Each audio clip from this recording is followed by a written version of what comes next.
Hello, folks. It's a rare replay. Well, it's a random rare playthrough tonight, specifically, more precisely. Sort of a rare replay of a sort. Basically, to recap the premise that you saw on the starting soon screen, and maybe remember from the last several, a couple weeks ago if you are if you've seen the previous streams or whatever, or listen, there's ways you would know what's going on. Basically, the conceit is this. I'm playing through all the rare 6 rare games in random order. 2 weeks ago, I finished the DKC trilogy, but on GBA, after at the end of a third stream, and today we're starting another game. Which will it be? Well, look at there. There's the choices. There's what it could be. There's 4 games that are outright revealed, and there's another one that it could be that's a mystery. Let's run through those options real fast. Hey, Rock Party. And really just set this up real nice and good. I'll say for those watching the VOD later, it's probably pretty obvious what game ended up getting selected. You might even know the mystery game if that got a hit. But right now in the present, we don't know what it's gonna be. And let's appreciate that. And, honestly, I wouldn't mind taking a little time to let people get in and enjoy this drama. Conquer, Banjo, yes, those are several of the options. Let's run through them real fast, just to really cover our bases. I'll say, just off the dome, before this stream, I was thinking about how there's a 1 in 5 chance tonight that we see the Great Mighty Pooh, and that is just a happy thought, I think. I think that's a happy thought. I mean, hey, he was right there. He was there in the background singing a song. Because Rare Replay is on screen to start, because it kind of makes sense. At least two of our 5 games are on this collection, so, it's kind of, there's a good chance it might be we do it on here on Xbox.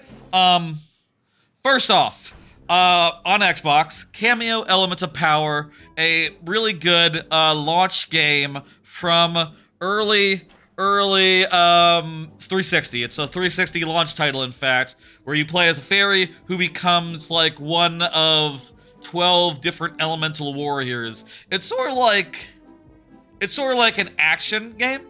It's a little bit like a Zelda almost.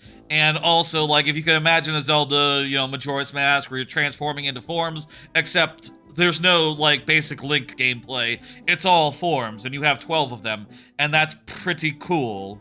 The second one here, oopsie daisy, is Star Fox Adventures, another one that is kind of Zelda-like. This one's more Zelda-like than the last one. It is about Star Fox, Fox McCloud, going down to a planet full of dinosaurs, and, sort of hitting people with a stick, until, the Saria, Dinosaur Planet, as it is called, is, saved. I think it's called Saria.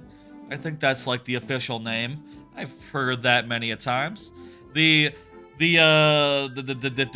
third game that is officially revealed is Banjo-Kazooie Grunty's Revenge. It is a portable, isometric, Banjo-Kazooie platformer that came out on the GBA after 2 did, a couple years after. This was while Rare was with Microsoft, and I played it quite a few times. I'll say this was probably the shortest of the games, of the possible games. With this one, I'm not sure if it's we might be able to do this in a single stream, honestly, and it might not even be close. Maybe 3-4 hours in we'll be done. Maybe if we're 3 hours in and we're halfway through, it's okay, I'm not gonna push forward to the end, I'm gonna leave some for next week. But if we're 2 hours in and it's basically over, that's just how it goes. We'll see. And the final option tonight that is revealed publicly, is Conker's Bad Fur Day, which is a game that is not advisable for anyone under the age of 17.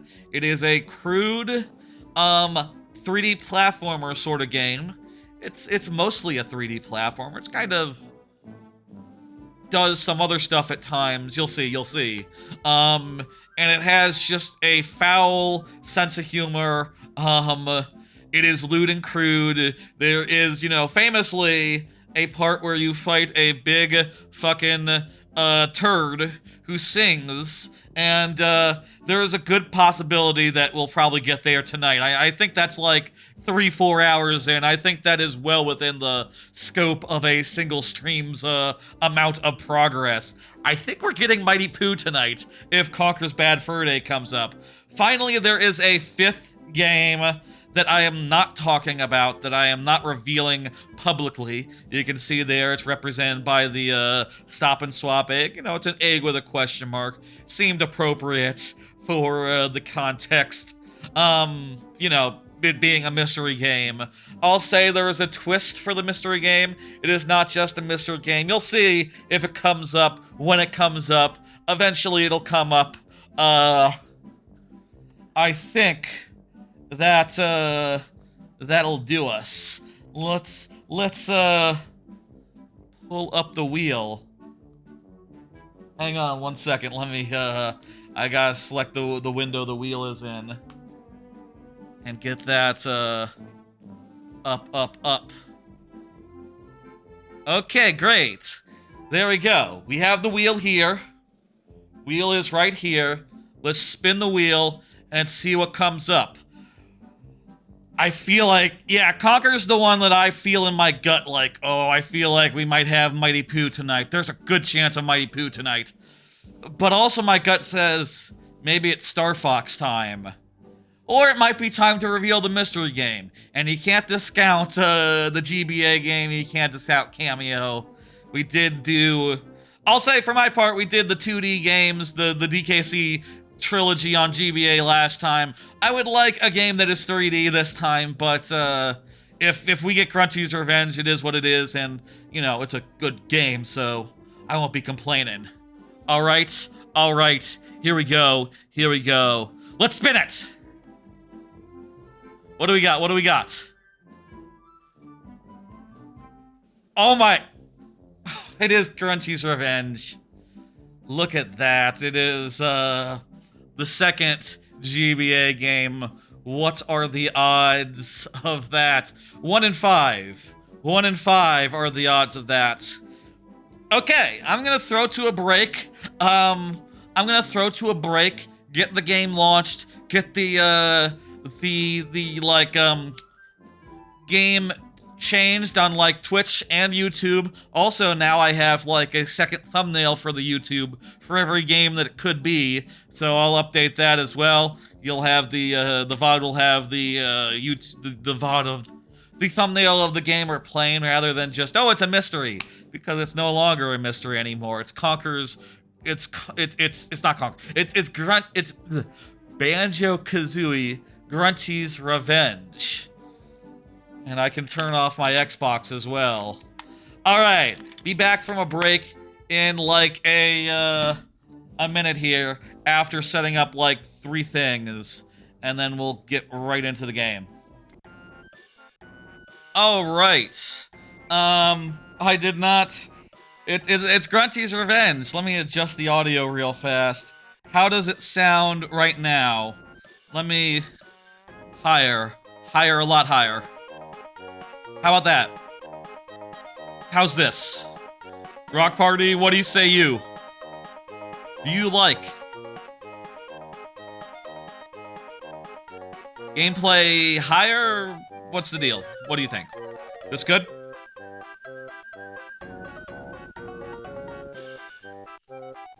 Think a little lower. We'll go yay? Okay. Alright, we have a decision. It's Grunty's Revenge. Sounds fine. Okay. Let's go, I guess. Let's not even waste any time, I guess. Let's go. It's 2 months have passed since Banjo and Kazooie. the first game, Banjo-Kazooie. After falling from her tower, Gruntilda was buried underground, where she remains, waiting to be rescued, until this very day.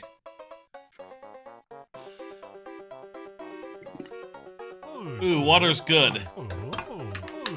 Hey, Kazooie, I'll clean the barbecue while you clear things up in the house.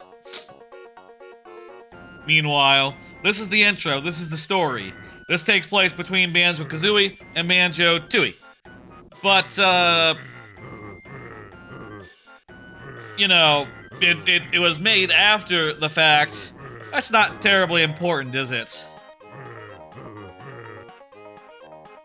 So before the Hag-a-Mac, the Hag 1 came in and, you know, the sisters blasted the rock with magic. Before that happened, they brought in a robot body for Gruntilda to inhabit, and her ghost came out and inhabited the robots into Mecha Grunty. There you go. There's Mecha Grunty. This is all very important. With the Mecha Grunty Grungo's made, Banjo favor will be repaid. I'll steal Kazooie, and in a blast, I'll use my suit to change the past. Also, it's a time travel story. Without his bird, Banjo's lost. I won't give up at any cost. Back at Banjo's house, things are, you know, Mumbo's coming back and being like, hey, we gotta go back to the past or something for this next adventure, you know? With this duo split in two, there's nothing that I cannot do. Hold tight, Kazooie will move quite fast to travel back to the past. We can't let Grunty get away with this. We gotta go get Kazooie back before something awful happens. That's right. That's the plot of the game.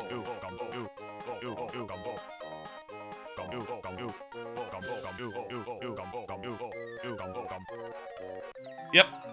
So that's the setup. We're going back to the past. There'll be, like, ancestors of Mole, and also a certain handsome witch doctor who was still alive at that point. I guess this is like, as some light show hopes Grunty didn't gotcha. Grunty's castle still being built in this period.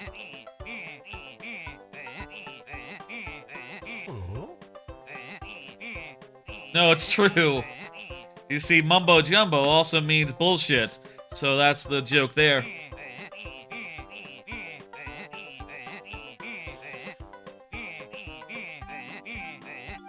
I was about to say I got abilities by the time travel, but I guess I never got to use them in the first place before we traveled back in time.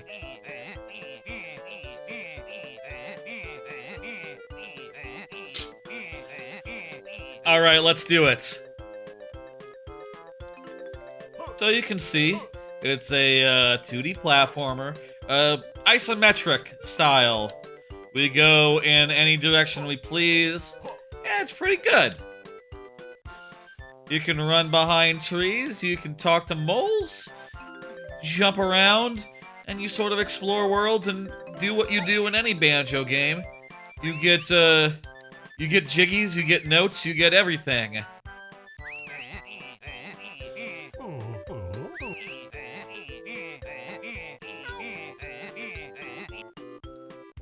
There we go, we got the pack whack, which will allow us to hit switches.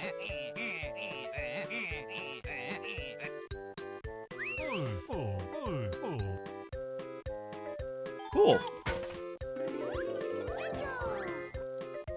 Grunty's Revenge. I know what a Jinjo is. Grunty's Revenge is good. That's fine. That's cool. Grunty's Revenge is a good game. I do think it is, like, know, like the most mid of the of like the 3D platformer Banjo games that are like, you know, platformers. But it's fun. It's all right. It's good for a GBA game, and you know, I definitely enjoyed like sitting back on. Where the fuck did I play GBA games as a kid? I definitely enjoyed playing it on the GBA as much as I pleased, and you know, doing it while watching TV and stuff. I guess I don't know.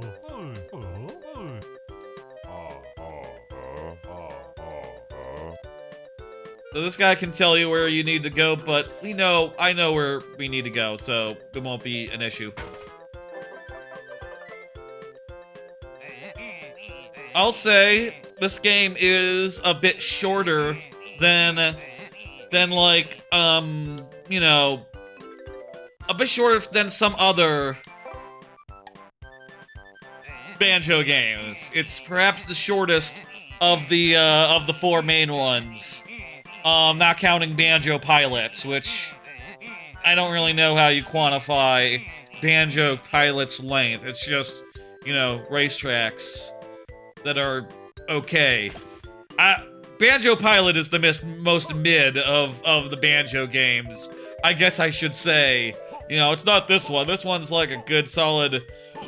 It's either a 4 or a 5, depending on like how much you take into account. Like, okay, it's a GBA game from the era of GBA games. It's a little limited by budget, things of that nature. There's only 6 worlds. Which is a bit fewer than, let's say, even Tooie, which had 9, and Kazooie that had 10. Volume's still good, by the way.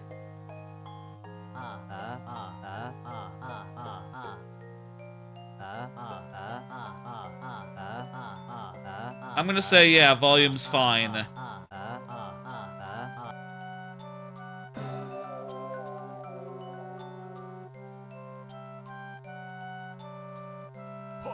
Let me know if it's ever not fine, or if you want more or less. If you really want more or less, if it's like severe, you know.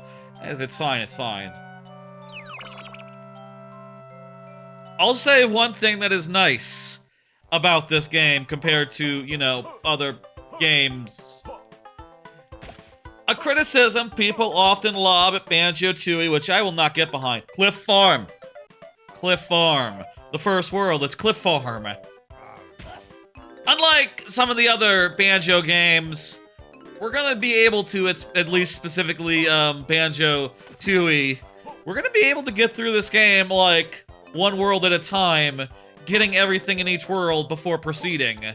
Like, if I recall, there's barely any cases where that's not, like, possible. You know what, there might be 5 worlds. I forget if it's 5 or 6. We'll see. We'll see. There's 60 jiggies. I believe there's 10 per world. Yeah, 5 worlds, including the overworld. That's an even, like, that's an even 6. Well, not really. It's more like 5. But we'll be able to do them one at a time, knock them out, and get through nice and quick like.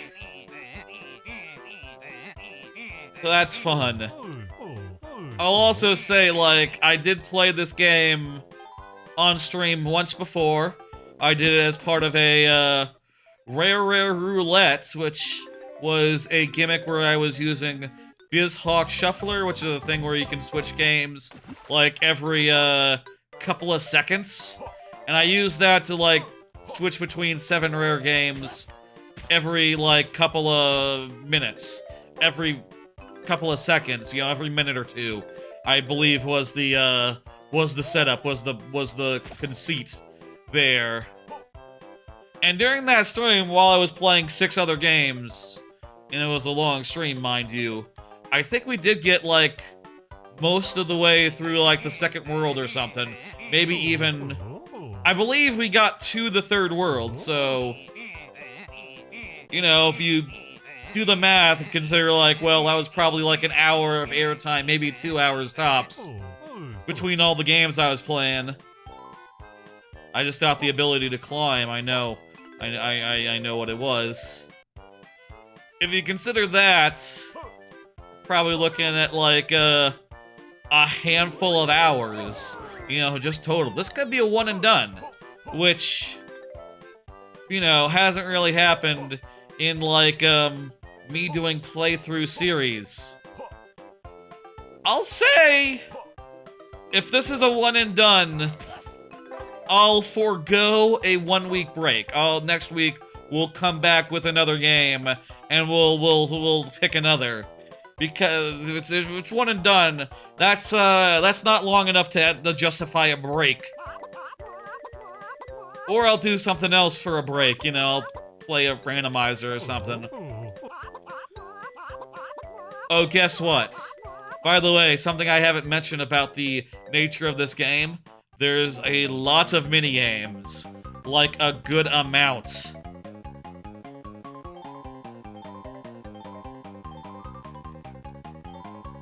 In this one, we collect eggs. Isn't that exciting? Ooh. Look at that, one and done. That's what you want to see. Feel like between this and a bunch of other games, I feel like minigames are a pretty, like, GBA sort of thing to do. Maybe I'm just saying that because the GBA ports that we finished previously on this playthrough series was also loaded, jam-packed with minigames. Minigames just... I don't know. I feel like this game would be better if it had, like, stuck more to isometric platforming and hadn't, like, you know, had, like, probably a good third of a minigame, of Jiggy's be some weird minigame, but, that's fine. Some of them were actually quite similar to ones from, say,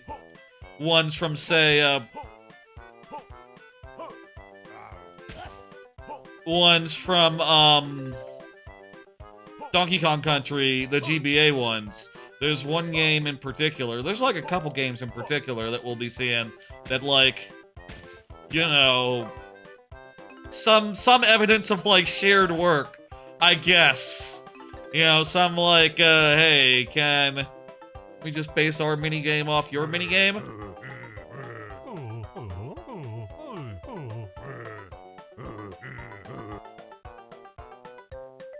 Bleeders are scared, but I'll kill the guy, come over here and get that Jiggy.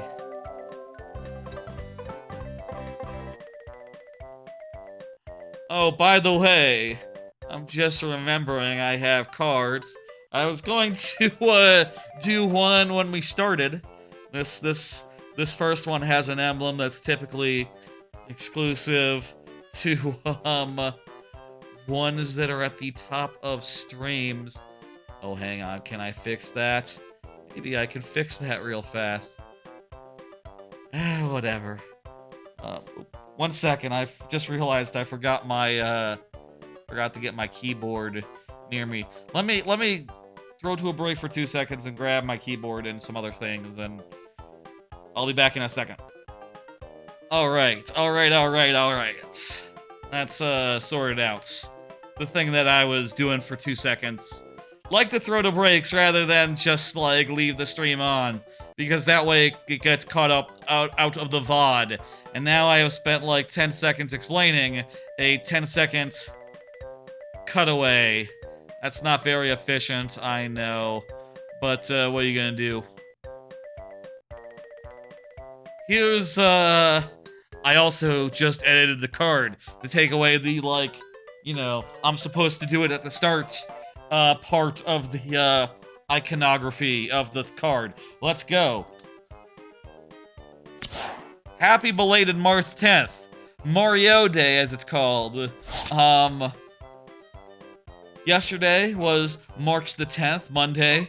It's Tuesday right now, in the present.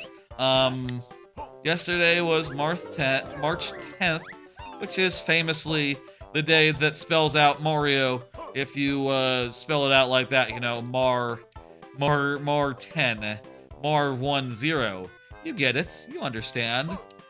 I didn't have any big plans to celebrate that, and indeed, like, I didn't do anything like huge. I didn't do a stream or nothing, but I decided to do something, which is to say, like, if anyone pays a lot of attention to my YouTube shorts, I put out like 5 of them yesterday, 5 Mario shorts. I figured, like, that's better than nothing. Better than nothing. 5 individual, like, shorts all about, you know, 3 Mario Maker ones and 2, a Mario Party and a Mario Odyssey one. That went well. Those shorts did pretty good.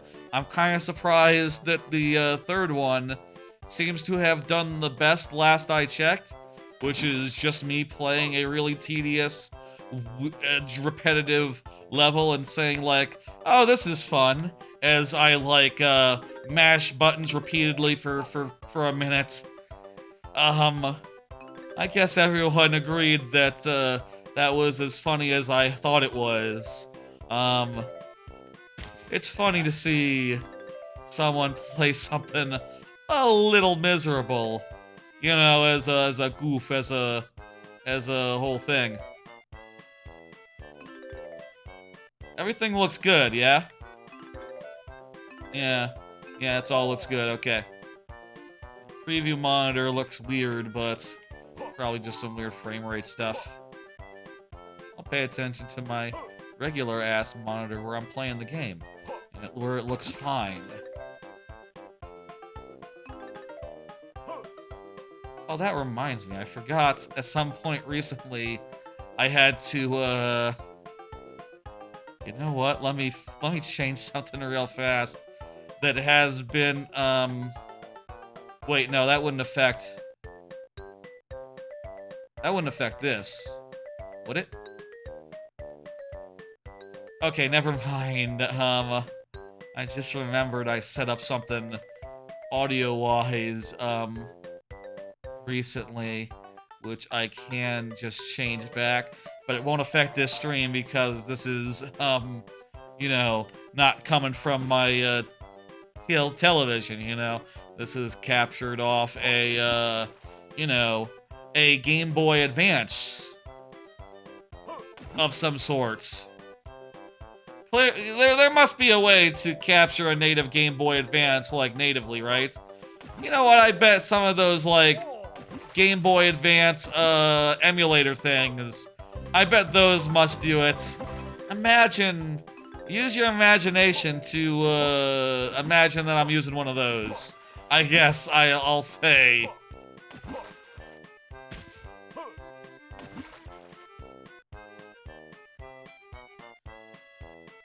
Anyway, happy March 10th. Hope you all had a good Mario Day.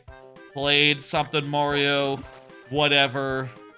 I just, fuck. Doesn't matter. Oh crap, it even respawns you in the same room that you're in. That's so nice of them. This game's really damn nice. Like, kind of too nice, really. I mean, I say that, it started us off with four honeycombs. How nice is that? That's, you know, not very many, but, it's very forgiving in a lot of little ways.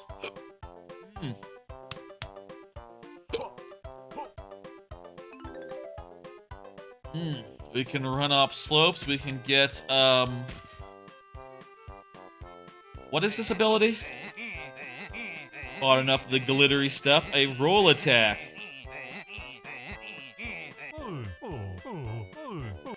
That's just the attack I'm looking for. Yeah, the roll attack is always a one of the best moves in a Banjo game. No, that's not true. But it is the best basic move for attacking. No, the rat-tat-tat. Rat-tat-tat is #1. Sheep minigame.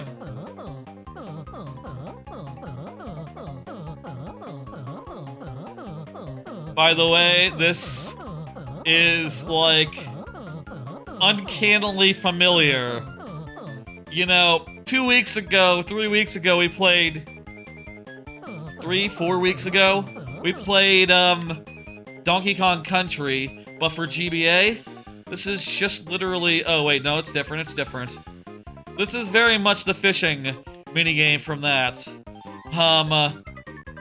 Except almost it makes more sense here because they made it so that the bar on top is a meter determining, like, your cast,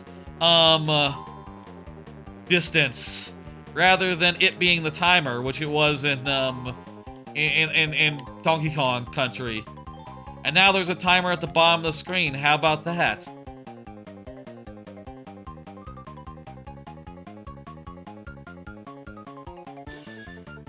Okay. Motherfucker!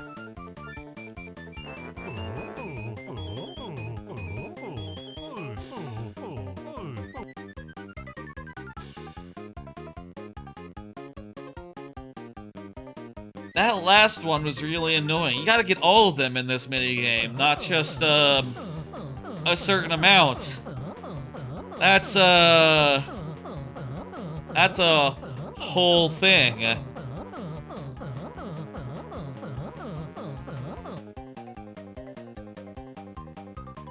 I don't think anyone fishes for sheep in real life. That's not a thing.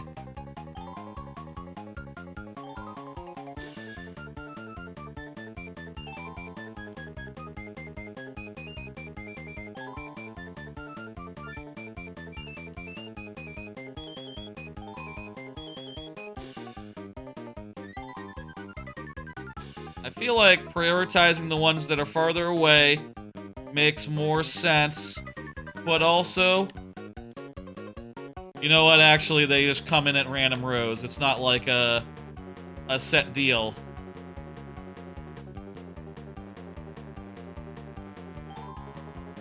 One more, come on, no! That performance was a little woolly. Ha ha ha ha. How about another card? Over the weekend, since the last stream, I've started replaying Metroid Prime Remastered. And by started replaying, I mean I'm basically done. I just got the plasma beam, which if you know Metroid Prime, that's like the second to last item you get, basically. You know, maybe with the suit to go, the phase-on suit. Not sure where the fuck that thing is, but I'm sure the game will tell me if I'm lost for long enough. I'll say there are things I've been doing remastered, like the card said. Been doing a remastered. I do think there are things that are awkward about remastered. Fuck you. There we go. Bravo! There we go. That's the goat pun that we need. Yay! We did it after 3 tries. There's gonna be a lot of minigames that make you feel like that, that make me feel like that. Minigames can be,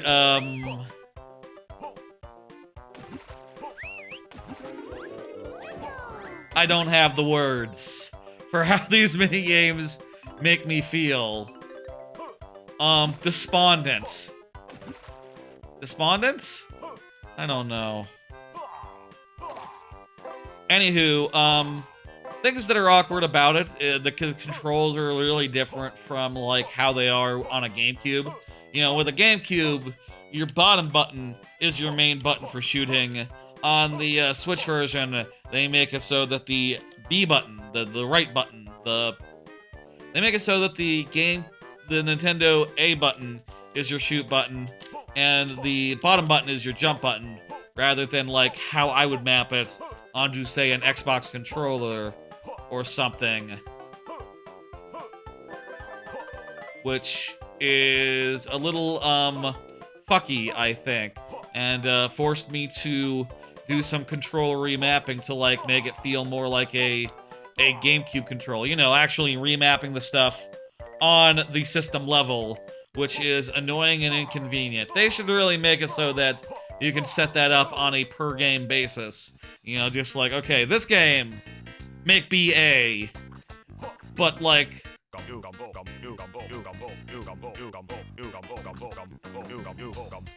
yeah, so the Mumbo is here, and he's,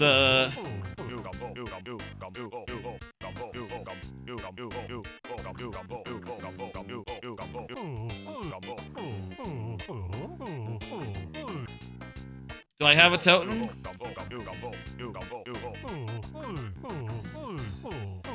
Oh, you gotta go beat a boss to get the transformations. Okay.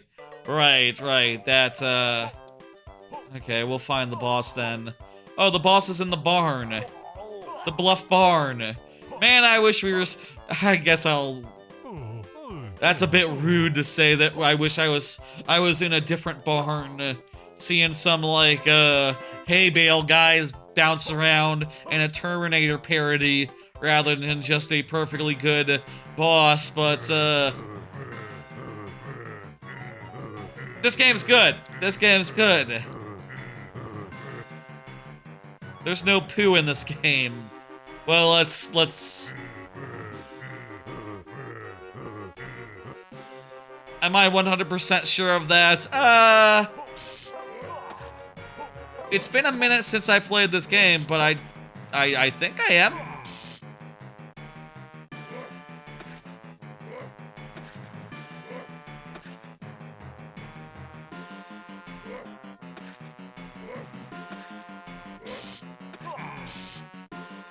Anyway, once I remapped the controls, Remastered was a perfectly good time, a perfectly good version of the game. I will say that the thermal visor in Remastered is completely fucked. It's super low definition and they add like a really terrible looking motion blur. Oh my god, I really don't like the way that the thermal visor looks in that game. It's very unpleasant. The couple of sequences that you have to use it for.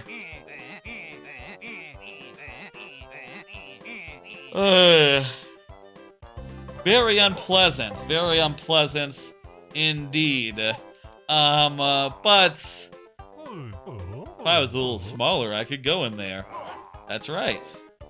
True. Other than that, it's been a perfectly good time. I'll say, replaying Metroid Prime again, it has only reinforced the opinion that I've had since the aughts, which is that I kind of find it hard to believe that people think that Metroid Prime 1 is the best of the three. Nah. It's just...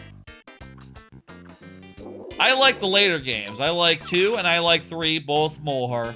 The way that they are, like, world-based and how, you know, each world ends in a climactic boss fight that, like, you know, makes you feel a little accomplished. Backtracking is minimalized, at least in 2, to, like, a couple of instances. We're a mouse now! Look at this, mouse banjo. And, you can chew if you're standing still, and you hit B. Backtracking is minimalized in the other games, other than, like, maybe 3-4 instances. Whereas most of the time, you just have to explore one world and find, you know, a bunch of keys within that one world. It's good design. It's well designed, those games. And, you know, in 3 especially, there's, like, a really robust fast travel system, which I just think is, goddamn good for being able to explore, like, several worlds in tandem. Also, the upgrades are more elaborate, the worlds are less basic. And yeah, basically the flow of Metroid Prime 1 is just like, go to the ruins, Do some stuff. Okay, you're done. Go to the next place. Go through Magmore to Fendra. Do a bunch of stuff in Frendra. Okay, wander some more. Now go down to the mines and get the one mines item. And now just wander around for a while until you get the last of the moves. And then there's the whole 12 artifact situation, which I haven't even gotten to. And I'm still like a little bit, you know, a little bit like, you know, what's the word?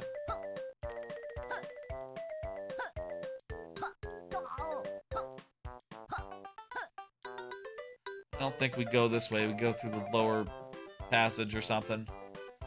I haven't even gotten to, like, the worst part of the game, quote-unquote, which, I'll be fair, Prime 2 and 3 have similar backtrack-oramas at the end, though, you know, Prime 2 has a fast travel system that comes out during that part of the game. Spoilers. That is a record, yes. And Prime 3 has a fast travel system the whole time. So, like, you know, they're able to get away with it a little more, I feel like. That's the barn. It's another barn. Got 2 more Jiggies left. We got all the Jinjos, so that'll be one of them. Where's the last, I think the last one is, I wonder. Oh, hell.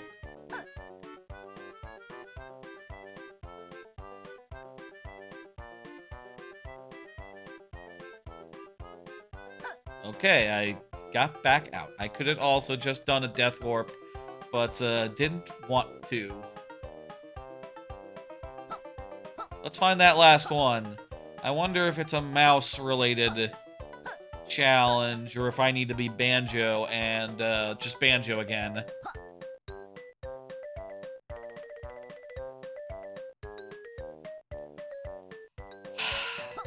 I'll say also that... Okay, you can't swim as a rat. I'll say also that I'm like a huge fan of 2 and 3. Like, I love 2 and 3, so, you know, don't take me saying like, oh, I think Metroid Prime being is the worst of the 3 to be like a huge slight. You know, it's still a great game, but it's like just, you know, the least polished of the bunch in my book. I'll say Morph Ball Guardian is a problem with the second game with Metroid Prime 2. And the motion controls can go a little bit too much. Can be a little bit overbearing in the first game, in the third game, in Metroid Prime 3. But I don't know, man.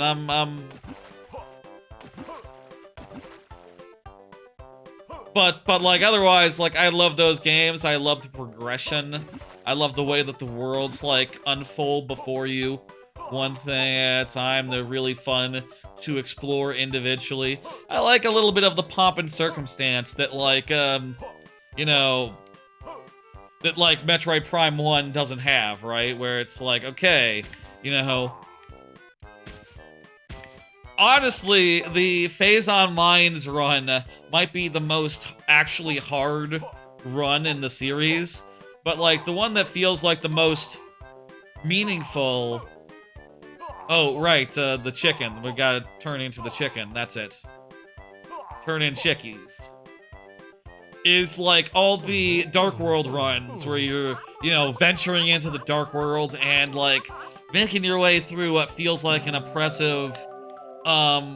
oppressive universe, an oppressive version of reality.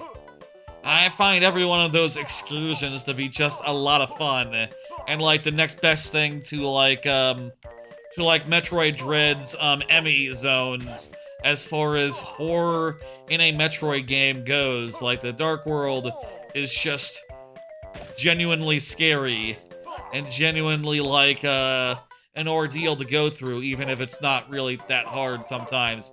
Morph Ball Guardian aside, Boost Ball Guardian aside, there's a Morph Ball Guardian. It's not as big of a deal. You know which one I mean.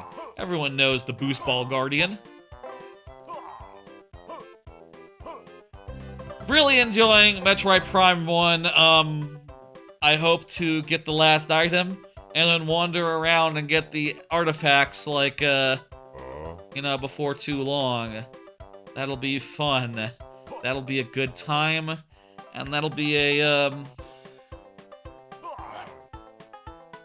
and I'm looking forward to that. I would like to do, honestly, after doing Metroid Prime 1 casually, I would like to do the other two, but it's a little more demanding, I have to, like, actually put it on the TV versus, like, with Metroid Prime 1, I can just literally, take out the Switch and just have it as I watch The Simpsons, and it's good, or whatever the fuck I'm watching.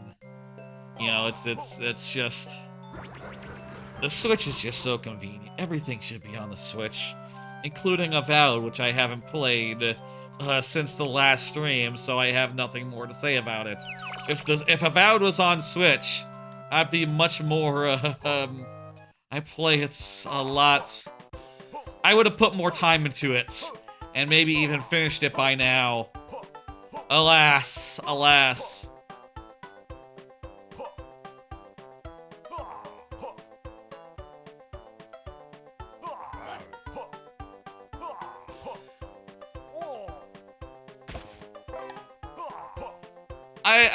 I love Metroid Prime 2. Metroid Prime 2 is so good. I want to replay Metroid Prime 2.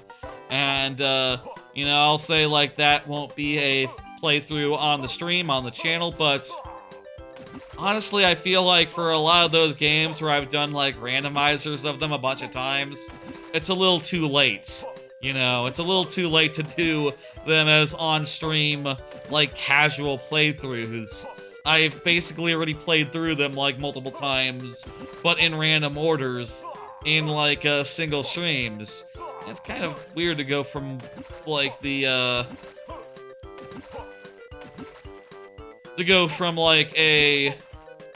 standalone 10-hour stream of a single game to, like, oh yeah, let's do it 4 hours at a time, once a week.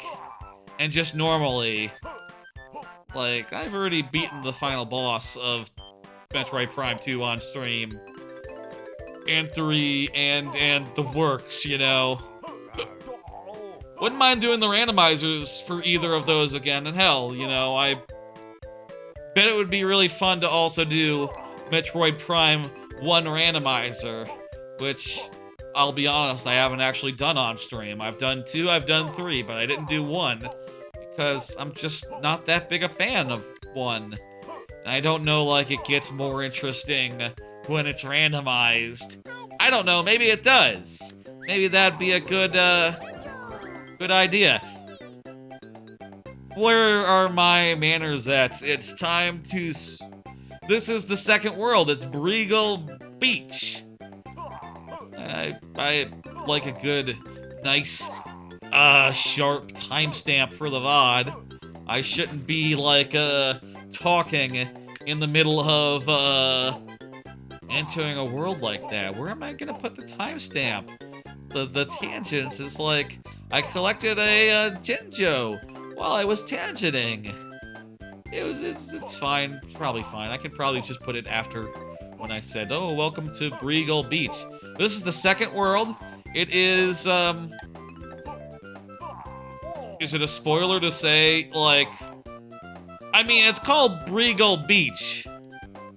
And we're getting eggs. Eggs that Kazooie could use if we were to regain Kazooie. I wonder what's going to happen in this level. I guess. What am I doing? Some of these jumps, it's hard to tell, like, what's a jump that you can get back from. Just looking at it from You know, like from here to here. That's a cliff you can't jump up. It's also hard to know, like, how much we should be, like, saving our, like,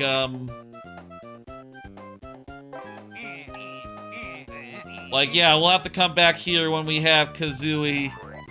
So, yeah, you can sort of read into what I said earlier about how we're not gonna have to backtrack at all. And, you know, take that to mean, like, we will recover Kazooie in this world. And, I won't lie to you, we will. That is, in the cards. Not in, you know, not my cards, you know, not the card gimmick. There's also, like, Kazooie's, like, species members here. A weird thing about this game, by the way, is that Mumbo can turn you into any form in any world. So you can see here that, we can become the rat again and do some, like, rat stuff. And pretty soon we'll have a whole variety of forms that we can bust out. You know, like a Swiss Army transformation situation. Almost like a mini cameo. Elements of power. A little bit. Is that a bad comparison? I mean, who knows, cameo elements of power other than real rare diehards who also know about this game. What's a better comparison?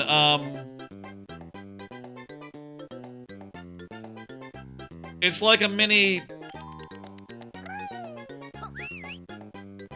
There's more forms than there are, like, forms, masks that you get that transform you in,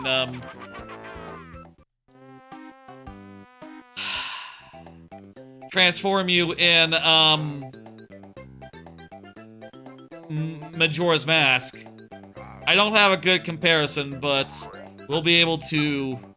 It's sort of like Donkey Kong 64, except they're different, you know? They have different abilities that are, like, you know, kind of meaningfully different rather than just, like, marginally different. Is it a good sign if things are being compared to Donkey Kong 64? Traditionally, no. But this is more like Tooie, where the forms are like, you know, the forms that you take are like meaningfully cool. Meaningfully... How come they get the dude too? I need to go by the honeycomb. Before we go to the next world, we need to go get some health. Actually, I don't know if we have access to that yet. We might have to get... We might have to honestly, like, unlock a thing before we can,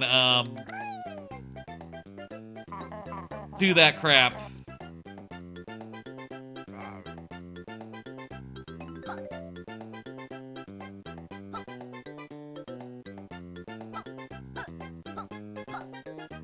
Anyway, Metroid Prime, I'm enjoying it. I'm nearly done. Though maybe I'll just, like, you know, bum around and collect a bunch of crap. And then I guess I'll just try doing the GameCube and Wii ones. Just like, you know, for fun. I mean, it's all for fun. This is all, like, in my free time and such. You know what I mean, like, do them as well, additionally. But I'll have to do them, like, on the old GameCube or Wii U, unless I do some trickery. And, oh my god. You know, I have been, like, low-key thinking about, like, you know, one of those, like, those handhelds that they have that are, like, little Game Boy SP style things that can play, like, up to N64 games. Those things are cool, but I would want something that could handle, like, up to a GameCube game. And it is occurring to me that, like, man, that'd be the one reason I would consider getting a Stream Deck. Like, if I could just play... Hell, like, I'd be able to play... Fuck me. I'd be able to play a on the Stream Deck whilst, like, watching something on the TV. That'd be pretty sick. I think this is another Kazooie situation. We need to save our bird. Save our bird! That's right, we're gonna save our bird. Exactly that. And I was reminded for no reason of save our bloots, but, we have to save our bird. It's not really a meaningful connection there. There's really no connection there. Oh, this crap.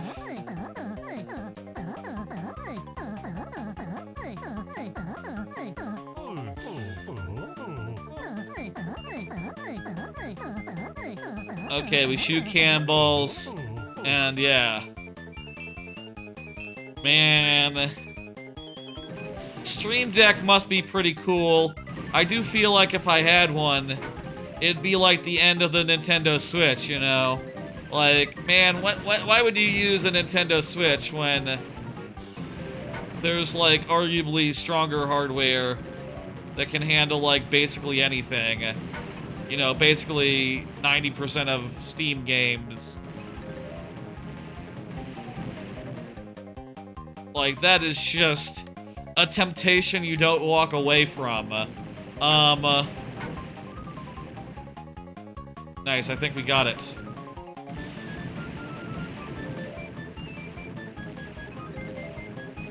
That is a irresistible temptation, I think. I don't know how you get how you managed that.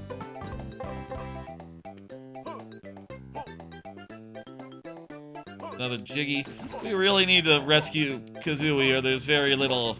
We must save our bird.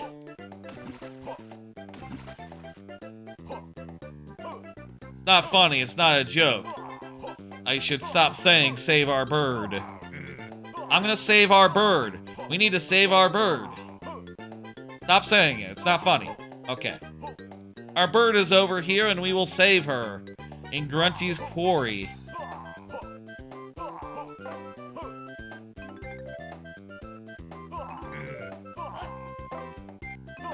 Save our birds.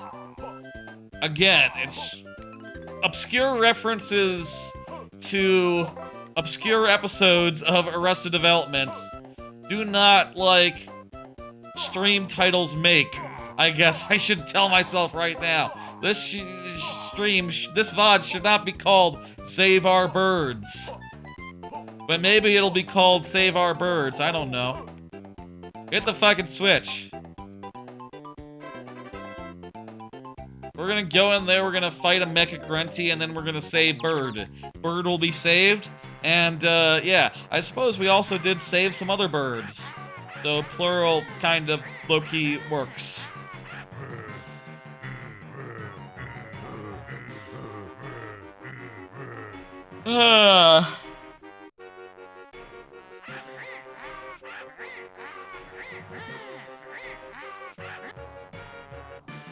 There's like a lot of those handheld devices. I'll say it. I don't have a card for this particular news story that's been going around, but people have been saying that like Xbox is thinking about getting into that space, and I'll say, like, okay, well if it can handle Series S games, then sure, okay, make an Xbox but portable. But if it's just like a Stream Deck by any other name, but more tamped down, you know, you probably won't be able to put like an emulator on it, let's say, then, yeah, I don't think, why would you, no. The answer is no, if it doesn't have, you know, for a lot of reasons. I guess there are more reasons than that an Xbox handheld would be like a no deal. For one thing, it's an Xbox handheld. The other thing is it'll be coming out after the Switch 2, which, you know, that's the new handheld to get. That'll be the one to get. There's kind of no two ways about it. What the fuck? There's our Kazooie. It's a cutscene.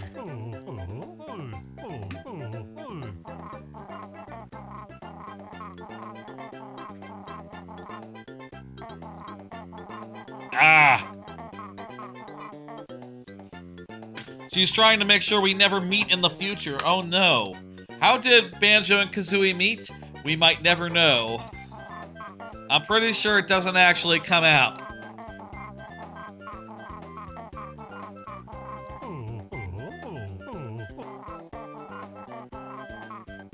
Also, hey, this is the one time where a move is taught to you by someone other than a mole in this franchise, I think? No, that's not true. Heggy also taught you a move, in Banjo-Tooie. Well, second time. And first chronologically. That's not, terribly meaningful. Now with that, we'll be able to, go over here and get another Jiggy.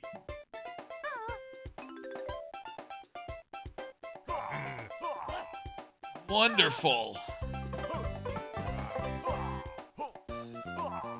Our bird is saved.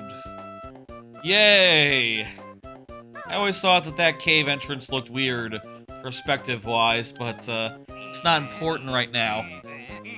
This is a cool thing, hey. This is, to fire eggs in this game, you, go into your Breegull Blaster mode, and you can just, fire it freely whilst walking around. It's pretty, pretty nifty. Also, hey, it's sort of a little similar to the,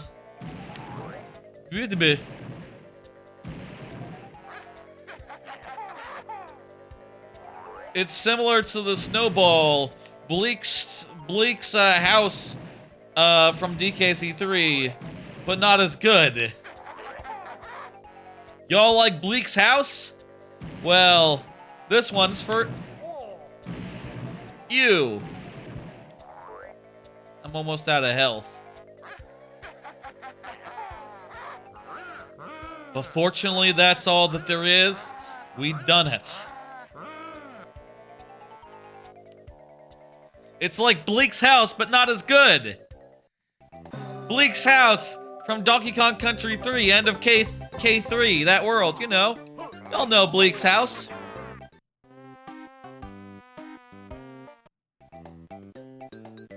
What was even the point of that game over? It started me like an inch from where I was.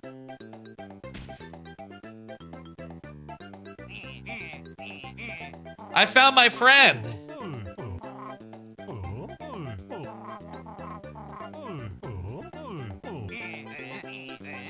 How you can glide over to the rocky pillar. Okay, we're gonna get a flippy flap flap. A feathery flap. Okay, perfect. You know, on stream a couple months ago, I played, or a couple months ago, like a year ago now, I played, BKPC 1 and 2. Two fan games that, came out in, like, 2000. I didn't, like, you know, finish either of them on account of, I was tired and the stream was over. You know, and like, I was like, okay, well, I died and lost, like, 5 minutes of progress. This level is fucking, not fairly designed, you know? You don't get, like, a transformation token for this world. Right, no, you get Bird. That's even better than a Mumbo token. Bird is better than token. Better reward than a transformation. Yes, okay. Pretty big reward. It's true. I wouldn't mind going back to that eventually, and maybe even like doing... God, that's a stupid idea. I already played through most of it, and, you know, what was left was, like, nothing. I mean, I probably still have the save. I could resume that at any point. Is it weird to be like, to go into a stream and go like, hey, this is a follow-up to a stream from 2 years ago, where I got most of the way through this, random Flash game. How about that? Let's, get the rest of the way. Or try our best to, because it might be brutally hard to do so. Would that be a fun thing? I don't know. Weird fan game stuff, that's a good lane to be in. That's a fun lane to be in, just like playing random bullshit that like fans made over the years. You know, some good fan games exist that are worth like considering, and you know, when people look at them. With this one, there's good odds that a lot of folks don't know this game, never played it, and it hasn't been like re-released at all, so like you know, it's not out there for people to glom onto. I'm really low on air, that could be a problem.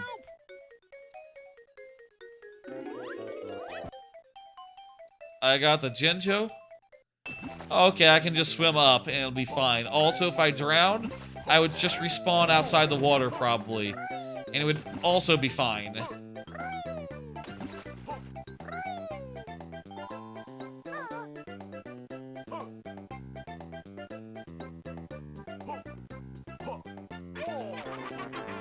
That's fine. Fine. We're a little farther away than I thought we'd be, but whatever. We lost an egg. That's like because we banged our head against like that particular enemy, we lost an egg, and that's like the actual biggest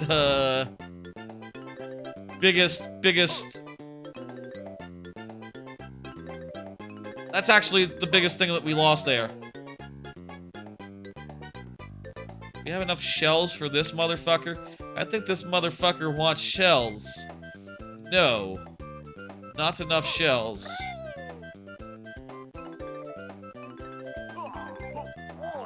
New card, new card. Yeah, you got it. So close to finishing my Super Mario Maker 2 Super World. Not sure about next steps. I've been making my Super World for the last 3-4 years, basically. And I just basically have one last segment of the last level to flesh out, to really break out and to, like, you know, get somewhere where I'm happy with it. And once I have that done, it's just gonna be like, okay, upload it, make sure that, like, you know, I'll like, make sure that level gets good feedback and people like it. And then I'll update the Super World, and then, like, you know, also a couple of revisions as well will go in at around the same time. And then, like, what... You know, I say I don't know next steps. I do. It's like, okay, I need to do something like make a trailer. And, like, promote the Super World that has been completed and try to get it played by people. And that seems like a whole bunch of fucking stuff to do, actually. You know, I don't know how everyone else does it. I mean, I guess that should be a question for the next Mario Maker stream, wherein, you know, there's a bunch of people who have at least one completed Super World.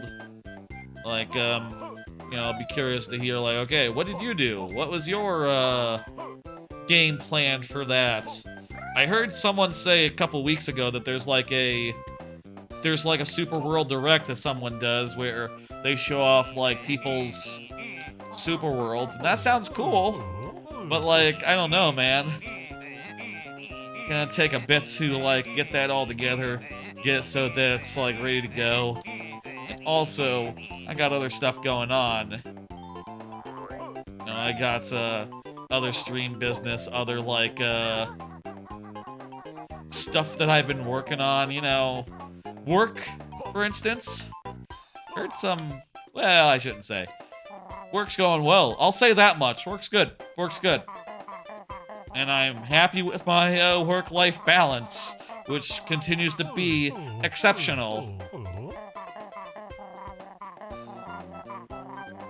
Hey, this is another minigame, by the way, if you can't tell.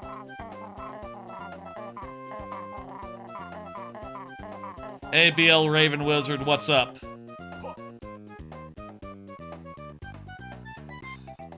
So yeah, that's really close to being done. I just need to put a little bit more time into the last level, into that last level, which is just so close. Hey, there's 100 doodads. So close to being done, so close to being done, and yet, you know, I drew up a new version of what it could be, like the other day, like over the weekend, and I've yet to like try it out. And if that's the one, that might be just it. It might be done, and then I can upload it, and then it'll be done, and the super world will be behind me for the first time since it started development like 3-4 years ago. I think it was it 2001 or 2021? Sorry, jeez, not obviously it couldn't be 2001. 2021 when the super world entered development. If so, like, god damn, because that was 4 damn years ago. Yay! We did it! Woo woo woo! Yay! Woo!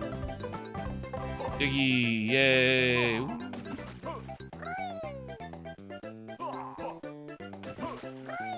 How about another card? There's just one thing to collect here. I'm not 1000% sure where it is. Did we get the Talon Trot? Yes. Got the Talon Trot. Also, did I just hear a Jinjo? Check the totals here.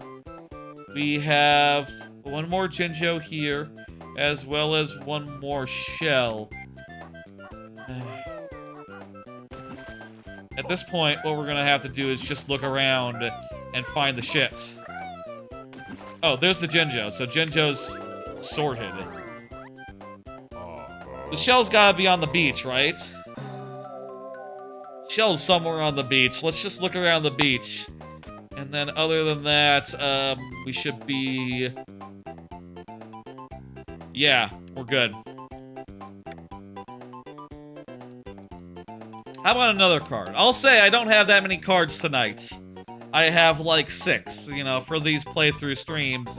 I don't prepare that many on account of I don't know, like, how much time there will be, like, dead air-wise to, like, fill with other topics, but, you know, once we're out of them, I can always talk about, whatever. I maybe have 7.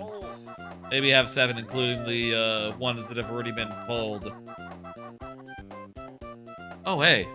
Cool thing, you don't have to hold down the triggers while doing the Talon Trot in this. That's handy. Another card, damn Daylight Savings. Yeah, Daylight Savings was this weekend. It is, oh, there's the shell. Hell of a thing to lose an hour. It sucks to be, like, up at 2 a.m. and watch that, 2 to 3 transition happen. God damn, that sucks. What else is there to say? It's a bummer, and it's definitely my fault, or it's definitely its fault that I haven't gotten a lot of sleep, you know, that I've gotten marginally less sleep last few days. Definitely its fault. Yeah, you know, when I got up at 3 p.m. on Sunday, it was really more like 2 p.m. You know, that's such a difference. I mean, I'll say I probably actually doesn't make that much of a difference. I stay up really too late all the time, and I've been making up for it with naps just consistently for a bit now. And like yesterday, I did have a nice 3-hour nap after getting home, which again, isn't different. I did that last week several times as well. It's not a new development. Not actually a new development, you know. But, what the fuck ever. We're done with that world now. We can now go to the next one. We need, like, the build drill to do that. I would like to go get some health before we, go any further. I'm not sure where that is, so let's explore the overworld just to, like, find it. And then, I suppose it's worth noting that we do need to get... I say we need to get. It would be ideal... We need, like, a... At some point, we should explore the overworld and get everything that's there. Probably right before the end of the stream, we'll do, like, or...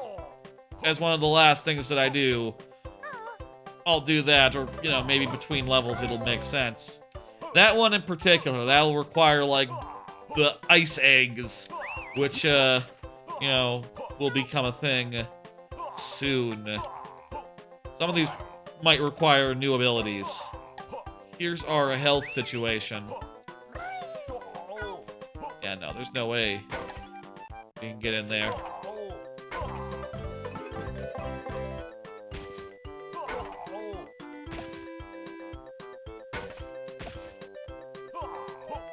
I can't wait until they get rid of daylight savings time, you know, and just have it so that we're, you know, sprung back. We're falling back. I can't wait until we fall and we can't get back up, and we just don't go back in the spring. Whenever that happens, that would be ideal, and I bet that will happen soon.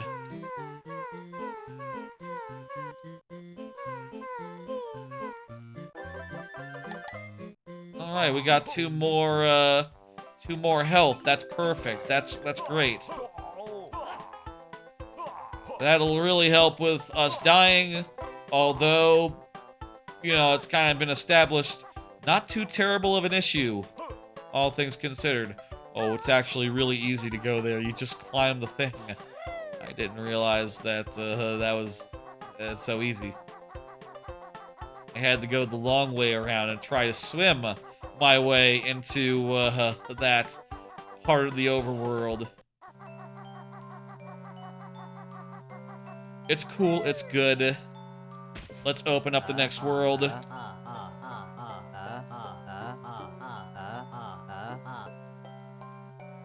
next world is a swamp. We'll see it in a minute. You know, one small thing this game could have used, and like, Jesus, it's the one minigame that they should have had, considering it's a tradition. They should have had a puzzle-solving minigame where, you know, the world map gets, like, shuffled up or something, and you gotta do, like, that whole business. That's kind of funny that that's the one minigame this doesn't have. It has a bunch from Donkey Kong Country GBA version, but not that one from Banjo-Kazooie and Banjo-Tooie. I guess, Nuts and Bolts doesn't have that one either.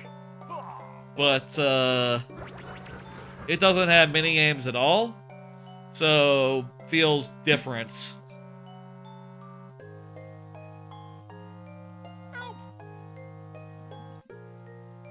Oh shit, that guy was just south of where I was.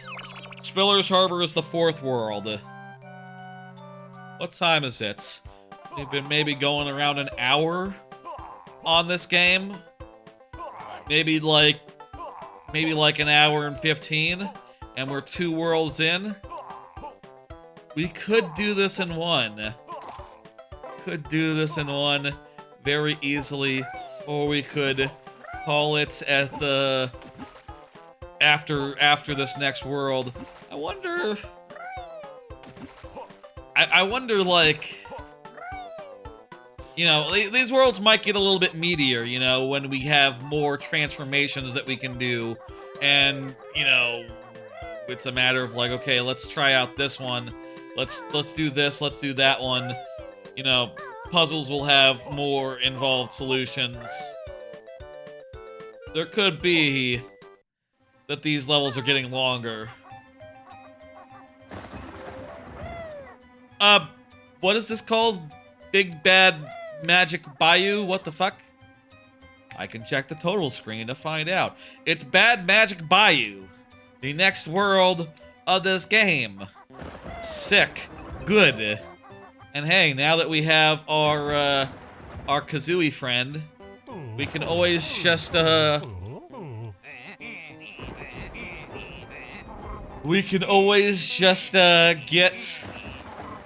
our moves now without any, like, precondition. You know, there's no split up in this game. Let's say, for sake of example.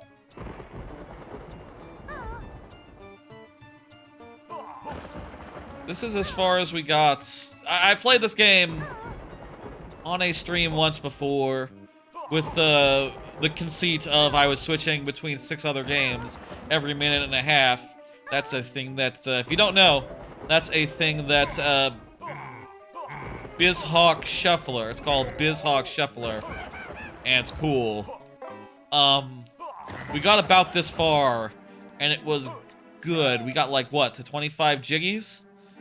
Maybe like 25 jiggers or so. I wanted a nice round number. So, you know, from here on out, it's things that I haven't done in a stream before, which is ideal for a playthrough of, you know, a video game. That it's like stuff I haven't done before.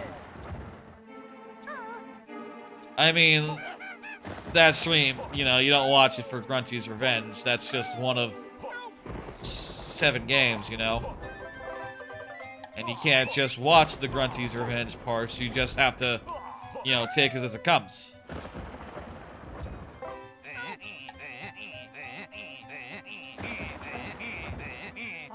Bill drill! This is the first time that the bill drill gets learned chronologically. Isn't that interesting? Like I said, daylight savings, man. Little haggard, I guess. Little haggard.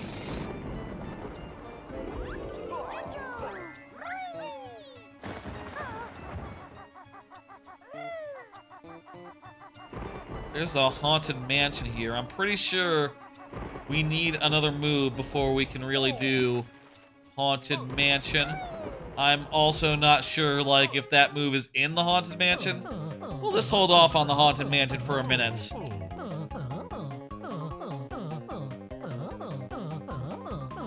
How about another card? This is another fishing minigame. I've already done one of these, so we know what to do. Started watching Succession. Hey, that's a show people love. Started watching it for the first time, over the weekend.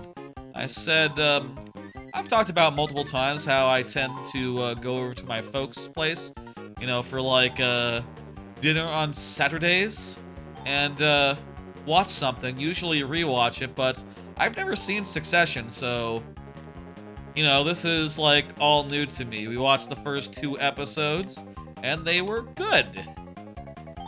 The characters are fun. It was a better minigame than the first one. We didn't have to get all of them, just enough of them. Beautiful, beautiful. The characters are really good. You know, they're all just a bunch of the best fail sons and fail daughters. I like Home Alone. I like Macaulay Culkin as like a weird adult billionaire fucker. Not a fucker of billionaires, like a billionaire who is a fucker. What's his name? Roman? We gotta fight some guys. That's what this jiggy is. And the girl is alright too. What the fuck's her name? What's the girl's name? It's a weird nickname that is a shortener of her giving name. It's like Roche or something, or fuck. What is? Y'all seen Succession? What is the woman's name in that? The girl, the daughter. She seems cool. I like her. Well enough. They're all assholes, and that is kind of fun to see them like running around, you know, throwing their dicks around, being like lewd and crude to, you know, acquisitions. The Asian guy is a cool, like, I don't want to say he's an antagonist, but he sort of has that role of like, so far anyway, 2 episodes in, as like an opposition, as like, oh hey, I'm here, I'm young and hungry, I'm gonna swallow you from within, and I kind of hope he does it.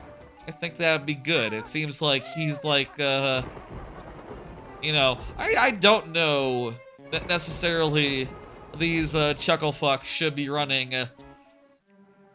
their dad's organization. I don't know that. And I think that if someone else were to take over, that'd be, like, fine, I guess. I am wondering how to get that jiggy out from that grate. Yes!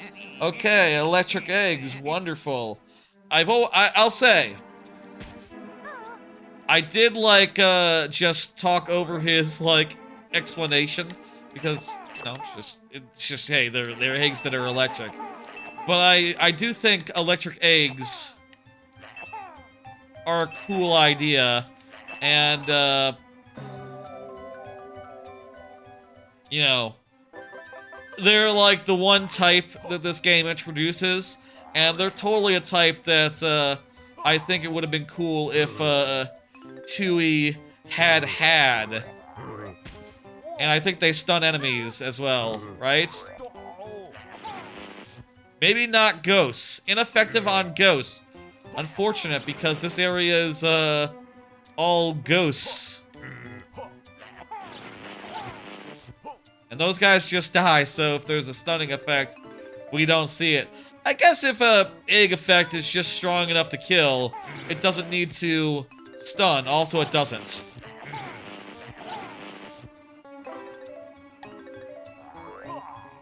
I guess it's just for puzzles. If you were doing it in a modern game, you would make it so that it like made it go like zap, zap, zap, zap, zap. Like I said, I've been playing through Metroid Prime Remastered, and the wave beam when charged up, it does that. It's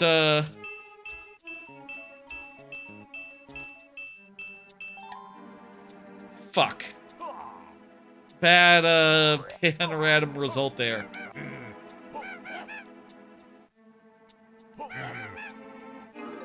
I need some health now. There we go. Perfect. Beautiful.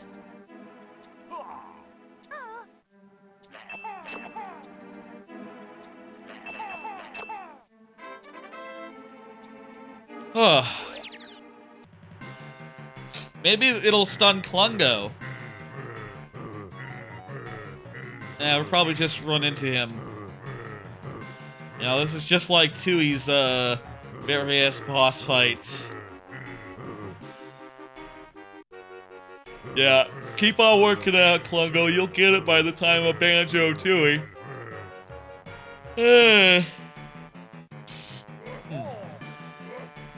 I'll say I did try to get a nap before the stream, but I don't know. I feel like there's been a weird rumbling when I've been trying to sleep recently, like a lot of the time. My going theory right now, well, it's either my like new earplugs just are exasperating, like, vibration issues in a way that I'm not understanding. Maybe it's, like, psychosomatic in some way as well. I don't know. But my going thought is, like, probably some air conditioning unit is, like, 50% louder than it should be, and that's causing a lot of vibrations. I'd put in a service request, but I feel like once I do, they're just gonna come and go like, yeah, I don't hear anything. I don't hear anything. I don't know what's making the noise. Probably your imagination. And I feel like the more cost-effective solution is just to move out. Is just to buy a house and hope that the house works great and doesn't have any sort of, like, any sort of anything that makes me go like, oh my god, I'm miserable here. I'll say when I was traveling in Japan, I didn't have any problem sleeping. Earplugs worked great. There was no vibration at odd hours.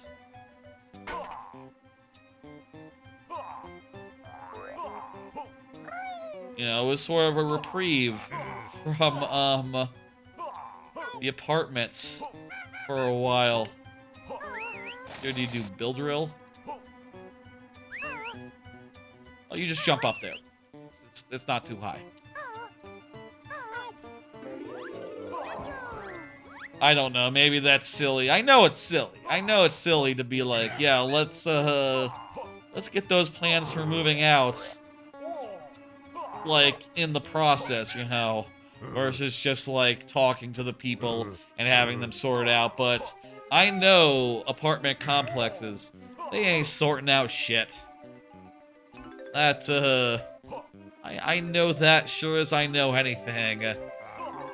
You know? It just, fucking goes without saying. And I wish it wasn't like that, but it is like that, so what the fuck? That's just apartments for you. That's why you don't want to live in them. You know, the very rich want my whole generation to just be like, you know, rent slaves. I say slaves, that's maybe a little bit of a exaggeration. Maybe a little bit of a dramatization, and perhaps one that it shouldn't be used lightly. I'll take that back. They want us to be like rent, just like paying rent the rest of our lives, right? And like, I am just so fed up with the corners cut, the constant corner cutting of these businesses, such that I'm fucking done. I'm fucking done with them. I wish I was fucking done with them. I want to be fucking done with them, and as soon as it is humanly possible. I mean, I'll say, you know, I mentioned earlier I have the super world to consider. You know, I gotta do the super world stuff and, like, finish that whole deal. And I do that while, like, house hunting and, like, doing other things of that nature. A coworker said to me today, I was talking about this at work. Coworker said, like, oh, you just go get a realtor and have them find houses for you. I didn't know it was quite that simple. If it's that simple, you know, maybe then it's more just like, okay, on Saturday before I go out to parents, I guess I can stop by an open house or two and look at them and have thoughts. You know, maybe that's more efficient than, like, doing just looking at Zillow and going, like, is this layout acceptable or not acceptable? Not acceptable. Not acceptable. That's weird. That's weird. I'm slowly dying here.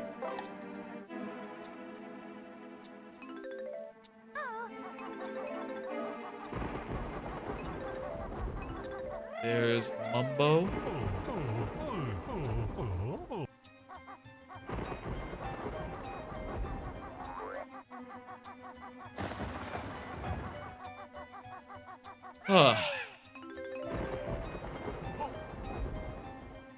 I'm not sure if no backtracking will be required in this game. It might be There's some transformations from later in the game might be required for thing. Like, that door kind of looks like it's a transformation thing, but I'm not sure. So, how about we'll see? That might be a thing where you need to have, like, a later transformation. Or maybe that's an exit to a dark cave that we're about to go into. By the way, we're about to go into a dark cave.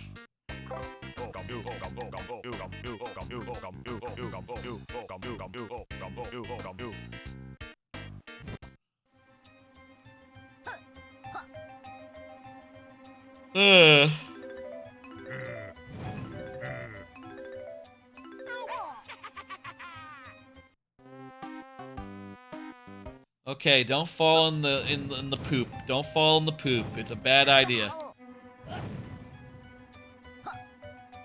Coincidentally, these holes are not doors. Yes. They are just places for enemies to pop their head through and attack from.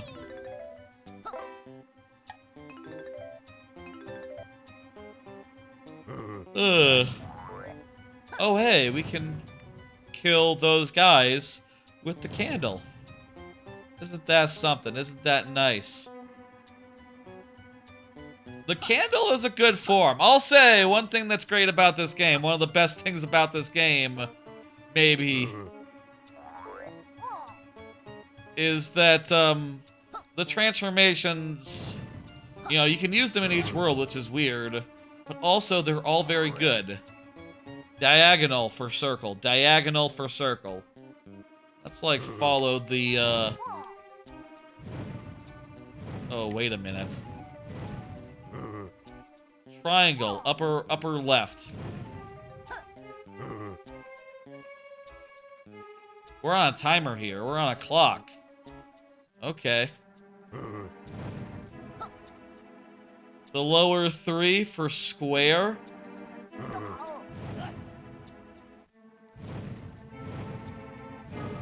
These ones are like all 4 of them. Lower 3. And there we go. Excellent. Severance is good. Looking forward to seeing more Severance. I'm going back to what the last card was. It'll be, like, over the next... You know, I'll say, like, our way is to watch, like, 1 or 2 episodes a week. I say 1 or 2. Usually these days, it's like 2 or 3, maybe. But, like, don't expect me to be, like, next week coming in and being like, okay, you know, let me talk about, like, the end of Severance, like, or Succession. I say Severance? Succession. Those two, I just always confuse their names. They're not... They just both start with S. I hope the card said Succession. To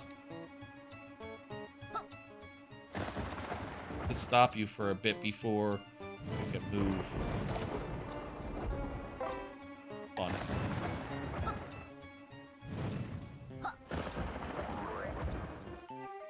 I feel like some backtracking will be required to 100% because I'm pretty sure that's like a gate that requires a later transformation.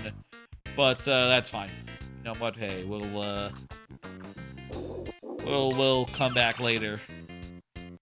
What time is it? It's 10 o'clock. We've been going around 2 hours. We could do a really short stream and come back next week to finish it up. Or we could keep trucking. I mean, I'll say this night is like, you know, like I said, I am a bit tired on account of the daylight savings and all that bullshit. I could use more sleep.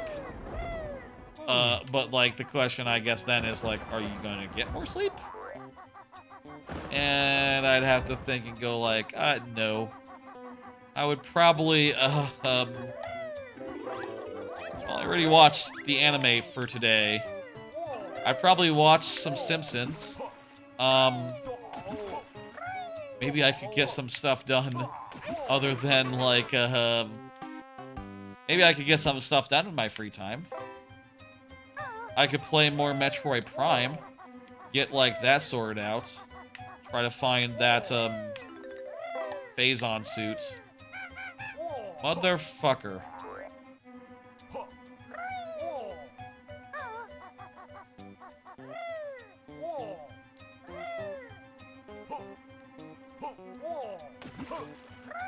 Oh, motherfucker, that like damage thing prevented me from getting over to the Jiggy. God, well, it's only a minor inconvenience. This game, minigames aside, minor inconveniences only. God fucking damn it. Not that they're not really very annoying, but they are, at any rate, only minor. And we were able to get the Jiggy, and now we're done. And this is fine. Get the fuck out of Farty Zone. This zone here kind of sucks. I don't think there's a way to, like, get yourself in vulnerability to that. You just have to, like, you know... You just have to sort of deal with it.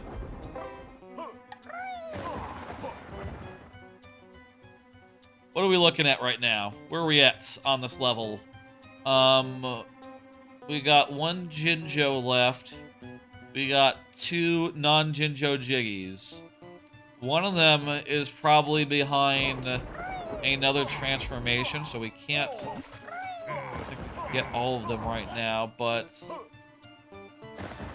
I reckon should be able to get the Jinjo. We should be able to get two more, whether it's the... Okay, I hear a Jinjo, so we can get that Jinjo, and that'll be one. I reckon.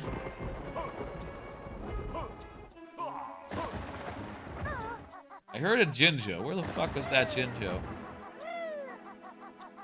Man, it'd be cool if you could zoom out the camera, but you know, obviously I understand that that's like a limitation of the Game Boy. It'd probably look... Well, it probably wouldn't look that weird. Zooming out is a thing that happens sometimes, and it's like, with mixed results. But it would probably look mostly like crap, so I guess that's one of the reasons why they keep it to just, like, the size of the sprites. You know, because the sprites are, like, not bigger than what you're seeing here.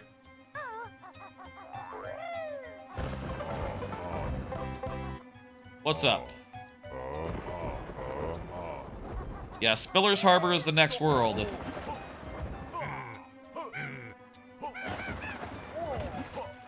This is going so fast. I feel like we just complete this here, and next week we come back with another game. I feel like that's the play here.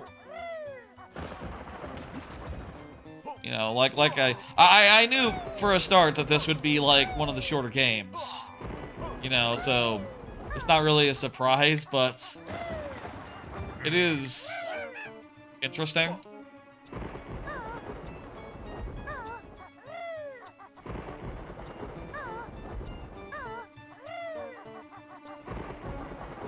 I'll say, like, I do have plans for, like...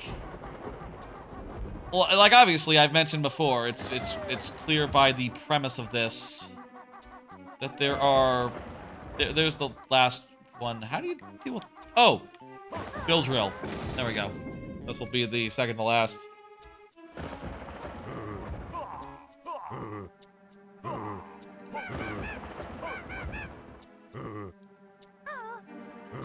Maybe electricity. Okay, that works. I'll say I did know that, like... This would be short, and I do have plans for... I do have some ideas, right?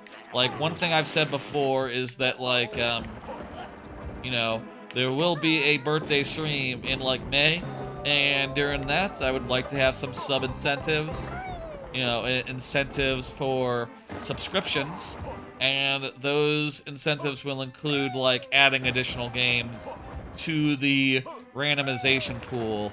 In particular, I've talked about adding Donkey Kong 64, adding Conker's Live and Reloaded, the remake of Conker's Bad Fur Day, and also the GB color version of Donkey Kong Country, which I've never actually played. I've never actually played that version. I think we need to move on until we get another move. But that's gonna be it for Spiller's Harbor, I think. For Bad Magic Bog. Bad Magic Bayou. Cliff Farm is a bad name for a world. That's not even an alliteration, not even a rhyme. I don't know what they were thinking there. And I'll say, like, you know, I would expect that,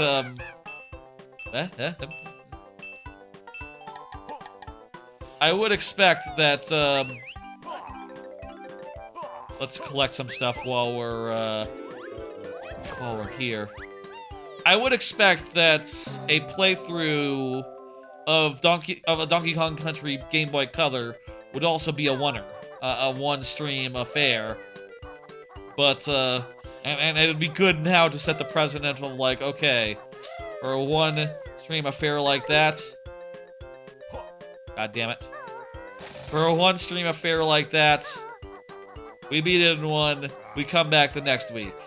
You know, that's, you know, we don't get a break just that easily. I feel like we gotta be in it for, like, 2 weeks before we, like, you know, give it a rest. I do like taking the week off, though, from the Tuesday stream. Though, oftentimes, I take that opportunity and I just go like, okay, let's do a Sunday stream. Let's do a Thursday stream. Let's do another stream. Oh, god damn it. Oftentimes, I'm turning around and going like, okay, let's do another stream. That sounds fun. That sounds good. And using that time to, like, mix it up a little bit. Which is fun. But, you know, I do feel like sometimes a good break is just the best possible thing for the mental health. And also for, like, all the fucking side efforts that I'm working on, right? Like, you know, we'll talk about it. There's a card for it later, but, like, fuck. This is a challenging thing. There is, like, a good amount of, like, Twitch clippery that I like to do, and I mean to do, and, you know, catching up on, like, I'm like a year behind, catching up on that much. I mean, I don't know if I'm, like, a year behind exactly. I should probably check, like, how many streams behind I am. Actually, I kind of know, because I know how many highlights I still have saved. And there's probably like 100 of them. I stream like twice a week. It's probably like a year behind. But also, I probably like made up for like... I've probably gotten through like 5 or 6 months over the last year and a half. I would like to catch up and, you know... Taking some extra time helps with that. Some extra time not doing streams. Also, if I don't do a stream, that means I'm not making more work for myself. But then again, I like streaming, so, you know, I guess I make a little work for myself, so what? You know? So what? Big deal, right? Like, it's cool. We're about 2 hours into the stream. It's too soon to stop. I feel like right now, we gotta go the distance. We gotta, like, go right on to the end from here. We gotta do it in one. And I would hazard a guess and say, like, you know, if we did stop now, I feel like we'd probably be looking at 2 hours for the next stream. But, like, even worst case, let's say this level's, like, really slow. Let's say that the Spiral Mountain, Spiral Rise tomfoolery adds some extra time. Oh, hey, a minigame. Oh, boy. Okay, I'll do that. I think this is actually a minigame that's in the world. Oh, no. Well, it is and it isn't. This is not how egg aiming works traditionally. I'm pushing the D-pad in a direction, turn, and then hitting B to fire. That's an interesting minigame. I mean, I like how it uses the moves that you have elsewhere in the game. It's a little less bespoke. And, my god, does a minigame being less bespoke make it better? What the fuck, I ran out of time?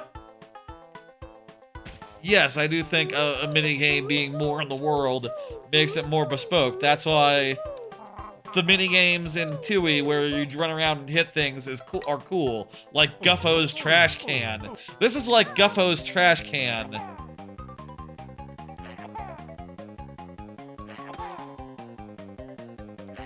This is a Guffo's situation. And I think that's good. Guffo equals good.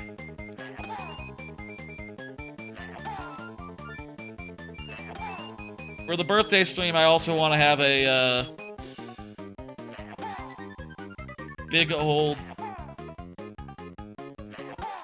Finished it! Whoop! There we go. Yes.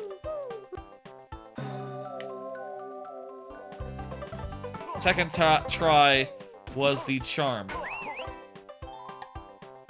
Oh, fuck.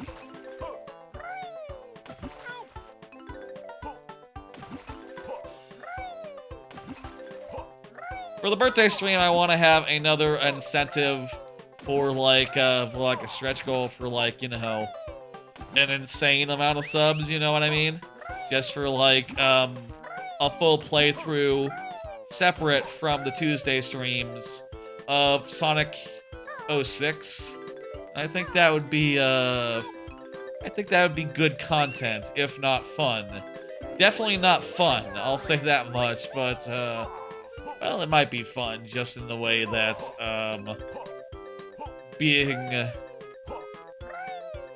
playing a bad game can be fun in ways, you know, but we'll see about that.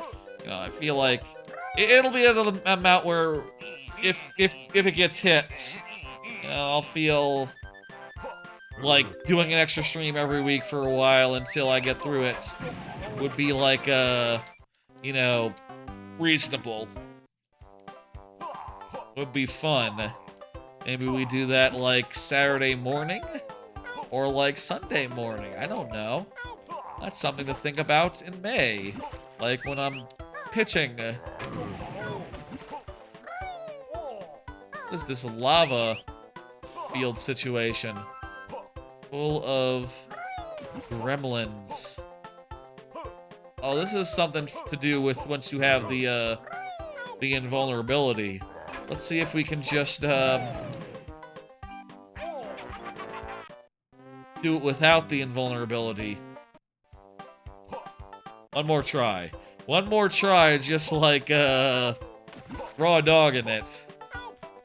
Let's raw dog one more time, and then we'll go to Spiller's Harbor, where we'll probably get one or both of the abilities that involve pads. Second try. Fuck. I guess we're on third try? Okay, you can't do like a Donkey Kong Country roll and do like a mid-air jump out of it in this one. Can you do that in original Banjo and Banjo-Tooie?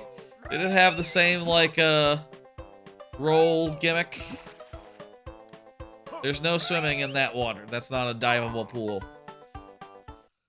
Spiller's Harbor, let's go. Spiller's Harbor, let's go. It's, this is a great level. This level, if I'm being honest, this level might be the best level of the game here, of Banjo-Kazooie Grunty's Revenge. It is a harbor that is, like, grimy and stuff. I feel like there's some, like, London vibes? Or, like, Liverpool, something like that. I don't know. Is Liverpool... I feel like when I say the words Liverpool, I picture, as someone who is, like, American and doesn't know Liverpool, never been, like, I gotta imagine I will never be to Liverpool. When I imagine Liverpool, I imagine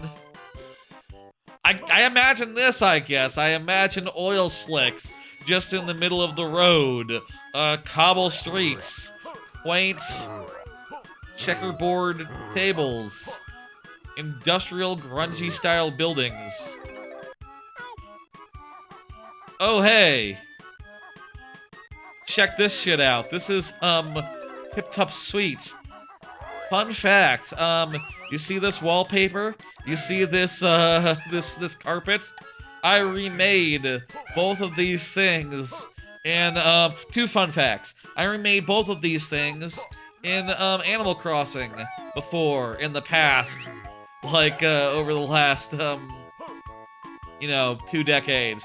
The other fun fact I have for you is that it has been said, and I'm not sure if this is fandom or if this is official, but it has been said that this is where Tip Top was conceived. I'm not sure if that's a fandom joke, or if that's a real thing that Lay Loveday said once. I wouldn't put it past Lay Loveday. That's, I'm pretty sure that's the kind of thing he would absolutely say. Whilst answering people's questions. Which is a thing that Rare used to do on their website back in the day. And Lay Loveday was the one who did it. What do we need to do for this person?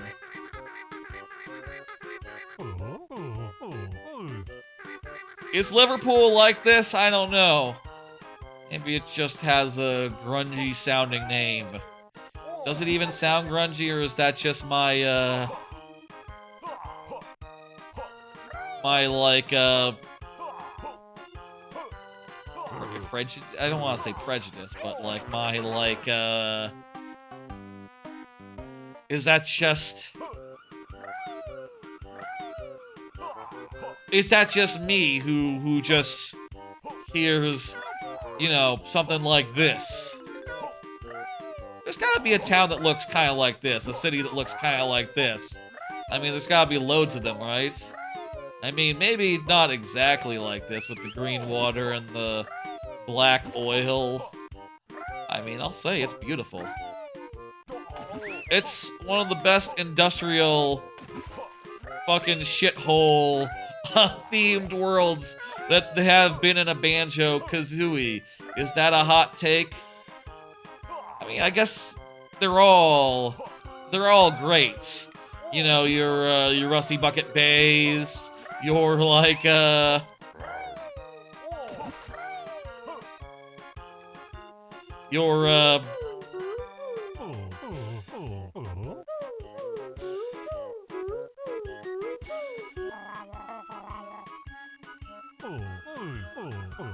oh, we did get an ice cream, and that we were able to deliver it to this little squid guy. Kinda looks like the squid from Donkey Kong Country 3 GBA. A little bit of crossover.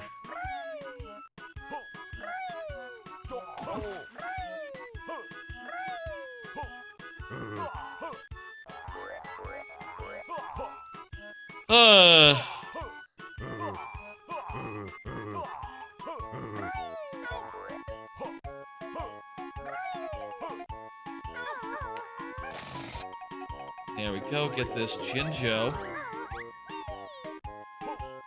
I guess they're all great, you know, I mean, probably a lot of people would say, like, okay, well, yes, this is probably better than Grunty Industries, let's say. But I don't know, man. It's cool. It has, like, a beach. It has, like, a more granite-style harbor. It has, like, a city.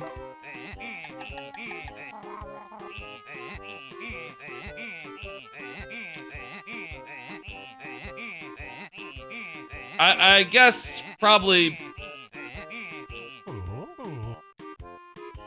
Hey. There's the Wonder Wing, so we have that now. Dirtiest UK cities. The AI overview. Okay, let's look at tariff.com, I guess. What the fuck? Let's not look at the fucking AI overview. Well, these are all cities I've never heard about. Worsley. I would believe that Worsley is worse than, like, Worsley is worse than some other places.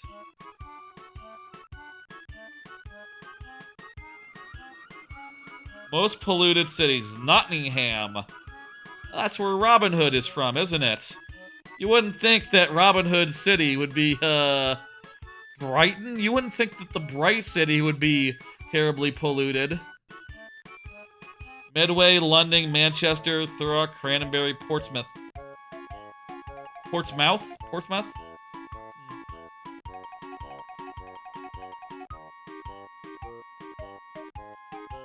It's probably mostly just like London, right? Oh, this one, Threads, has Glasgow, Liverpool, Birmingham, Manchester in the top, like, top 5, so... You know what? Not a bad, I mean, it is a bad connotation, but, like, maybe not, like, unearned. Open a pack? Oh, okay, let's do that real fast. Yeah, I can do that. I might be able to do that. Give it 1 minute. I have 2 hourglasses, and, I have a 2-hour, 1 minute timer. You have amazing timing, Rock Party. Well, slightly suboptimal timing, perhaps. I mean, I can do a wonder pick to buy time. Bonus pick, bonus pick, bonus pick. Give me that, give me that. I always hope to get the hourglass. I figure eventually I'll get, you know, all the promo copies of whatever. And also, I already have, like, non-promo copies of, like, this Manapy, I think, unless it's different. Any EXs that I need?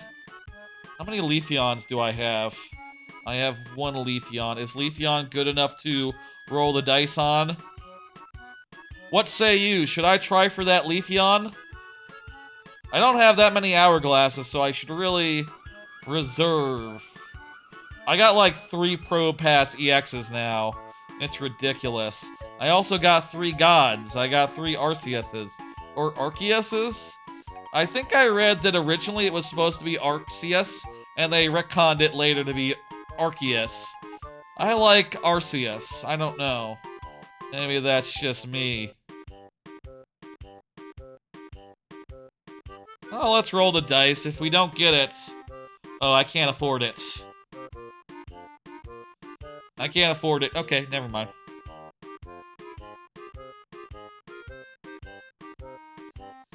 And now we can open that pack. Let's open that pack.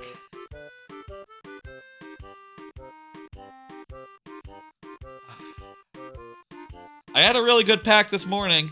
Got like 2 EXs in 1 pack. Was magnificent. Was great. Neither of them actually were ones that I needed. But like the second one, the first one was like 2-3 stars. So, you know, it was a third copy of God. And the best copy of God. All basic. Nothing.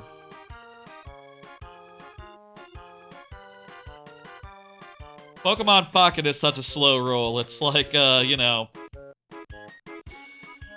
you know, it's like whenever you get a new pack, it's like, okay, well, I don't have enough to actually play with the new cards yet. And then once you do, it's like, okay, well, the next pack is about to roll out, so, you know, it's time to move on. And once you do, it's like a month after the shit was released, and you're like, okay, you know, not only, hey, there's a cow. Isn't that like a thing that they did, like, cameos? They put, like, cows in a lot of their GBA games, Rare did. I think I heard that was, like, a thing that they did.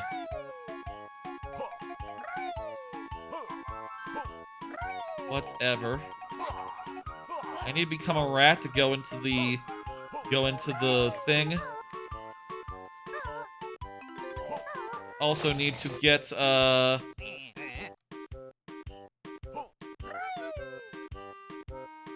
I need to get the move to use a spring jump, so I guess let's come back here once we've learned that.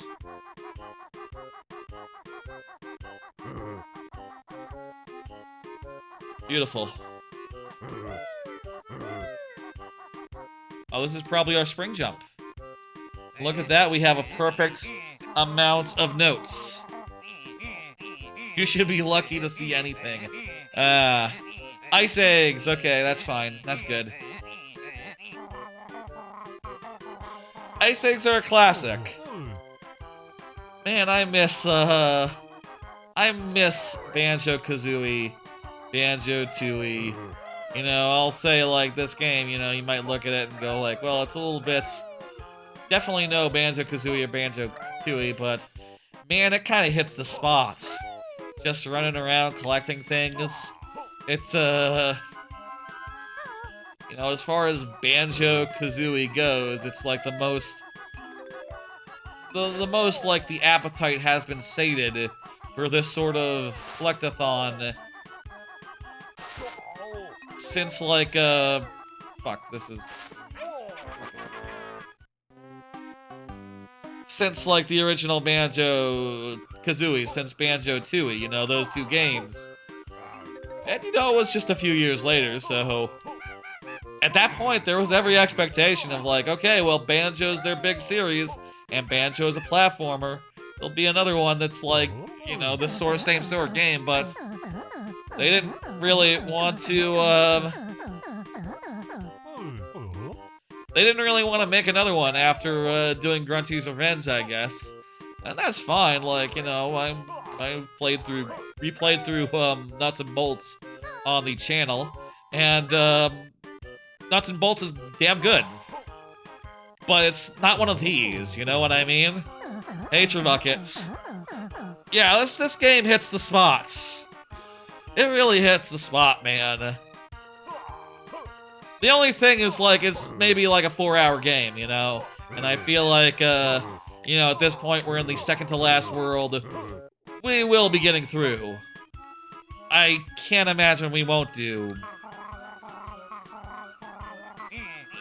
And we're like 2.5 hours in. Hey, we got the shock jump. Perfect. Shock spring jump. That's Baza. He's like the Abe Simpson of the Bottles family. Does that make jam jars? Did you play Tooie, Trebuckets? Does that make jam jars from Banjo-Tooie into the Unky Herb? If the metaphor were to be extended. Hey, I've been watching The Simpsons. I've been rewatching The Simpsons, going through that whole thing. Haven't played Tooie yet. There's a mole called Jam Jars in there. You'll meet him. He's cool. I'm curious how you take the Tooie. It's a very different game from, in a lot of ways, it's a very similar game. In a lot of other ways, it's a very different game from the first one. It's a lot less, like, linear. And a lot more of a, you have to run around and... You know, you can't really do it all in one go.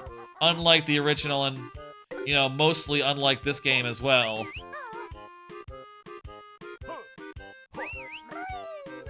Though, some backtracking, I think, will be required for this one, for what it's worth. We left a Jiggy in the bog world. You expect it to be a longer game than Kazooie. Really enjoyed how streamlined it is. Yes, it's longer, and the way it does that is it kind of makes you, like, you know, do things in multiple segments, you know, it makes you like, okay, you know, there's a lot more cases where you need to backtrack due to moves, which, you know, some people really struggle with. It also, you know, sometimes can be hard to know, like, what it is you have to do. You know, you have to pay attention. Or use a player's guide, which is probably what I really did back in the day. You know, you have to be able to look at that and go like, okay, well, where are we going? This is the Seaman's Lodge.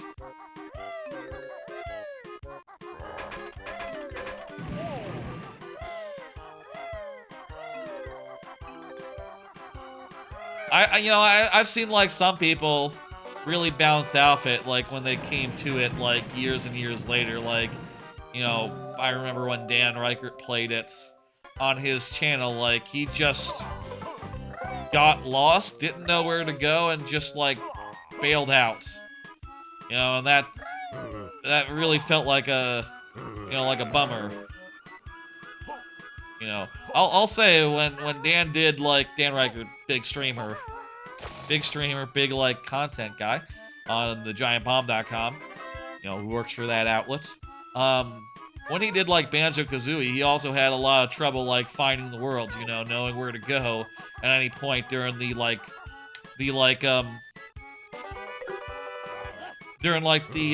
Grunty's,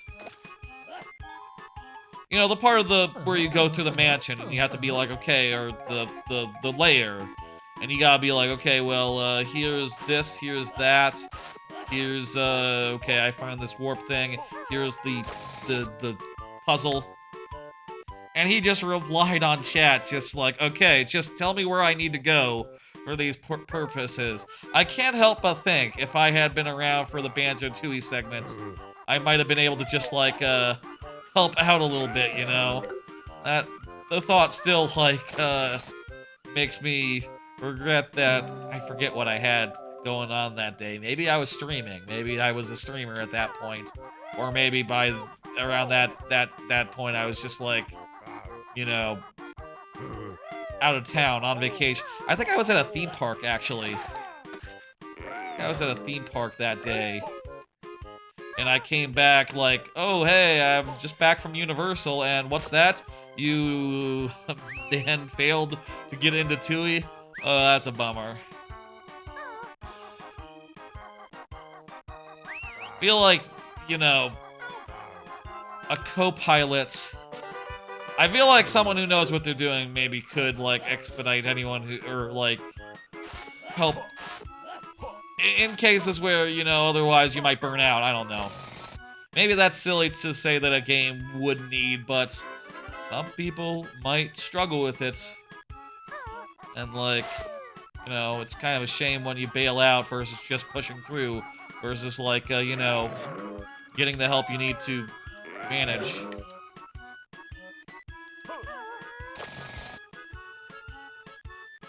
I hope you like it. I love it. I swear there was some game that I recommend. God damn it. Long segment to have to redo from the start. Whatever. We're, like, making amazing time. God, I remember some game I recommended to a friend. I remember what game it was. I once recommended to a friend, like, you know what game I love? And, you know, maybe once I say what game I'm gonna say, you'll go like, ah, that makes sense. That they would walk away kind of disappointed. I was like, you know, I kind of really like Yoshi's Story. I really like Yoshi's Story. And they got into it. It's like, what the fuck is this shit? My god, it's just, you eat fruits and there's kind of nothing to it. You gotta make a challenge of it. You gotta eat the melons only. And then once you give up on that, like, after, you know, you got most of them, and just go like, okay, well, as many as you can do. You're gonna play it sometime. You got a few games on the backlist list you're going through, such as Donkey Kong 94. Oh yeah, I'm playing that as well. That's playing a little bit of that, a little bit of Picross. Acorn. Playing a little bit of that, a little bit of Picross. Those are good games as well. God damn it. Quality shit. Playing Picross 2.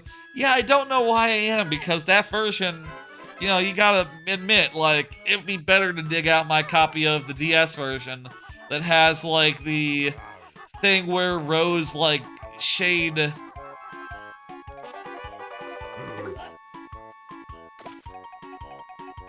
have, like, the thing where Rose, like, where Rose get, like, colored differently based on, like, what's it, Rose sort of get grayed out as you put in your solution. And it's clear, like, okay, yeah, you got two, you got two. You got one there, perfect. It's fine, but, like, maybe I should go back, I should dig out my DS, my 3DS. I mean, I don't know, like, how much of a charge that old thing can really hold. I think this shit respawns. No wonder we're having so much trouble with it.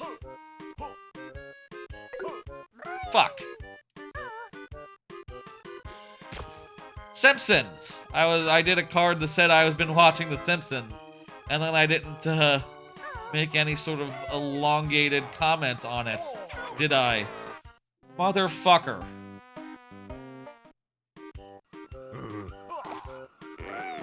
Roll. We need to do a roll to get through. Been rewatching The Simpsons. That's been fantastic. As far as where I'm at currently, middle of season 6, I think. I just watched And Maggie Makes 3. That's the episode I watched right before this stream. Which honestly I was expecting to have like more of a conclusion to. You know, it has that wonderful moment, you're here forever. But I thought that... I guess I confused it into my head with the episode where he becomes, like, head of... the backstory episode where how Homer became, like, the safety inspector guy thing. I guess I confused it with that episode in my head, but... that's a goddamn good episode with the, I mean, I'll say, like, I've watched a lot of goddamn good episodes in the last couple days, you know? Like, also right before the stream, I watched the Stonecutters episode, which... that's one of the... gotta be, like, up there, right? My fucking god.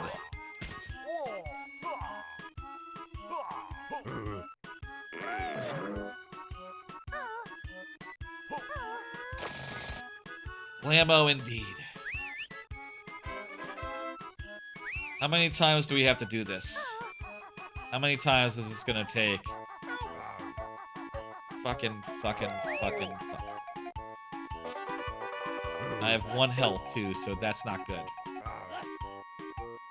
It's not good in the least. I guess those, like, gold feather nests are replenishing my shit, so that's nice. A lot of goddamn good episodes. My favorite episodes. I love the one where Bart saw too much. The one where he plays hooky. And, you know, you got a lot of iconic moments. I've been seeing a lot of iconic moments in a lot of episodes. You know, a lot of fucking fantastic episodes. God damn it! Like, one I think about... One I can mention is,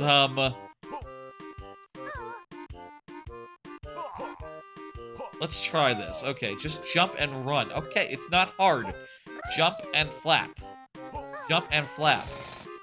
One fantastic one would be the one where he plays hooky. I love that whole sequence. There's the part where Skinner says, like, you know, that iconic moment where Skinner says, like, am I so out of touch?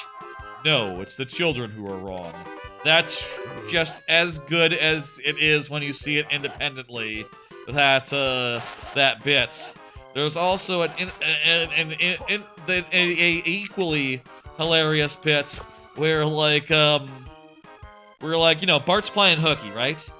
Is it bad form to give away the jokes in a Simpsons episode? That's probably fine. There's a great part where Bart runs into Homer, and while Bart's playing hooky, and both of them go like, oh, and duck behind a thing, and it goes to Bart, and Bart says like, I can't let Dad see me playing hooky, and it cuts to Homer, and he says like, I can't let the boys see me skipping work, and then they both like mess up their hair, make a fake mustache, and go like, top of the morning to you, as they walk past each other, and go, sucker, after they get past. Like father, like son. It's cock. That bit is amazing. Yes, I can't believe that bit is not more talked about. There's a lot of bits where it's weird that it's not talked about more.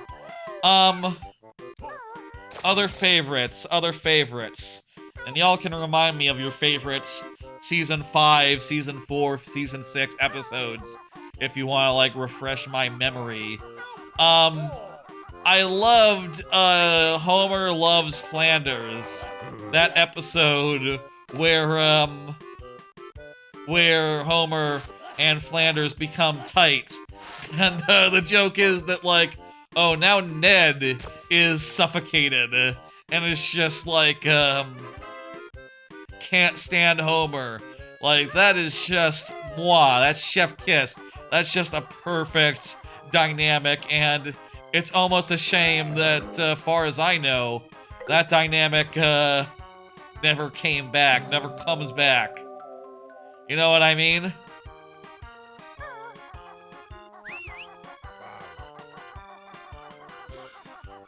Like, it's such a funny bit. Like, him just being, like, insufferable, and, yes, we finally got it! That was the second Jiggy in this world?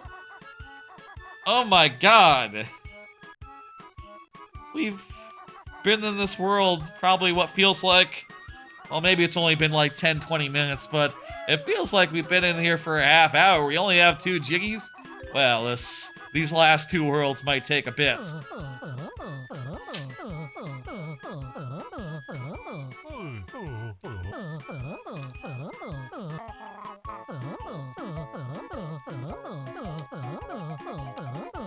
Yes. It's a minigame. It's a minigame. It's very self-explanatory. Listen, Mr. Rat, I don't need an explanation for this. They're boost pads, oil slicks. I know that boost pads are good. I know oil slicks are bad. I've played Mario Kart. See? I played Mario Kart. I know what to do. Please don't make me have to do this, like, multiple times, though. Please, please, please.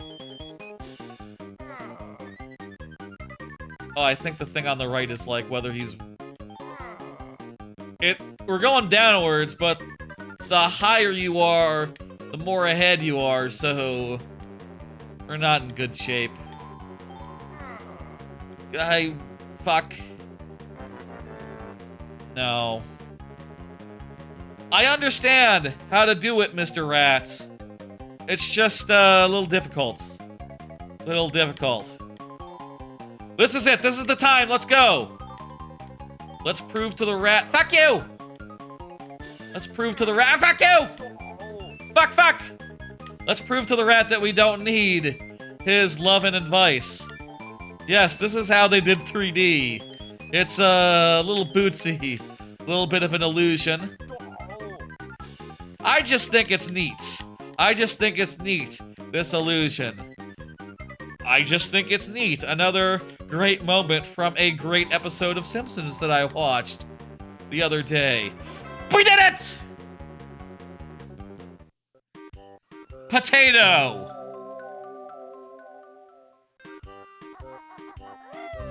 That's what the scene where I just think it's neat is from, or about. You know, people know The Simpsons. I don't need to explain the context of potato. I probably do.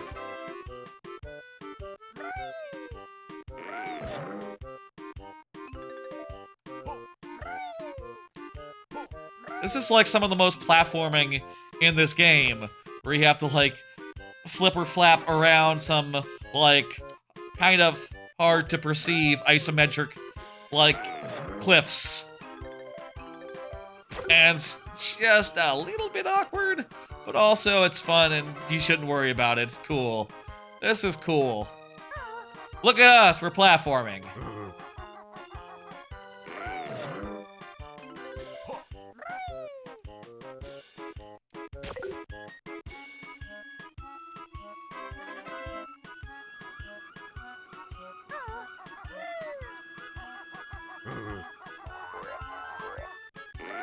And also there's a bit of a race, which, oh fuck me. Right after the other Jiggy that was also a race, there's another race.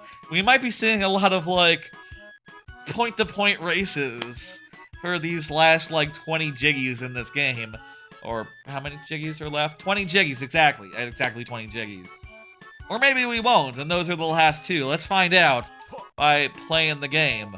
At least we're able to do that one in one, rather than in 20 tries. Let me see something real fast. Let me open up,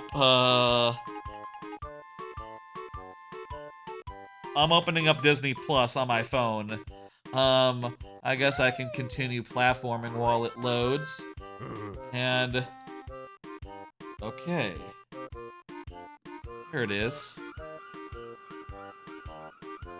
You can see I use the, old man from Up as my avatar. Let me look and see what episodes were good. Bart of Darkness was fun. Lisa's Rival, that's a good one. I skipped the clip show. Itchy and Scratchy Land, very fun. Sideshow Bob Roberts, that was a killer one. That's fucking great. Bart's Girlfriend. Homer Badman, that's okay. That was pretty good. Grandpa versus Sexual Inadequacy. Fear of Flying gotta be one of the best, like, Marge episodes up to this point in the show. Fear of Flying. And then, yeah, Homer the Great, Maggie Makes 3, two absolute classics. Lisa on Ice. Yeah, that was fun.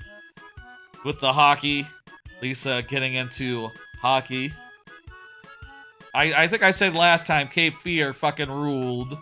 And it does. You know, people don't talk about the character from Marge on the Lamb, and also a couple earlier episodes. Like, this lady here, she's not in Hit and Run. She'd actually be kind of perfect for Hit and Run, considering, like, she is one of the characters who would hit and run. I don't think she's one of the more obscure characters who's like recurring, maybe. I don't know. She didn't become as big as like some of the other ones. Bart Gets Famous. Bart Gets Famous is like an all-timer. I fucking loved Bart Gets Famous. I'll say, I have like, you know, in addition to watching Succession with the family, I did put on The Simpsons while I was there last weekend, and also my nephew was there, my 1-year-old nephew, and during The Simpsons, I was pointing at the screen and going like, Homer, can you say Homer? He hasn't said his first words yet. I think it would be very funny if his first words were Homer, or Bart, or Lisa. Can you say Homer? He'll get it. He'll understand that TV is very important eventually. Bart Gets Famous is an extremely good one to watch with the folks.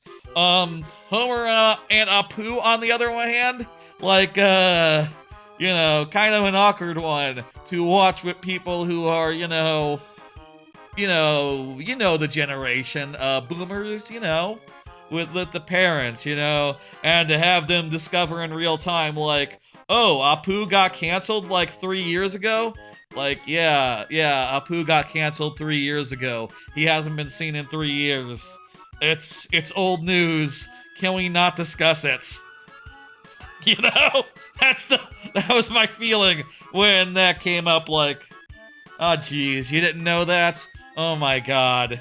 This is gonna be a a thing to talk about. The Boy Who Knew Too Much, that was fucking good. That one's okay. Secrets of a Successful Marriage, real good as well. Bart Gets an Elephant. Bart Has an Elephant has some all-time good shits. Like, the RNC and DNC gags are from that episode. Season 5, 6, 4. Some fucking amazing seasons. Okay, I'm gonna put down the phone and play the game now.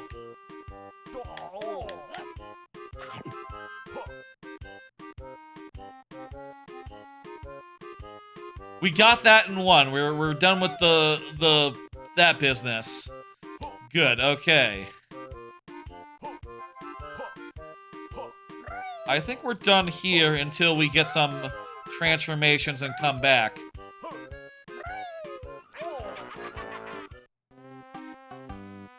Some people are just, you know, jerks.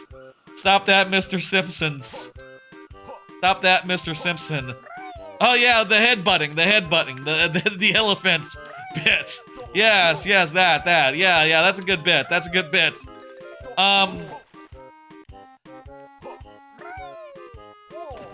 One scene I don't know from, like, the Hooky episode that I don't know why isn't bigger than it is I like the French chef as well from that episode. His comical pratfalling was very funny to me. One thing that I was kind of surprised about, I mean, I guess there's tons of visual gags in, like, every episode all over the place, but one particular visual gag that I was really whelmed by was the one where, like, Skinner, like, walks through a river, Terminator style. That was very funny as a visual gag.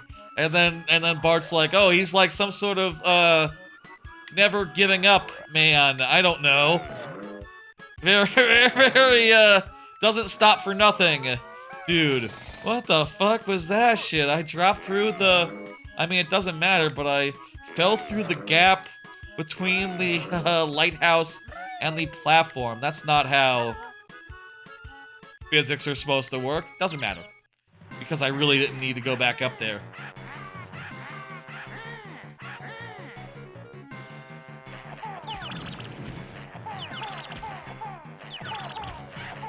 Are you ready for more Bleak's House, but not as good? Bleak's House DKC 3? They really... I mean, I say they really love Bleak's House. I say that, but they took the existing Bleak's... the Target Fire minigame out of Donkey Kong Country 3 on GBA for some reason. Getting some Yoshi's Island vibes from this boss fight? Oh, I can see that. Yeah, like the final boss fight where you fight Bowser. Or Baby... Do you call that Baby Bowser, or do you call that just Bowser? It is just Bowser, but it is Bowser as a baby.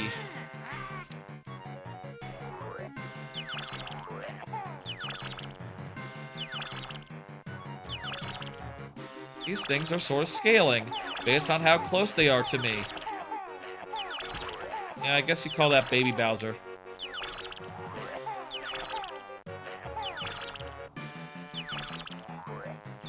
Some Abe Simpson stuff is just, always a classic. You know, like, I can't wait for the scene where, like, I also kind of really like the young, the flashback stuff that, like, establishes, like, young Homer. Like, you know, I feel like eventually they must get to the point where the flashback stuff is just kind of pathetic, and you see it like, my god, you're just treading on the classics now. But like in the golden age, like so much of that just like fleshes out the family and, like, you know, the heart of Homer, right?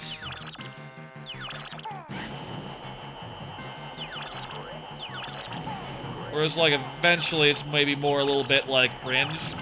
A little bit more like, oh, you know... Like, probably the last reveal they get to do, as far as the stuff in the past goes, is... Apparently, this is Season 10. I looked it up, like, when does this happen? Because I was curious. It hasn't happened yet. When does, like... Homer J. Simpson, when does it reveal... God damn it. When do they reveal, like, where Homer's name comes from? Like, what does the J stand for? That's Season 10. That's probably, like, the last... really good flashback. I guess, I don't know. I'm curious with Maggie. My thought right now is like, man, it must suck to be a regular on a show, but you're kind of stuck as a baby because time never goes forward, you know? You will always be a baby, and it's not like you're Stewie, you know? Stewie has a personality. You know, like, if you know, he doesn't have to grow up to become a person. Though, I guess I will say... That's a good question. Does Family Guy ever mess with that sort of stuff? And, like, show an adult Stewie? It'd be interesting if, like, adult Stewie was just not evil. You know what I mean? Like, just a normal, well-adjusted dude who completely forgot about his, like, you know, megalomaniacal infancy. Maybe it's like a Rugrats situation, you know, maybe just,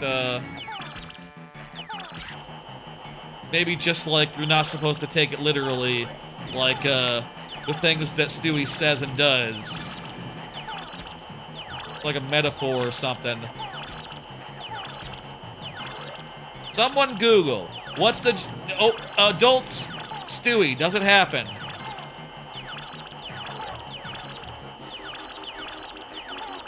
A time-traveling Stewie has happened before, and, adults and baby Stewie thought that, adult Stewie was his dad, his real dad.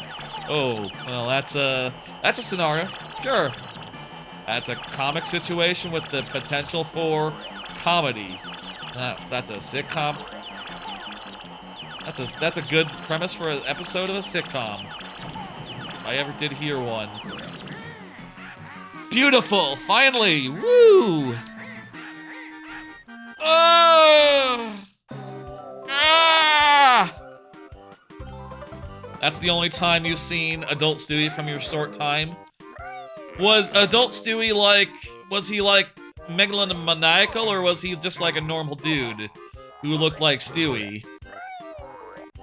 What was his deal?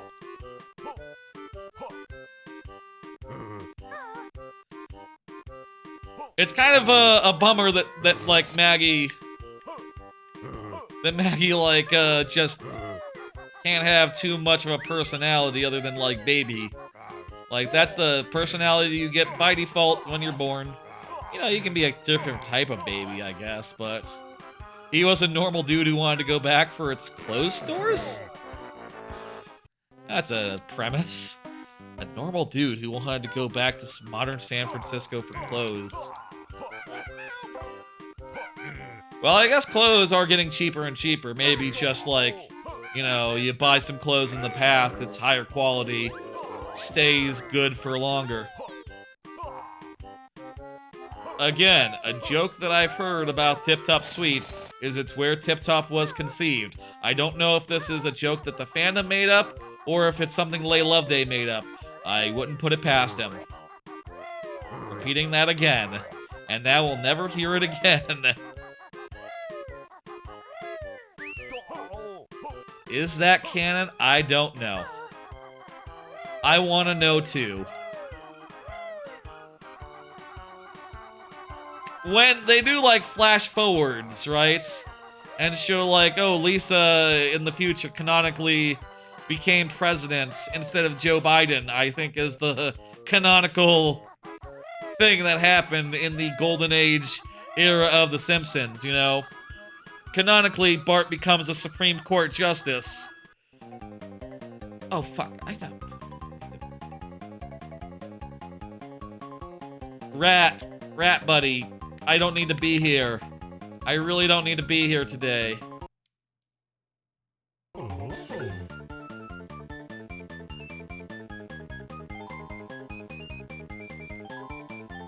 God damn it, this is pointless. Oh well, at least it doesn't matter if we win or lose now. I imagine in, like, one of those episodes, you must see an adult Maggie, right? One of the good ones? And then, like, what's her character? Is she just, like, a smaller, Lisa? It'd be cool if she was a troublemaker, but she's probably just, like, a smaller Lisa.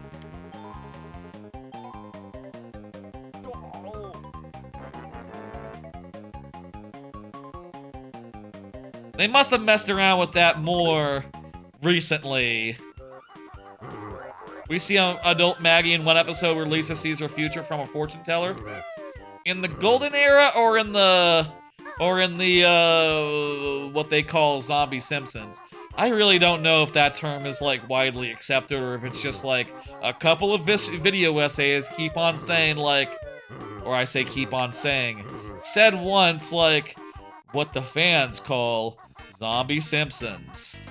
Like, one really good video essay by, like, the robot wolf guy or whatever his name is. And, like, that's just canon now. That, you know, it's called Zombie Simpsons. Zombie Simpsons. Why did it keep going when it could have just ended? Cash. Money. Hell, even, like, Futurama keeps on going, and, you know, people sometimes say, like, oh, that's different. We want it to come back. I'm kind of the mind that modern Simpsons, or modern Futurama, is a bit of a zombie situation. But, like, you know, here's the great thing about Octopus. You ready? The octopus can swim in gunk. So, and also shoot, water balls. So all these parts that we previously couldn't, like, access, we can now. Lisa's wedding? Wait, who the fuck does Lisa get married to? Don't tell me it's like, fucking... What the fuck is the boy called? Also, you can jump big out of the water. That's a cool feature for a form to have. A big, giant, massive leap out of the water. That's a thing you know, in Mario Maker, when I make a level, right, it's always a mucky passage. It's always a perennial problem with water levels, getting out of the water in interesting ways. And, like, you know, one of the ways that I like is to... One of the ways that I came up with a couple times, or, you know, some levels, is that, bouncing you out of the water, or having, like, a tire so you can just bounce real high, immediately right the fuck out of the water. And this is kind of similar to that.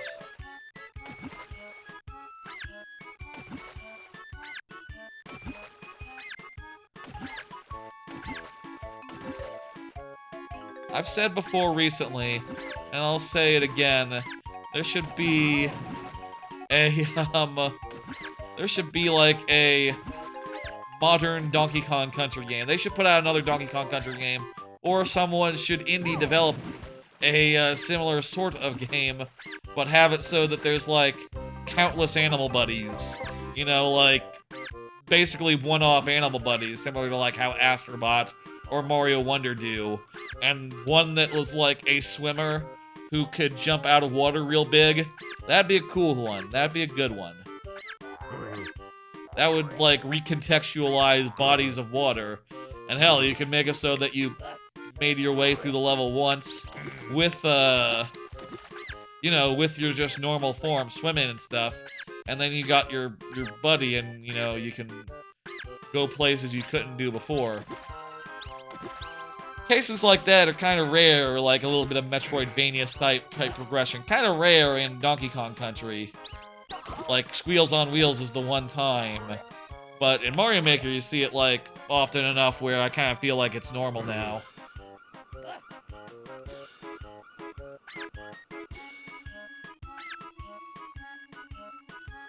How are we doing now? Where are we at? 7. One of those, yeah, we're doing good. We're doing fine. I would say right now we're on track to finish maybe around the 4-hour mark, based on just the time, that it is. Not counting the time it took to start up the stream and to, like, spin the wheel. Probably more like, yeah, 4 hours on the mark. Where the fuck do you get over there? On the dot, you know. You think a rat can get under there? I bet a rat can get under there. Before we get rid of the squid, we probably should, I bet there's one more swim we can do. You know, there's the water in the beach area. We need to go down to the beach. The Bilge Haven, as it's called. And do some stuff over here. It's fine, it's cool. It's really nice this game just spawns you at the start of rooms, rather than just taking you back to, like, the start of the world, or, you know... like a motorcycle or something outside. Really loud car. It's 11 p.m. I mean, I guess cars are the volume that they are. Oh, there's nothing here.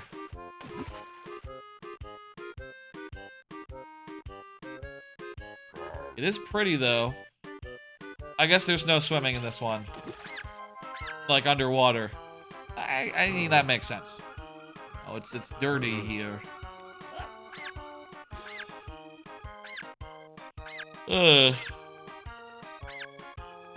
Let's go rat mode and do some rat stuff.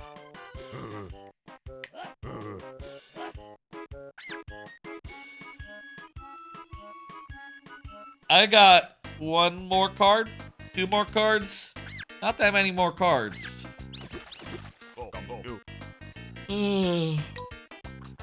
Let me see, let me check my notes as far as, like, what cards do I have.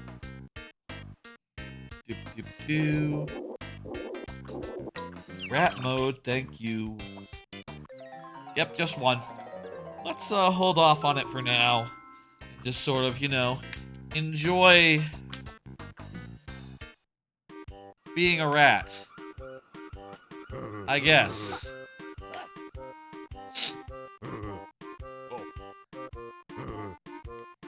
What else is going on these days? What else is new?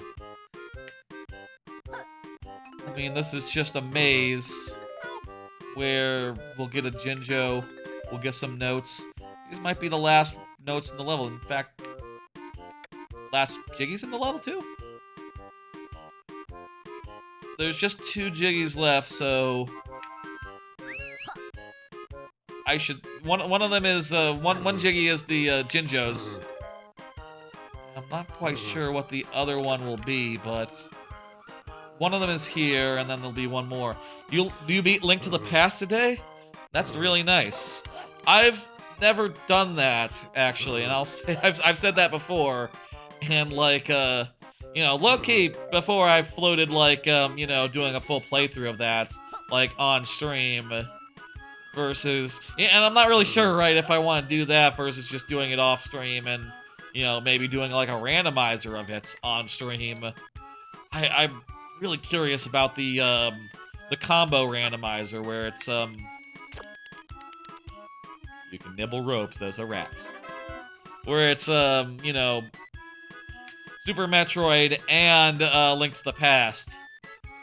But I've kind of always gotten a little bit lost whenever I played it, you know, a little bit like... I'll say I booted up Link to the Past before. I booted up Link to the Past before and just felt like I don't know where to go. I'm at the church. I'm at the church. I got the sword, or I don't have the sword, I don't know. And I've been a little bit lost. I've considered, like, just having a stream where it's like, okay, guide me. Tell me where I need to go. Where do I need to go, Link to the Past style? You know, just give me hints. Just tell me, like, the dungeon's over there. Thank you. I did play a good portion of it once. Back on the GBA, I had the GBA version. I actually didn't have the GBA version. I rented the GBA version. And I got to Turtle Rock, or couldn't find Turtle Rock, I forget which. And the rental ended, and you know, that's as far as I've ever gotten in Link to the Past. That far. I love Link Between Worlds, I'll say, and I've done that on stream. Normal style. And also I've beaten Four Swords Adventures, which I tried to do on stream, like, early in my streaming, early in me streaming games. And it's so early I don't know that it was archived even. And sort of got really lost in the second, one of the earlier levels, and ended up just taking Audible and going like, okay, I gotta do something else. I gotta play something I know where to go in. You used a guide, you got lost too? Gotcha. That's just what I should do. I should just hold up a guide. I mean, maybe I could just use a tracker, like a randomizer tracker, and that would low-key tell me, like, with the items that I have vanilla style, where I can go. And coincidentally, the places I can go are likely to be the actual vanilla places where you were meant to go, right? That's a thought that has occurred to me. That also might be way too much fucking work. You know, that'd be like, you gotta imagine, I'm probably gonna be playing this whilst looking at my, watching The Simpsons, right? If I do this, unless I do it on stream. And, like, having a tracker up at all times, that seems like, you know, another thing. Probably just better to have thing on my phone. I don't know. You know, the Gamer, or Game Nexus, or whatever the FAQ sites these days. The FAQ site of choice. There's like 2 of them, right? There's like the Gamer or Game Nexus or something or other. No, Game Nexus is for mods. It's gotta be the Gamer. Or a third thing. I can't remember. What the fuck is that site that has pretty decent FAQs that's not GameFAQs or IGN? You know what's weird? When you search for FAQs nowadays, it doesn't give you GameFAQs. You'd think that'd be higher in the search results. Oh geez, maybe that's just like something that GameFAQs is just they, like, you know, sopping up sweat of brow, going like, oh man, we're cooked, we're hosed. Like, SEO just hates us. Why? Why though? We have the best, like, you know, most thorough, most, like, up-to-date. I say most up-to-date.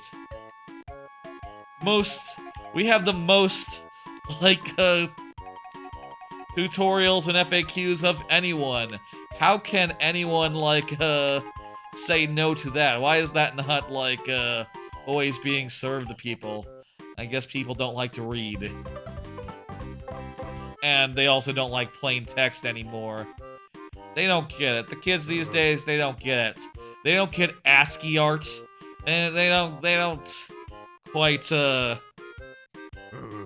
know, it just, doesn't translate. I don't know. Okay, that's the second to last. Mouse Banjo is pretty cute. Yes, it is. It's a good form. They have some good sprites in this game. Good animation work. Whole 9. Okay, what the fuck? Where the hell is the last Jiggy? I'm assuming that we didn't, like, miss the last Jiggy, the last Jinjo. We need both. I guess now we just look around and try to find it. It's always a second until you get control back for some fucking reason. So there's 2 notes, there's 1 comb, there's 1 honeycomb, 1 Jiggy, and 1 Jinjo. Okay, I'm a little worried about those 2 notes. I guess we don't have to 100% it. We can just get... Maybe we don't have to find every single note. That's not the Banjo-Kazooie way. The Banjo-Kazooie way is you find every note, goddammit. You're right, me. You are right, me. That's a good point, and well made. Oh, right, there's this bit over here. Oh, fuck. We need to be a rat again, because a rat is the only way you're getting through that little gap. Totally forgot about that little gap. That might have everything we need.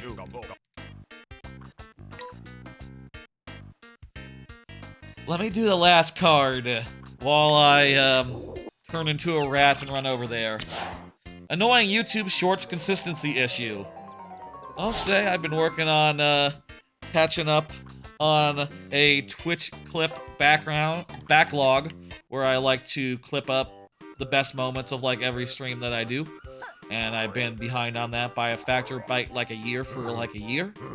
And now recently Twitch just said like, hey, you can only have 100 hours of highlights. So my strategy of saving like 600 hours of highlights and getting to them when I can is hey, we got into here and here's 1 note, 2 note. Perfect. And also a honeycomb and a Jinjo. Holy shit. This little fucking area has like everything we need. If it just has a Jiggy, then we'd be done. I don't think it has a Jiggy though. It has nearly everything we need. Nearly everything we were missing. Shit, that's sick. This little area, this little zone, is definitely the most lucrative little zone that we've seen. I don't know if that's true. Might be true.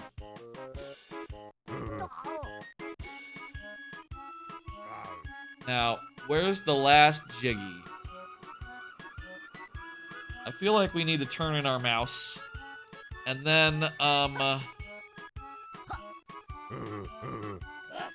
this game could use, like, hints, like Banjo-Tooie has. I honestly don't 100% remember, but also, it is like 4 hours long, I guess. I can't complain that something is just slightly hard to find. Been working on Twitch clips, been working on, like, figuring out, getting that backlog situation solved, and I'll say I've been, like, knocking those out. Like, I did, like, several big, large streams over the weekend, got, like, most of, like, the remaining Mario parties. I did 50 turns of all 8 Mario parties in 2023 for Extra Life, and that was, like, over 25 hours of VODs, like, 28 hours of VODs. Yeah, that's, just have 2 Mario parties left to clip up. That was, like, the point at which I looked at it and went like, oh man, how am I ever gonna catch up on these? These, like, November streams are problematic as far as Twitch clip malarkey goes, and then I got even more behind from there. But nearly got that sorted out, also sorted out a bunch of the oldest viewer level streams that hadn't been clipped up, so now I am, like, really fixed good for, like, Mario Maker shorts for the near future. That's nice. One thing that's, like, a little bit frustrating, though, I noticed, like, very, very recently, like the other day, is this. A small issue where you can see that little red dots.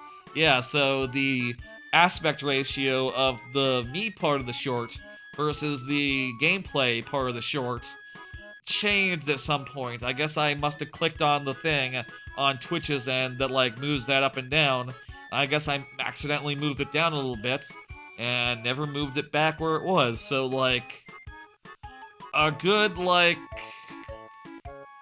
4, 5, 6 different streams all have slightly different aspect ratios than they normally do, which is very annoying to me, and I have corrected it going forward, and, you know, there's a number of clips already, a number of shorts already that have that aspect ratio, including ones that went up yesterday after I found the issue, which kind of leads to what I'm driving at as far as, like, solutions go, which is like, yeah, there's basically none. Even for the ones that I've already exported, like, if I just manually altered them all, I would never be able to get them all 100% correct, so I probably shouldn't just, like, manually fix each and every one of, like, you know, dozens of potential YouTube shorts. I like to just take a shotgun approach to clips, right? Just clip everything, and then export maybe a couple dozen, maybe like a dozen or so per like, stream, tops. And then, like, you know, every day I pick one at random and go like, yeah, that's probably the best one I can post today. That's the one I want to post today. And by that way, the best, like, floats up to the top or whatever. I need to use this, like, invulnerability? Why would I need to use this invulnerability for? Doesn't make sense. I don't know that there's a reason that you're given invulnerability other than this is just where you're tutorialized for it. Because of my shotgun process, there's, like, you know, probably like 100 different Twitch clips that are exported that way over, like, maybe a half dozen to a dozen streams. So that's not good. Oh well, I thought about fixing it, and then I was like, you know, whilst also dealing with, you know, getting my YouTube highlights situation back down to normal in the next, like, month or so, I probably can't also, like, manually fix 100 different YouTube shorts in ways that no one else would possibly perceive anyway, and it took me, like, a week or two to notice anyhow. Like, that's just probably not a high priority, if I'm being honest. Still, it's annoying, and, what are you gonna do? I guess is the long and short there. I have no idea where this fucking Jiggy is. McDrippy, you're done, right? Yeah, McDrippy is done. What about the mama? What about the squid mama? Did we talk to the squid mama yet? There was a whole situation where several kid squids wanted to go back to their squid mama. Have we collected the Jiggy for that? Have we gotten all these squid kids? You know what I think? I think we should go back to being a, I think the solution will be in this form. Squid form, in octopus form. I'm gonna put my headphones back on so I can hear the music. It's nice to take a break.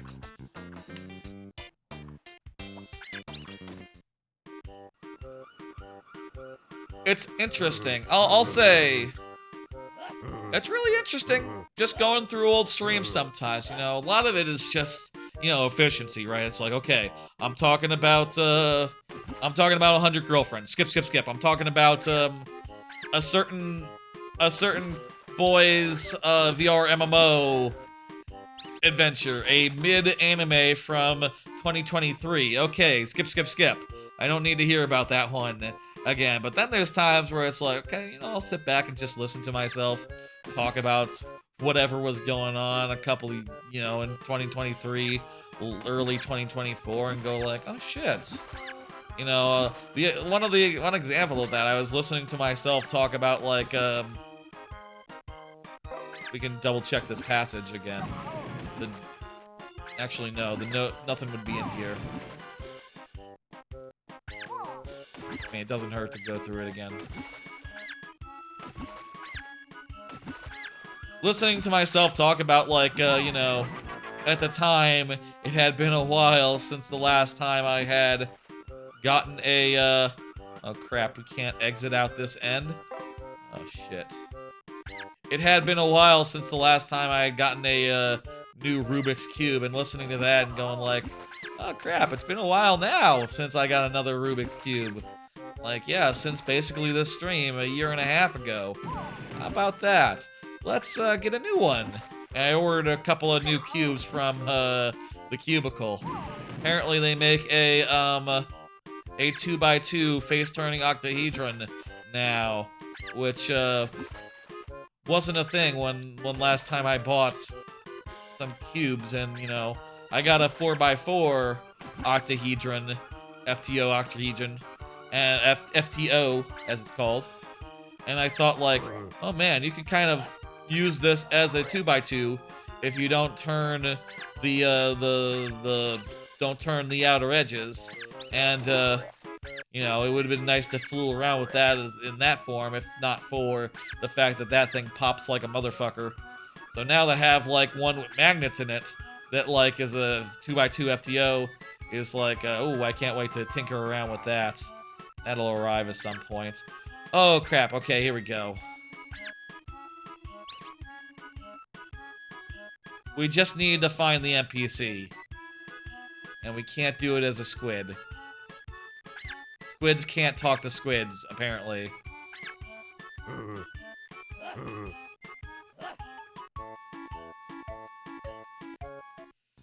I betcha we're done. I betcha... I mean, you think it's rule of 3? It might be rule of 3.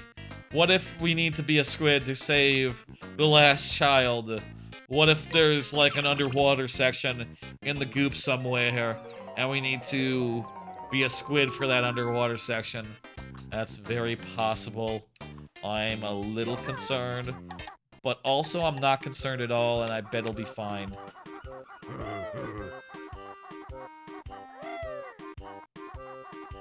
It's interesting to look back and just randomly be like, oh wow, that's last time I got cubes, huh?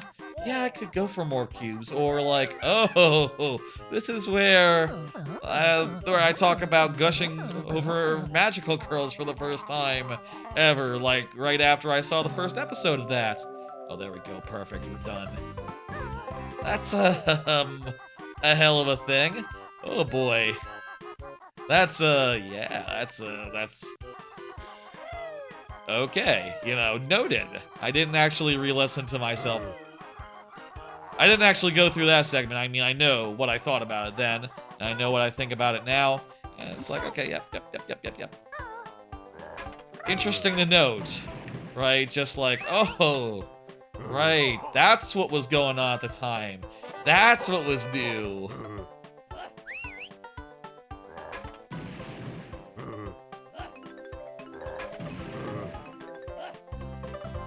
You know, there's a lot of good-ass VODs, you know. There's a lot of... You know, I've made a habit of streaming the first time that I do certain games. And, like, when you get right down to it, that means that, like, I do have, like, my first time with Zelda, you know, Tears of the Kingdom on stream. And I also have, like, you know, on stream, all nice and recorded and such. I also have, like, my first time with Astrobot. That's one I need to clip up, the first Astrobot stream. I clipped up, like, 3 moments from it that were, like, good enough to post immediately, but I also probably want to do, like, the rest of them. I do worry with some cases like that, where it's like, okay, well, this one ended up in the bottom of the pile, and what is it? Oh, the first 6 hours of Metaphor? Yeah, that's, how do I do YouTube shorts of that? Like, a year later. I don't know. They'd be weird ones, maybe. Maybe you don't have to. Maybe don't worry about it. Maybe just, let them be. You know, just leave them alone. Also a possibility. I do believe, one of the last thoughts on shorts, I guess. I do believe, you know, one of the reasons why I go through this process and make this effort is that I do believe that every stream has clippable, memorable moments in them. Moments that aren't ruined by me just talking about The Simpsons, you know, over them. You know, like, the part where I was struggling with that one part might be good, but you gotta have to cut around, like, just unremittent, like, Simpsons talk, you know, where, like, I paper over my frustrations by, like, just, you know, talking about other things. Easier not to be frustrated when you're just, like,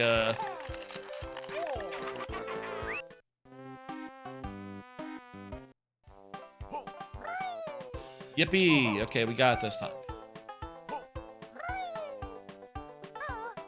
Maybe that could have been good content if I wasn't talking about the nature of content as I was, ice egging. I don't know. We'll never know. Because I said what I said. That's gotta be some sort of record, is what he just said. I'm all out of fucking ice eggs.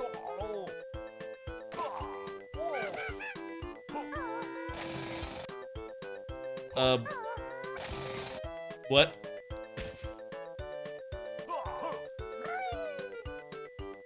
I need more eggs.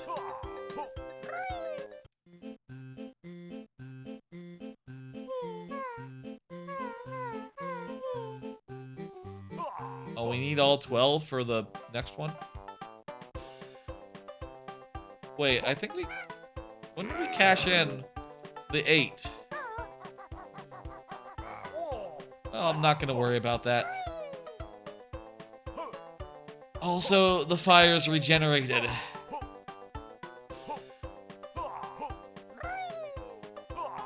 I need ice eggs. I need a lot of them.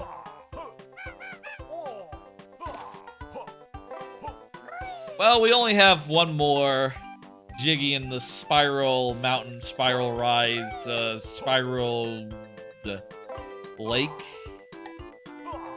area, the overworld, you know? So we just need to do a wrap-up section at the very end after we do the last world, and then we'll fight final boss and we'll be good. What time is it now? 11:30. We're reaching... You know, this wouldn't be a bad time to stop if that didn't just leave one fucking world for next week. You know, that's a silly time to quit. One world away.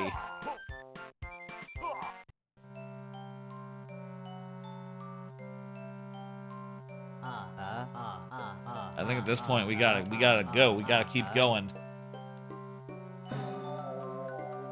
Go the distance. Do it in one. I'd like to do Link to the Past. I'd like to do Link to the Past randomizer. Those are two things I would like to do. I know that I've done Minish Cap randomizer before. What other 2D randomizer, 2D Zelda randomizers are good? 2D Zelda randomizers that are good.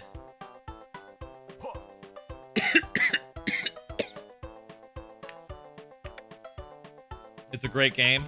It's the third Zelda you've beaten. Damn, that's, you really haven't played that many of them, huh? Oh, wait a minute. What the fuck does that ice thing even do? Because the last Jiggy has to be for the Jinjos here, so... And we already got a Jinjo in that area, so it's gonna be something else, right? And indeed, here's the last Jinjo. So that means that there's the last Jiggy for this area. Alright, so just grab that. on the way later.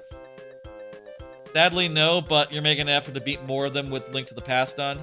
Gotcha. A couple of them are on N64 online. Which ones have you done? Have you done Minish Cap? I feel like Minish Cap was one of them, wasn't it?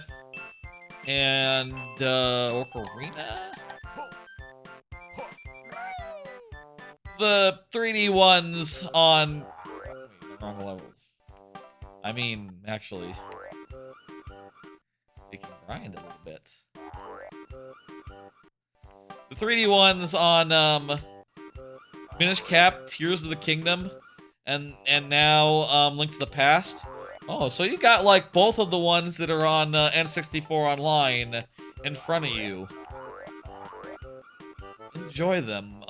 Majora's Mask was my first one, but, you could do Ocarina first if you like.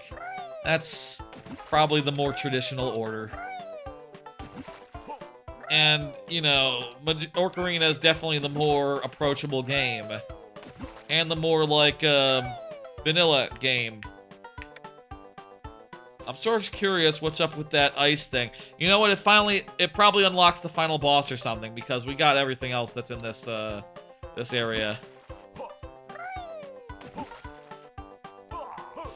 I'd be curious, like, how you would feel about Breath of the Wild going back to that after Tears of the Kingdom.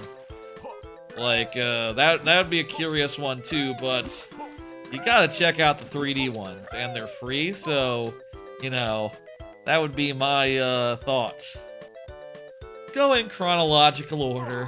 Hopefully by the time that you're ready to go for, and you can see here, apparently, before, there was Gruntilda's, mansion, there was a Jiggy Wiggy, or Ginginate, or what the fuck was that guy's name? King Jingling. There was a Jingling statue. Had it right the first time. No, I didn't. I said Jiggy Wiggy. That's the Jiggy guy. Ah, that just opens the way forward to the final boss temporarily. You might get back into Breath of the Wild, but Ocarina next. Yeah, I'd say Ocarina next would be correct. Yeah, say that'd be the one. Got all the jiggies. We didn't really need to. Whatever. I was in the neighborhood. Even if I was only. Where the hell is the place? It's like over here somewhere. It's somewhere up here in this whole bay area. It's further to the left, I guess. Yeah. Right. Enjoy those. Freezing Furnace. This is the last level of the game. Yetis are tough. Last level of the game. This one sort of has like a, Hailfire Peaks type gimmick, kinda. Insofar as it's like, you know, it's ice, it's the ice world. And also there's a hot area. And also we'll get the fire eggs.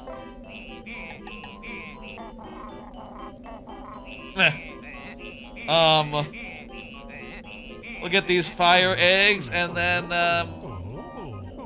you think there are more moves? Like, how many, let me see, how many moves does this level have? 1 out of 1, okay, we're moved up, we're 100% as far as that goes. There are still more, there's still one more transformation to get, but, you know, we're basically, not that this game has like a go mode, really, but we're kind of like in go mode. I'll say one thing that's really neat about this game, just apropos of nothing. I do think it's a good change to make it so that the Wonder Wing is like activated by a pad. Like, that just allows it to be context sensitive and to just be used in like certain puzzles. Like, adding that to the pad repertoire is nice. One thing I always thought was a shame is that I mean, I guess the split up pads are pads, and so are the warp pads, but there's not like any additional moves in Banjo-Tooie that work just like the shock, spring jump, and flying do, you know? You never just take off, or just stand on a pad and hit A and something happens. Except for splitting up, except for warping, except for... That covers it. Those don't count for reasons that make sense in my head.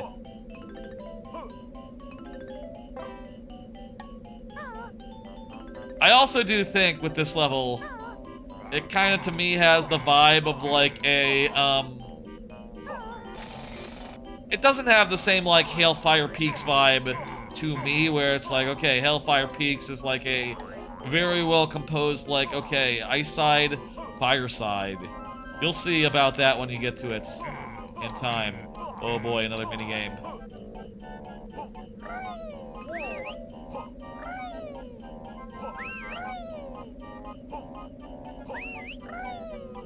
What is this statue? Can I melt with fire? Oh, this is ice, and I can melt it with fire. Okay, cool. That's what that was earlier. The stuff we didn't know what to do with.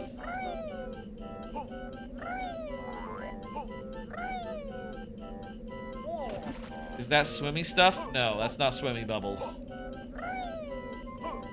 That's just waterfall. The thing I'll say about this level is it's not quite as, like, considered as, like, a Hailfire Peaks, right? Where Hailfire Peaks... Oh boy, minigame.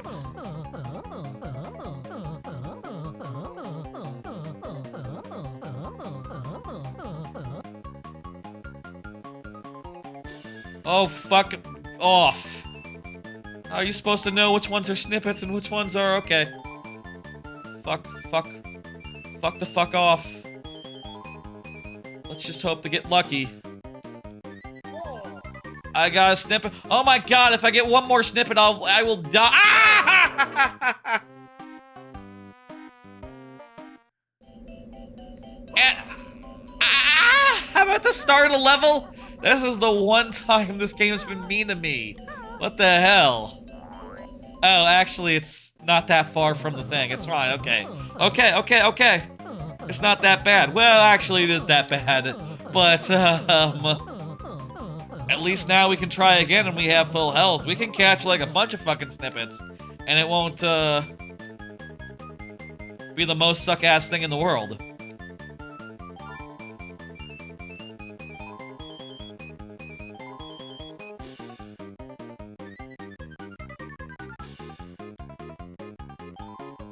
I guess there's things that suck more ass, like, you know, Teslas, things of that nature.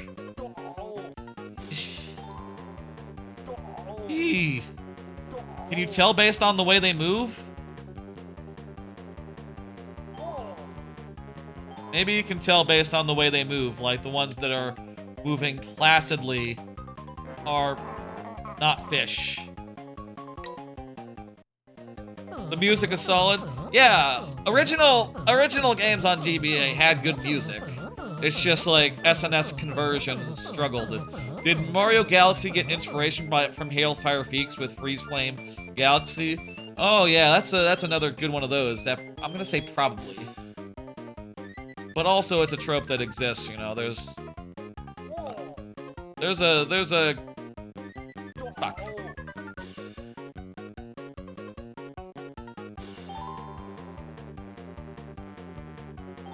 There's a Game Boy.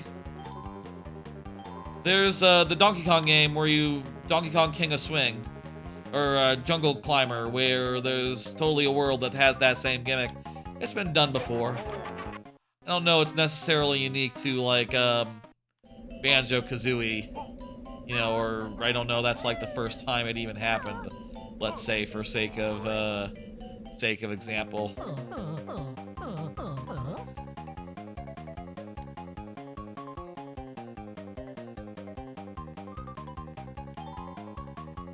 I'll say if I had to guess what happened with this one, I'll just say this.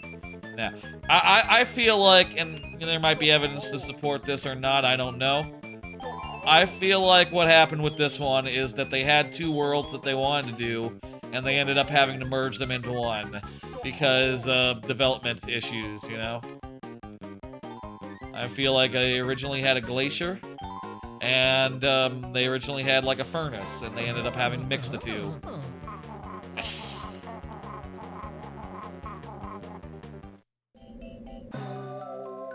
They ended up having to mix the two. And I think what you get as a result is a world that's sort of a half-baked glacier, and also a half-baked furnace.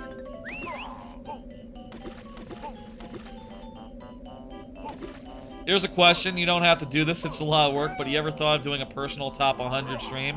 Like what Dan does, yeah? I personally... I like the ambiguity. I like... You know, there is some matter of like, you know, I do have a top 10. I do have a top, like, I have a top 5, for sure, and a top 5 that's a little bit more liquid, or a top 10 that's a little bit more liquid, and then I have, like, a list of the games I love, which kind of makes the list making easy, you know? You say, like, oh, make a list of your top 100. Well, I already have a list of maybe, like, 200 games that are, like, you know, they have S-tier status in my mind, so I just have to take that and whittle it down to 100, and then I would just have to order them, which, you know, I just kind of don't like doing. I don't like saying things like, oh yeah, you know, I'll say all day, like, yeah, you know, and I feel like it is okay to rank things in relation to each other, like, okay, yeah, Sunshine, number 5 Mario game? I saw people doing top 5 Mario games. I think I posted mine, which would be, Odyssey, TTYD, Maker 2, /1. That's 3. I guess I'd put Paper Mario in the list. I feel like I'm forgetting one. I'm forgetting a Mario game. I put Sunshine in the top 5, I think. What Mario game am I forgetting? Other than the ones I listed. And like, yeah, Mario Maker 1 was as good as Mario Maker 2. They're kind of like it's kind of like a Hitman 1, 2, 3 situation to me. Like those, you know, one kind of replaces the other. In my mind, anyway. The 2D games like World 3 and Wonder.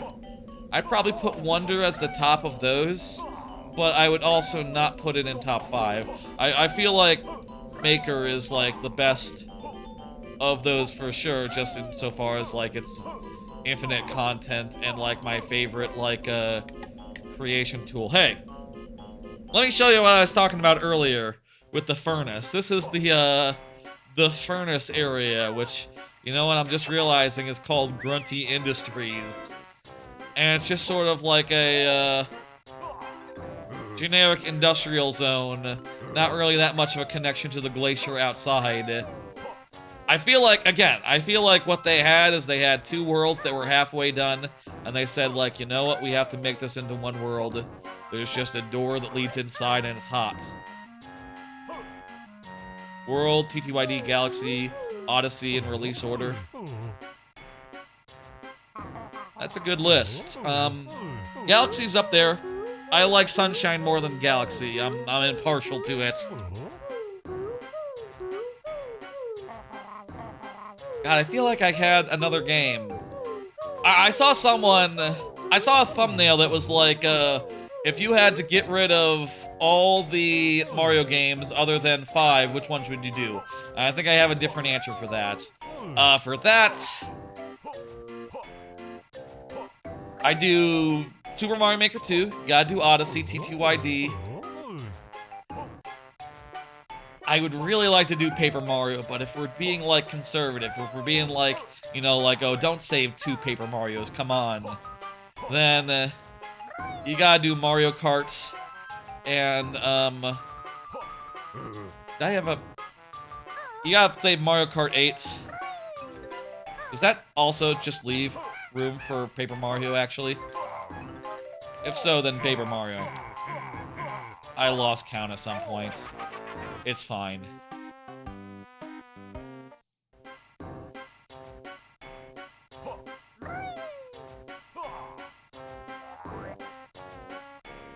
I've done ranking type streams before, just randomly.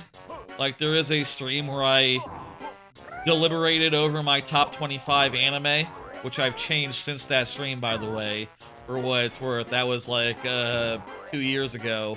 2 years ago at this point. I just think it's just not the kind of content that I find as interested. I find it that interesting to make, you know? I feel like when I'm looking back on it, it's like, okay, well, this is, like, not the hottest stream. And, like, as far as the VOD goes, you know, I don't know if people are looking necessarily for a deliberation stream, you know? 3D World plus Mario Bowser's Fury? That's a good one to, save. Yeah, sure, you get that game's great, and Bowser's Fury does rule. That'd be up there. I'd probably say Mario Kart and Paper Mario before it, though, so, you know, jot that down. That'd be like a strong number 6. Oh, maybe I'd save Sunshine. That'd be the smart one to save, since I said it's one of my top 5. Whatever. Different criteria. Different... You know, different top 5. There's different criteria. If you're talking like, okay, you're getting rid of all the other ones versus like, what's your favorite? Versus like, what are the 5 best? You know, I've said before that like, I liked Metroid Prime 2 and Metroid Prime 3 more than 1. I'll also say that I think that objectively, Prime 3 is the best one. But personally, I think that I love Prime 2 more.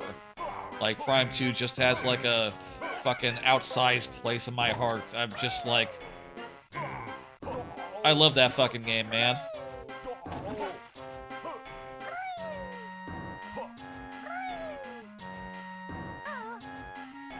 I think, though, they objectively get better as they go.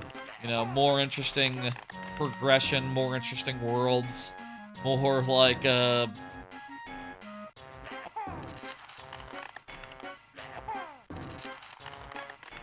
need to shoot diagonal. It's difficult, because this pipe is narrow. I did it. To what end, I don't know. Both games in the package were a joy. That's definitely true. You get a good deal with that. I mean, if we're talking like package deals, I mean, and I bet this is cheating. Can you do Mario All-Stars? Is there a cart that has both All-Stars and World on it? You could do that one, if that one counts. That one would be a great one to save, if we're just talking, if that criteria is saving games. From, like, a vengeful god. Or whatever. It's a silly concept. That's never gonna happen. Never is there going to be a time where you say, like, if you could never play this game again. You can, though. But you can. You can play it again. Don't worry about it. It's never going to happen. No one's gonna put a gun to your head and say, which one? Which one do you want me to destroy forever? Mario Odyssey or TTYD.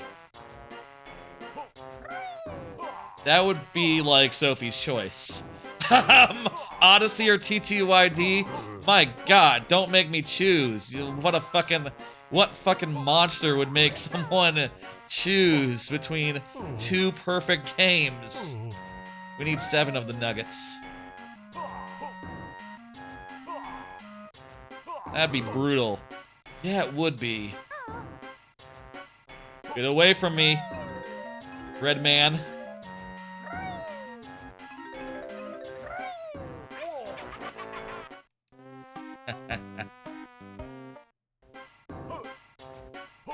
This furnace area is a little half-baked, but it's fine.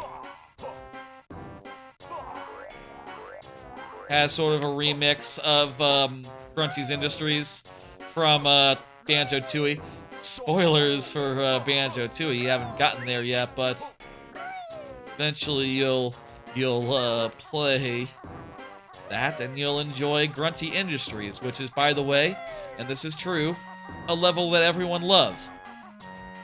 It's, no, it's, people are, hot and bothered on that one. You know, I love the game, but, and I know, like, how to deal with it, you know, and I know how to get through it, but that's, one people struggle with. Again, I'm fine, I'm good. I got skill. And I know where to go. Moreover, I guess. These ghosts can be killed with ice. That's cool. That's cool little elemental detail there.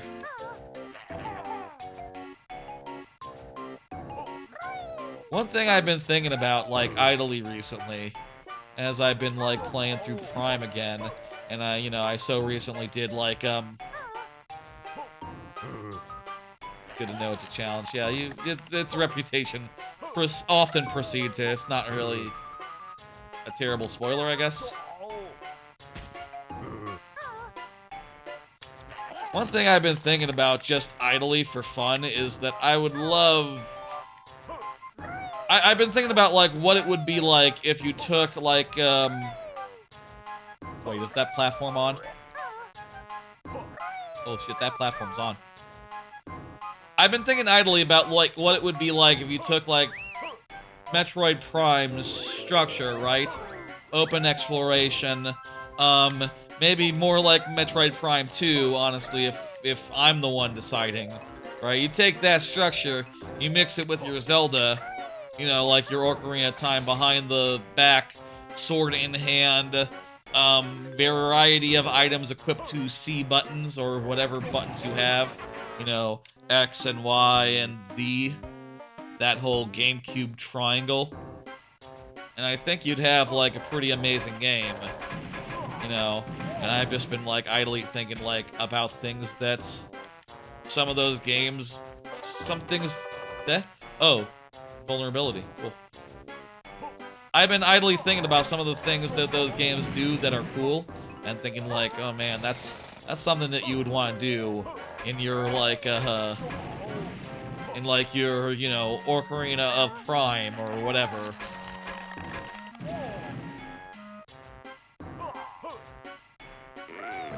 Like, one thing that Ocarina does that I think is pretty neat is it sometimes gives, you know, there's, like, songs to warp, right? And sometimes it gives the songs away, like, separate from the warp points.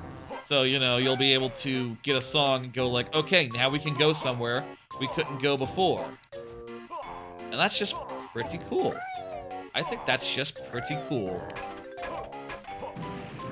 And I think it'd be cool, like, you know, I've been, like, idly thinking about what I would do given the time, the budgets.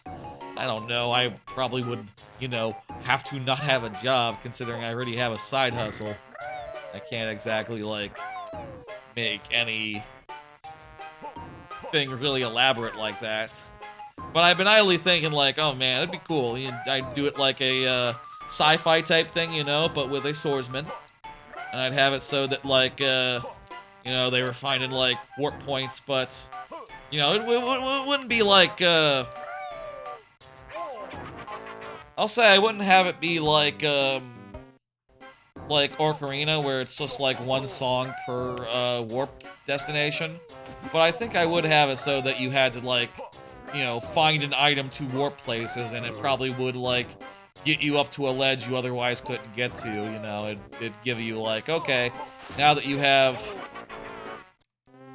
can go up there, you can just, you know, go to the next area from there. I think you could do some stuff similar to, like, Metroid Dread does, and, you know, show the player around where they need to go by basically being like, okay, here, have this warp point. Now you know, like, near this warp point, the big area behind that is the next major zone. I gotta imagine that such a game would really rule, and people would be, like, all over it if it was, like, competently done and felt good and had, like, your, you know, I guess it, you know, it's a big ask, to be fair. Oh, right, we upper left. That's where we went first, and then we died, so I forgot about that. That's gotta be the next place to go.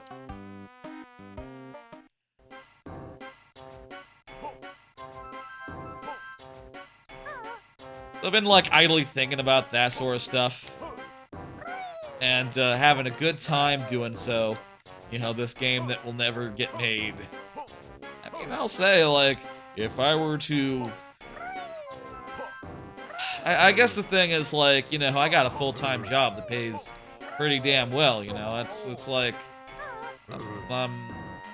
and like, you know, as good as Twitch streaming is, it's like barely supplementary, you know? Barely like, okay, well, I make a lot of money over there, and I make, you know, a couple, some money over here as well. You know, a payout every year or so. Maybe every few months if things go as well as they've done recently, as far as subs go.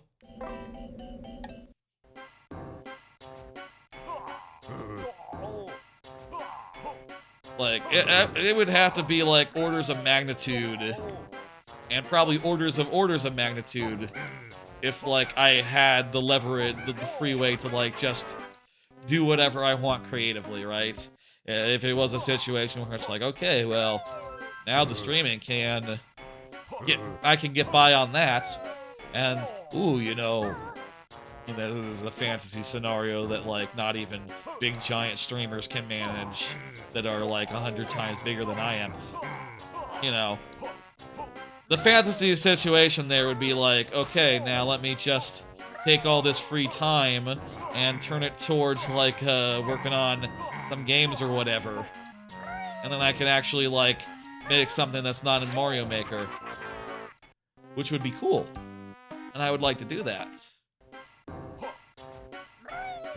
Probably realistically, you know, I'll say, like, I guess, you know, throughout the years, I've had tons of ideas for games. Like, you know, if I were to say, like, what the 3 ones I would want to make would be, I would say, like, well, one, definitely, like, a 2D platformer, like a Donkey Kong Country.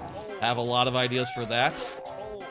The second one I would want to really do would be, like, a, Paper Mario style game that was, like, had a really well-considered, like, combat and customization system where, like, all the partners could be, like, where, like, the movesets of all the characters, all your party members, had, like, the same flexibility as, say, like,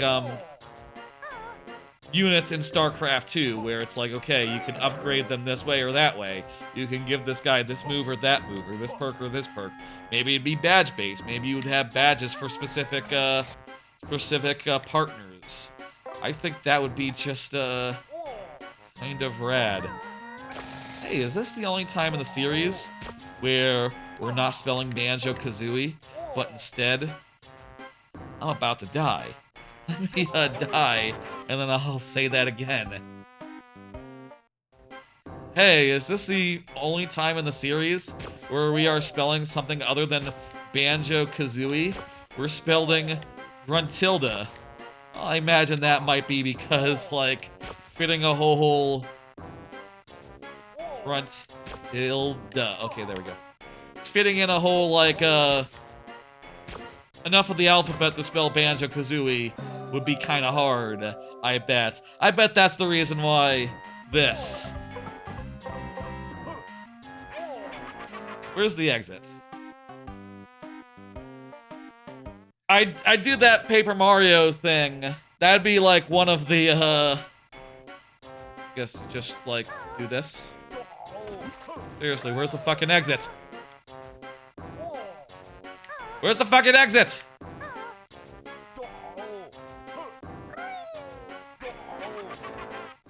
Where's the fucking exit? It must be over here, on the side that I haven't looked at. Oh, cool, great, okay, you jump across the thing and then there's the exit. Oh, I didn't notice, there's totally note nests. You don't just get 100 notes, sometimes you get, like, collection. Cool. Have you seen some of the pre-rendered art for Banjo-Tooie? posted some Christmas art for Tui on the Discord. Oh yeah, I've seen a lot of like promotional renderings and stuff, and things of that nature. You know, I used to hang out on like a Donkey Kong / Rareware fandom forum, you know, back in the day. You better believe we were all over all that shit, and definitely looking at it a lot and thinking about it a lot more than is recommended, typically.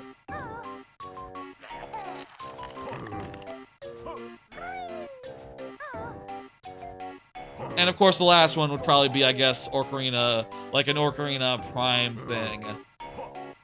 I really have... I feel like what I'm describing, really, when I discuss these 3 ideas that I have, like, kicking around my head that I would realistically want to do, is just, like, 3 ideas for games that, like, I wish someone had made. I wish someone was making it, and was making it to my specifications, particularly. You know, a lot of the, like, some of the Banjo-likes just haven't, like, measured up to what I was looking for. You know, especially some ones by certain teams that, were used to work at Rare that will go unnamed.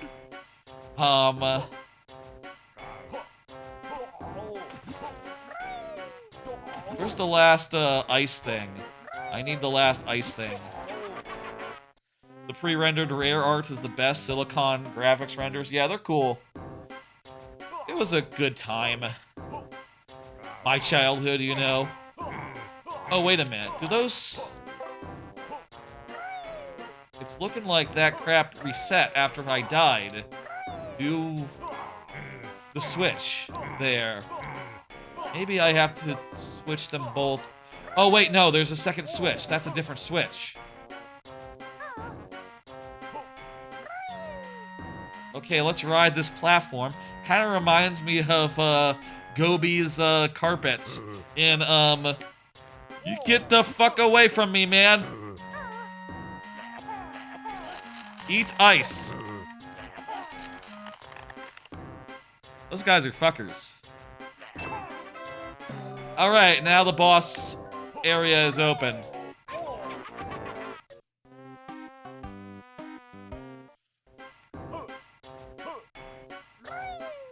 That's a minor inconvenience.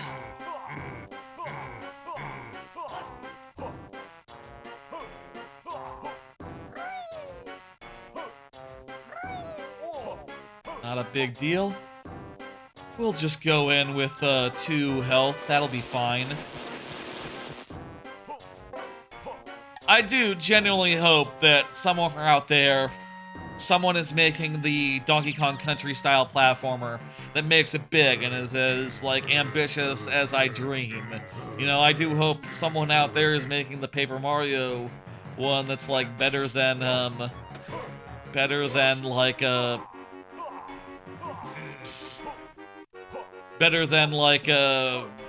Bug's Life, Bug Adventures, what the fuck is that shit even called? Which I fell off of because I couldn't figure out how to get much farther. You know, I got stuck, like, on some puzzle business or some shit. And never came back. I'll say... like... I guess the thing that would... I guess the thing I'll say... Bug Fables, that's right, yeah. That's the one. The thing I'll say is that... it is worth noting that, like, one thing that would probably, like, hold me off on doing, like, you know, I've said I would like to do a Paper Mario type game. The one thing I would, like, hesitate is, like, well, I'm not a writer. I'm not a writer. I wouldn't know how to make it, like, charming and, you know, that's kind of an important part of, like, a Paper Mario game. Charming writing, characters, things of that nature. You know, like a Metroid, that's less necessary. Though, then again, like, the logs and the lore building of, like, a Metroid Prime is a big part of why those games rule. And, like, if you don't have that, you know, the world will feel a little less, alive.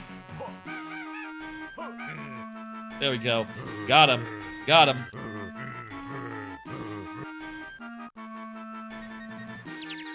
You know what I mean? Like, what do I mean? It'll feel a little less alive. You know, like, a good example is Prime 2, right?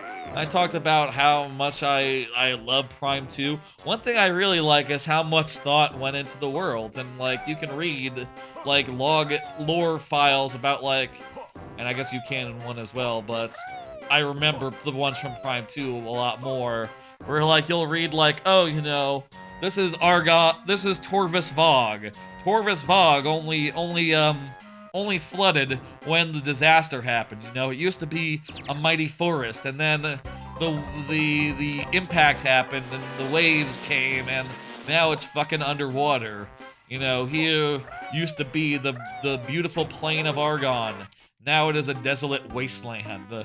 Like those, and Sanctuary is still okay. It's still pretty much the same, but it's just overrun by robots. It's cool. No, the Sanctuary is not that different from how it used to be, for what it's worth.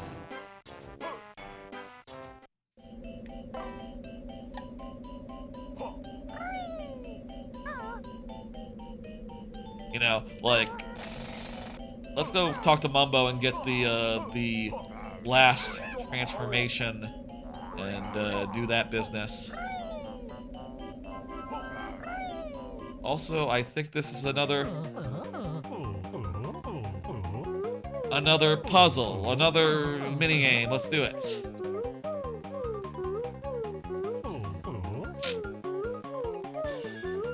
Okay, I got it. Pick up the snowflakes.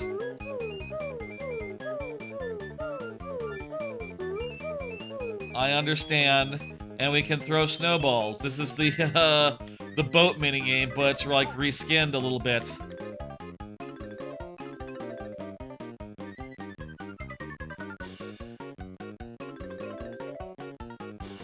Okay, we're in first. No, we're not.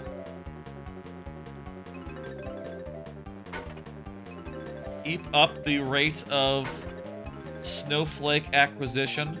Kinda weird that they don't tell you, like, the exact numbers. I wonder if that was just like a... Well, no, there's numbers on the screen, and they're pretty big. And then they're pretty small, and like, they're perfectly legible. Like, they could totally just have it so, like, oh, you have 20, and the next best guy has, like, 18. Thanks. Banjo didn't have... They didn't feel like writing that much dialogue for Banjo in that case. Just like, thanks. Thanks for the jiggy. We out. Later. It's really all you need to say.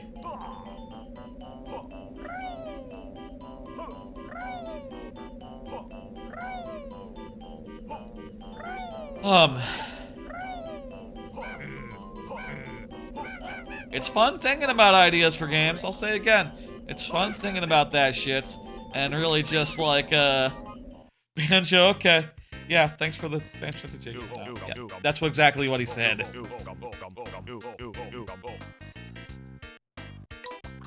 He was dialogued out.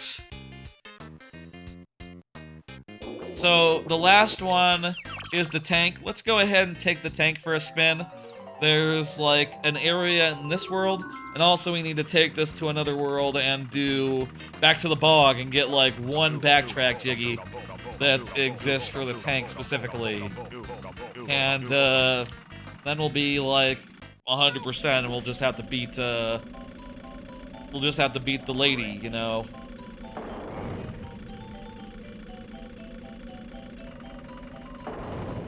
Oh, we just shoot the door open. That's really slick.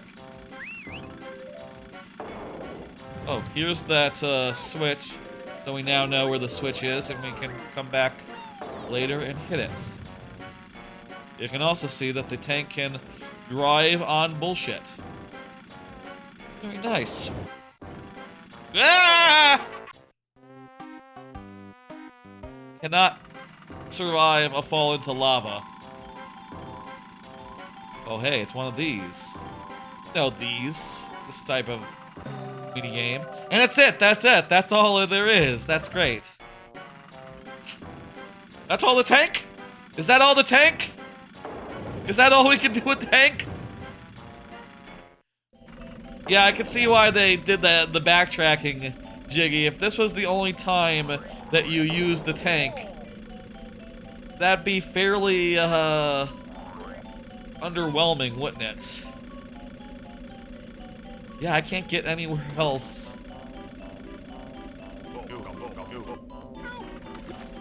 Yeah, and I'm not allowed down there. That's the tank! That's all the tank for this world. I mean, it was a good Jiggy. I like to get it, but little underwhelming. Tiny tank from that PS1 game. I don't know that PS1 game. What was the deal there? Tiny tank. I think let's we have to do candle form to get the to like light up these things. Wait, what? Huh? There's the Jinjo. Okay, we got the Jinjo. Tiny Tank was a game where you played as a sassy talking tank. I'll say I did see Dan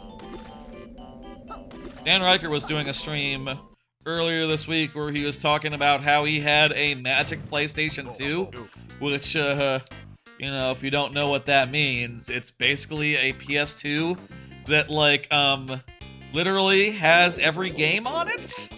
Like a 2 terabyte hard drive attached with, like, every game. Nearly most every game, every decent, worth remembering game on it. That sounds really cool, to just be able to get one of those and just, like, you know...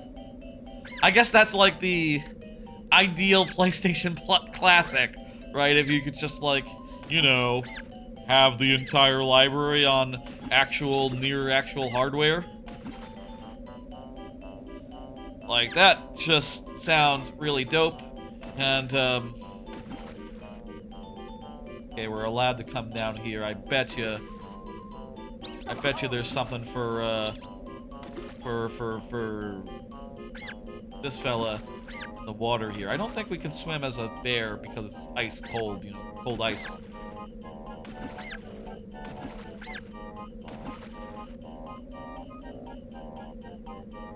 Not sure, but let's look around. I will say I've never owned a PlayStation 2, but on its face, like, the idea of that is just so tempting, you know, just a couple $100 for, like, an old hardware and, like, a hard drive full of legally acquired games, I'm sure. Like, that just sounds... my god, that just sounds amazing. Even for someone who has no nostalgia for those versions and, like, that console in particular, right? Like, I was a GameCube kid. And mind you, I did enjoy me a good amount of, like, I played a few Xbox games on, like, backwards compatibility, but, like, the PlayStation 2 was always complicated. There's a lot of PlayStation 2 games I was never able to, like, they weren't available on, the consoles I got, PlayStation 3 and on. I got every PlayStation since 2, like 3, 4, 5. Not the Pro models, just the originals.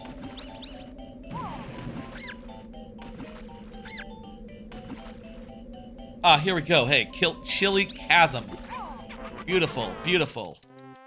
I love it when my chasm is chili.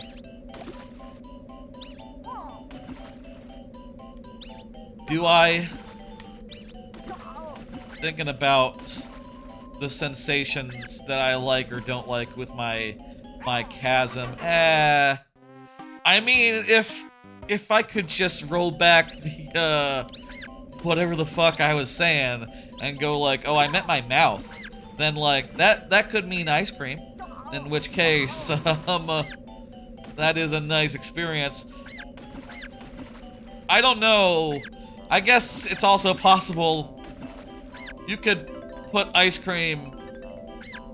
Well, there are people who have you know, predilections, have preferences that are, you know, not exactly vanilla. I guess it's probably not unheard of to put ice either side. I don't know where I'm going with this. How about I just cut and run on that? We don't need to think about that more. That's not an image that we should busy ourselves with. Ooh, there's too many of these guys.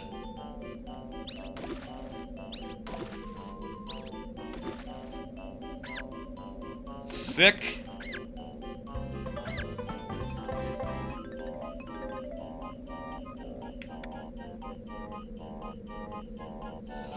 Very tempted by the idea of one of those, even though, like I said, you know, no nostalgia for PlayStation 2.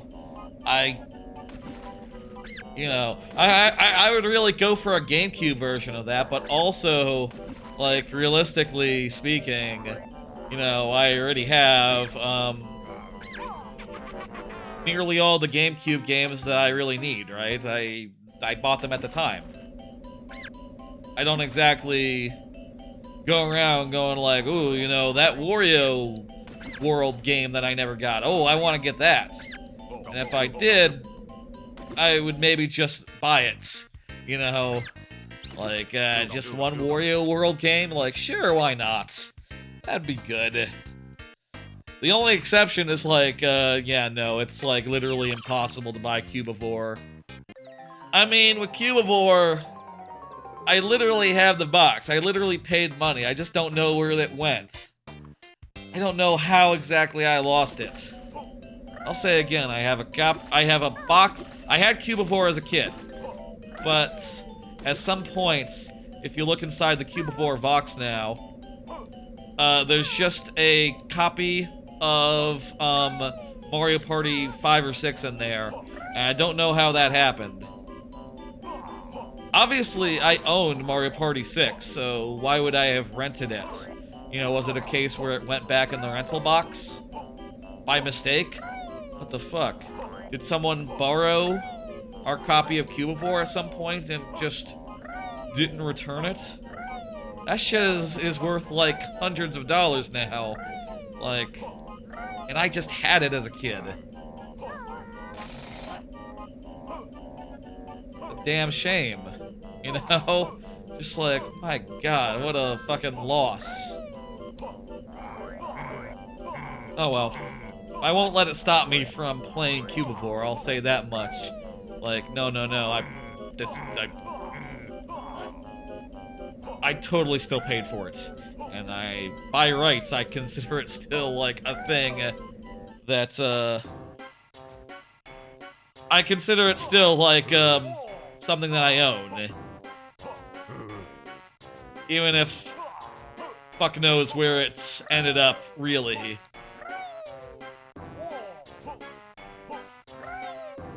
That's just an inconvenience, that's just a little inconvenience, I know. Hard to get back up there. But it looks like that wasn't on a timer, so I'll just be able to just go and jump off the thing.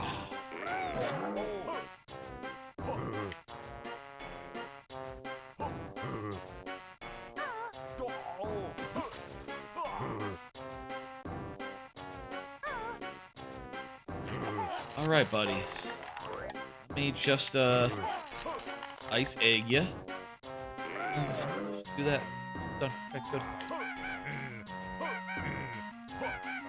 Excellent.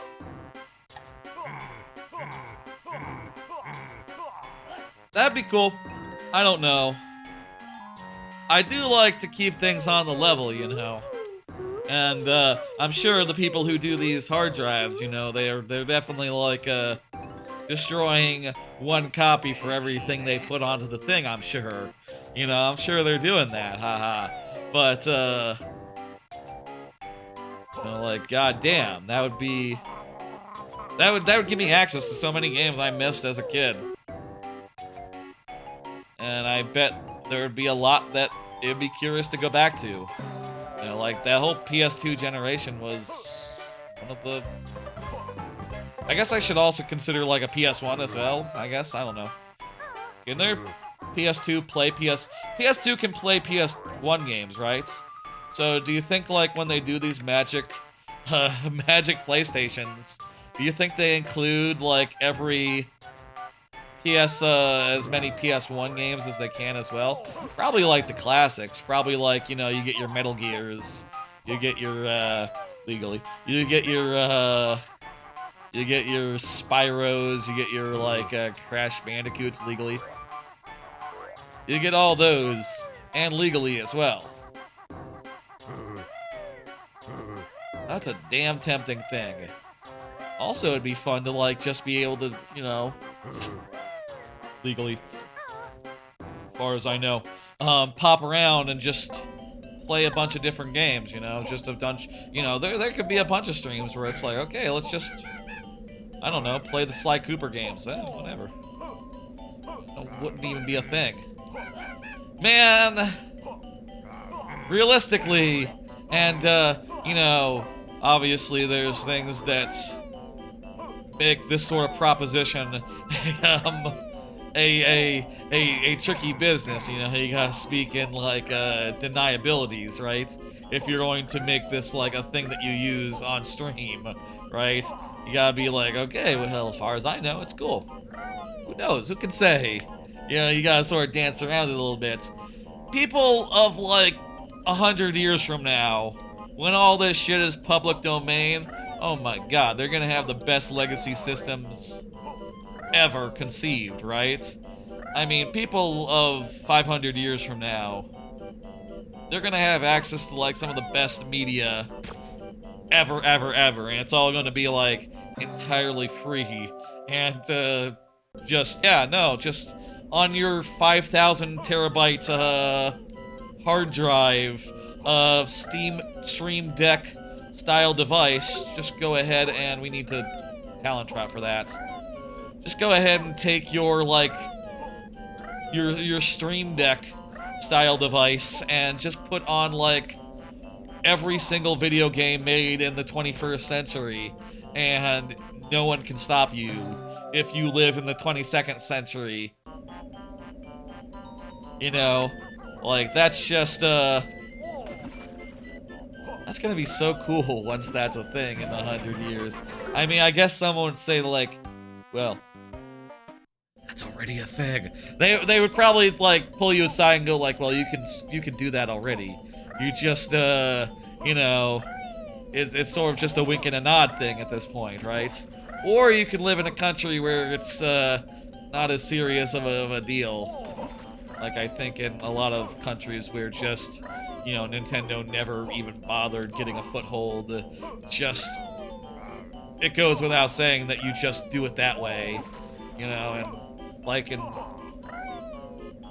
what's the word for that? The developing world, places such as that, you know, they just, you know, it's just normal there, and like it's developing.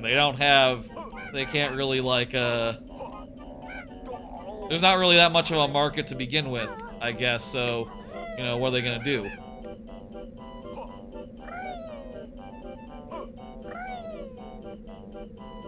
I don't know, I guess there's also possibly a scary reality where all that shit gets tamped the fuck down, and like, you know, we think we've seen some serious shit with Walt Disney, you know, wait until Mario's up for open, for like the patent expiring, you know, then you're gonna see some shit, right? You're open, like what's the word? Public domain Mario. Jesus Christ, that's, you know, in 100 years time when that starts getting broached, it's gonna be like seriously though, you're gonna see some fucking. Fuck you. My honeycomb fell into the water. And then I died.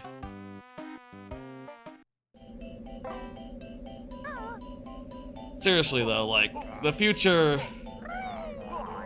I don't know, like... if it's gonna be good. You know, I feel like there's... Fuck me.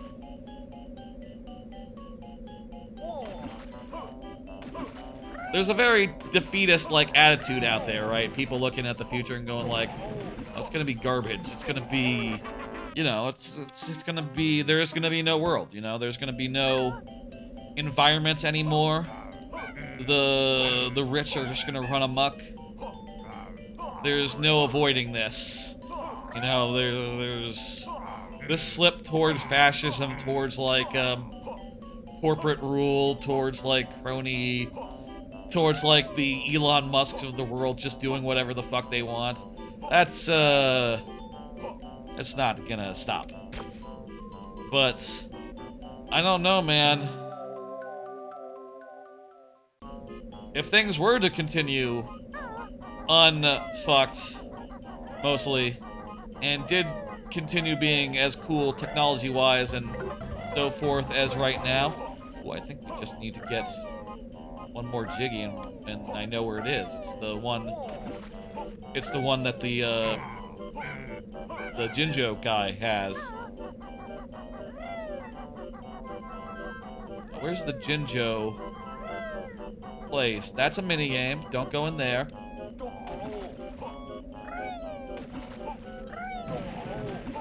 It wasn't in the furnace, right?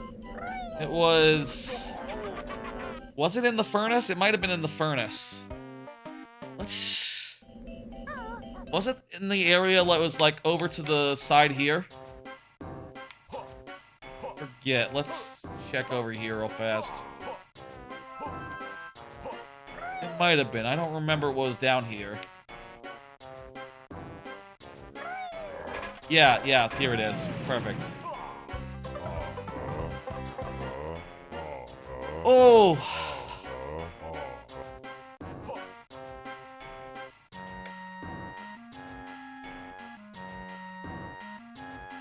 We haven't found a honeycomb.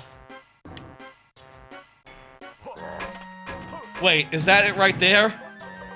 That's it right there! We did it! Okay! Okay. That was the last thing in this game we hadn't found. Well, wait, there's one more thing we have to backtrack towards. But this world is 100% done. I can't believe it was right the fuck there. Imagine if I had left that room and searched the entire level, and spent like another 10-20 minutes doing that. That would be, that would have been very unlucky. Beautiful. Beautiful, beautiful. That level's alright, I don't know. I maintain that it is like the most vanilla depiction of like a hot and cold situation, you know, out there. And the most that screams like, this was not the original intent. This was a product of development. But whatever. I'll say there's one more Jiggy for us to get in this world, in this game. And we're gonna backtrack and get it right now. This is the last timestamp before the final boss and things of that nature. So yeah, just a little bit of final to do. We just have to go back to the bayou and we need to go back to where Mumbo is, and then we need to, you know, do a tank thing. I guess all told, each of the partners has basically 2 segments. Each of the transformations has 2 segments, and they're in different worlds. The 2 segments of each partner. Maybe the mouse had like multiple things in the first world, for what it's worth. But I don't know, that's a pretty decent way to handle it, and it means that these transformation sequences are like spread out nicely. Would it be better if everything was just in one world? I don't know. Maybe. This is not the right transformation. I need to be a tank, not a squid. Question: Can a squid swim in swamp water? Yes. Yes, it can. That's interesting. There's no reason to do that, though. Zero at all. But it is interesting. Tank, that's the form for us.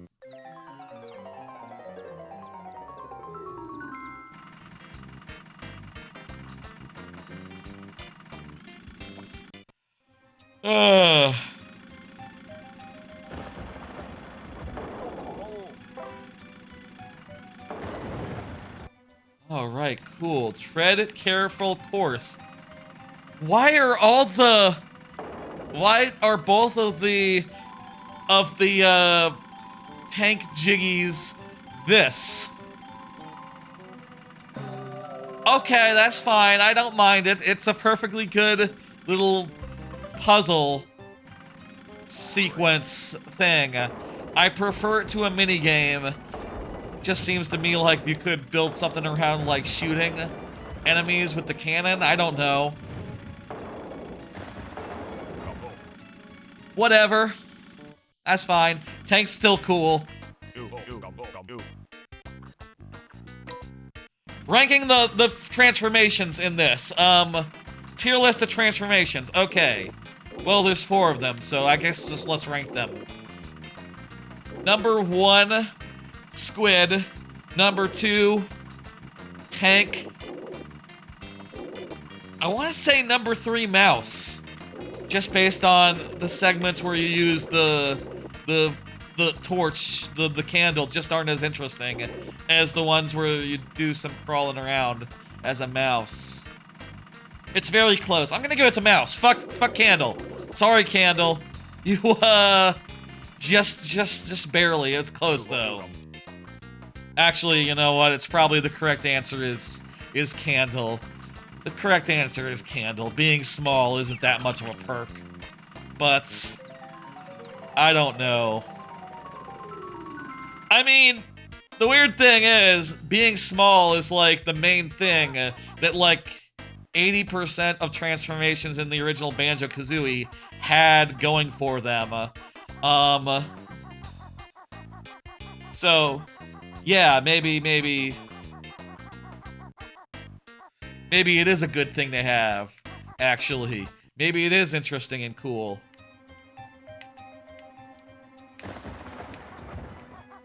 Why does it take so long to give you control? I really don't know that. Thought for a second. Oftentimes on these load screens, it's like, I feel like, is the game frozen? What the fuck? The hell? I think for the squid, you know, the ability to jump big out of the water is just really cool, and also the fact that it can swim in water and use projectiles at the same time. There's some interesting sequences built around that. The tank has a lot of potential, but it's kind of wasted, unfortunately. But I still think it's number 2 over the rat, which, you know, has some pretty decent little maze areas, and the torch, which is underused and just sort of... No, it's alright. It has a good attack. The rat. A good attack the rat has. Or the candle has.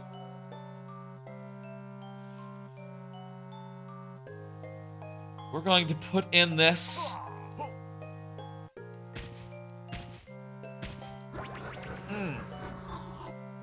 Grunty awaits. Yeah. Alright, Grunty. I think this is basically just a final boss. We need to stop and get our reward for the honeycombs and get our full final health upgrade from Honeybee. And then once we do that, we'll be on our way to the final boss.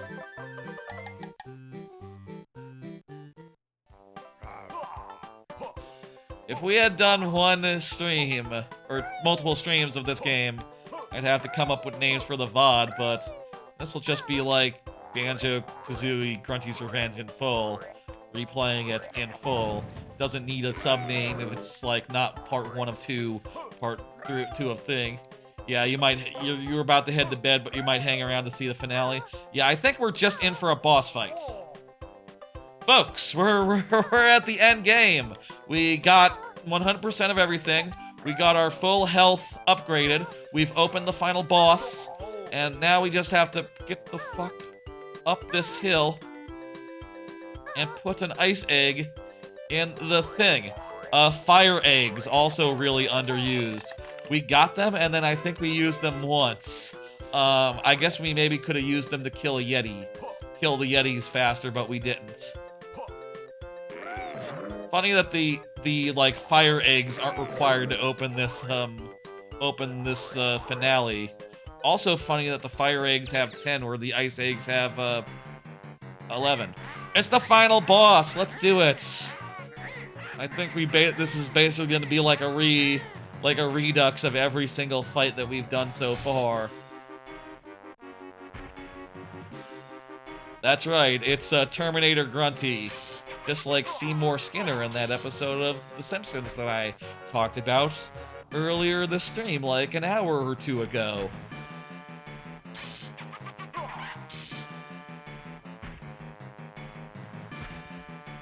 Yippee! We've done 3 hits and she has 6 health. Now she's firing stuff at us.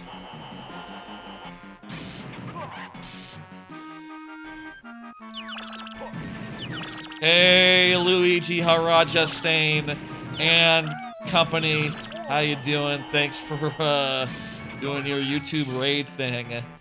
Happy to see y'all. This is Banjo-Kazooie Grunty's Revenge, the game I randomly decided to play today. And turns out it's about 4 hours long, so we're at the end game now. This is the final boss. This is the finale. You came just in time for the very end. Yes, absolutely. Like and sub. Do the whole 9. I always like it when people like and sub.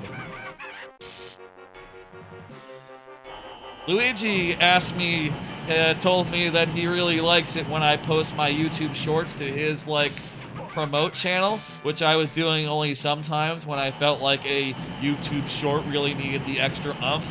You know, like, I'm looking at it and it says, like, you know, it says something like, hey.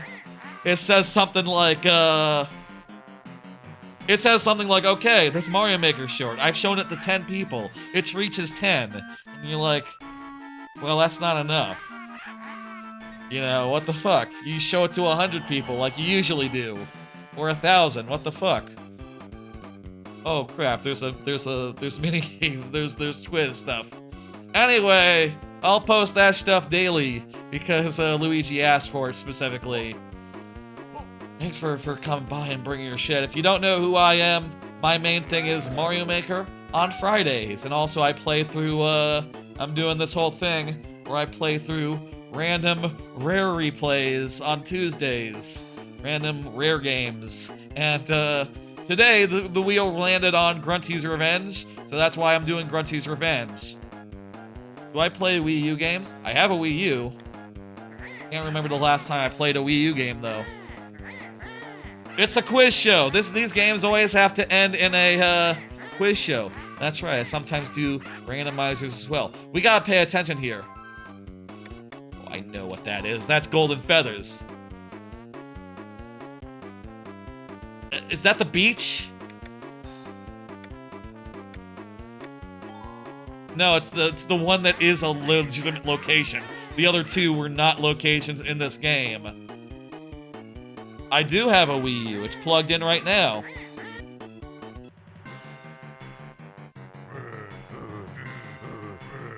Now we fight Klungo, and then we do more quiz show. Oh crap, oh fuck, oh whoa, my health is low. Do we have to start the whole boss over again? Oh no. Well, I should make extra sure to come in with full health into that boss fight, I guess, maybe. Oof.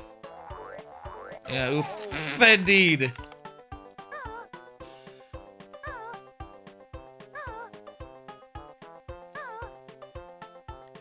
This is a relatively difficult boss fight.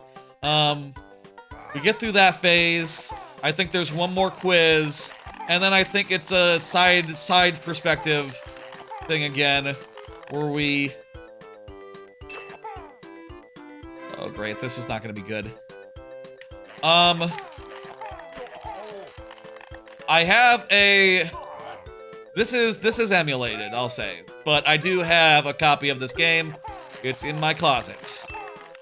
It's, I don't know of a way to capture, like, legitimate, hardware. I mean, I guess probably... I wouldn't be surprised if some of those, like,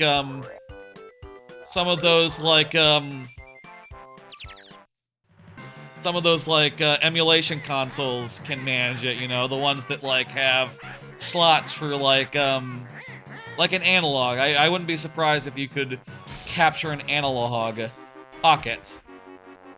But I don't got one of those, so, you know, just let's play it how we can play it.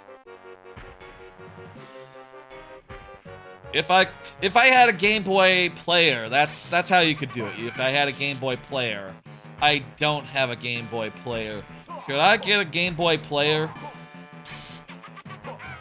How much is a Game Boy player in, Year of Our Lord 2025?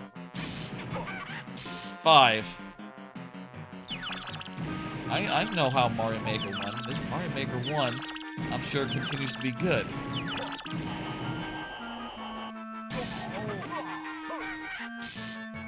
Okay, 4 more hits and this phase will be over.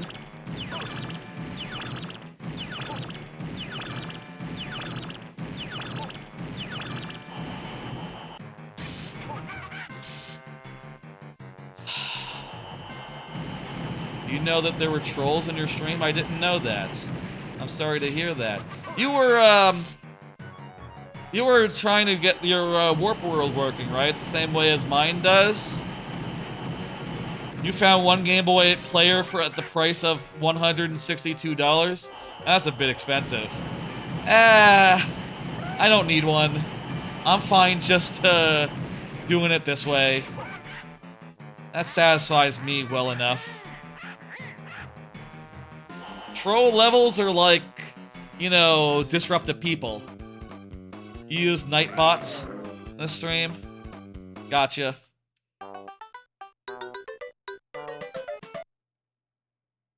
That's Cliff Farm.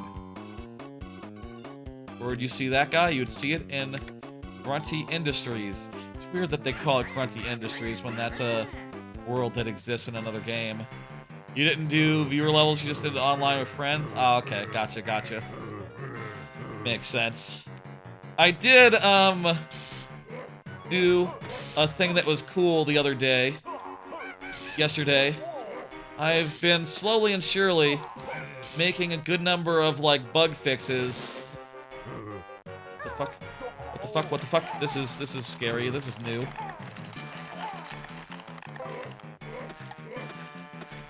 Making a number of bug fixes for that Warp World script and getting it working better than it otherwise would. No power-ups, no health from them that time. Cruel.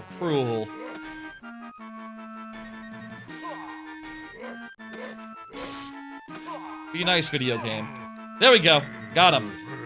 I've been making fixes to that and making it better for my purposes, but the other day I actually pushed my changes to their GitHub, so now the version that's on GitHub is updated with my fixes, which that should be good. That should be very helpful. I also told them about the issue about how when YouTube submits a level, the count doesn't update, doesn't refresh visually.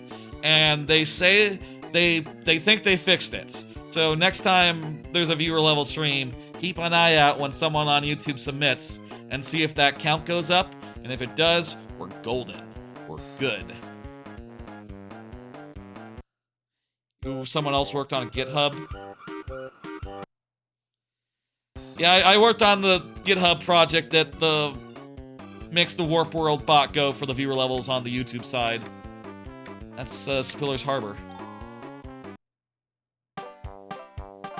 Yeah, kinda. Also, I saw someone on their Discord asking about it. And I said, like, well, if someone else is getting into this right now and being linked this, they should have an updated version real fast. That would be Spiller's Harbor. That's Grunty Industries.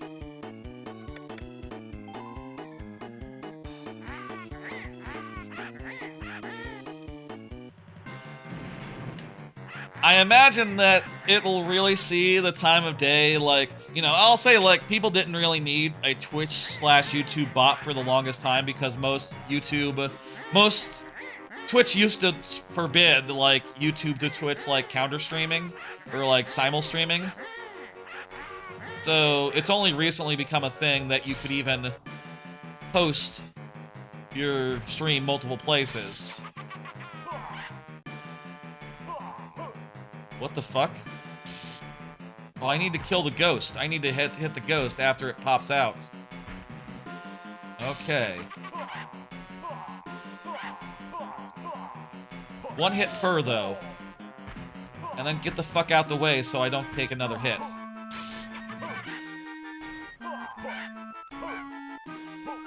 One hit per, okay. There's been some funny moments this stream, I'll say. I don't know. Probably the minigames are like the most memorable bits, but I'll say this game has hit the spots.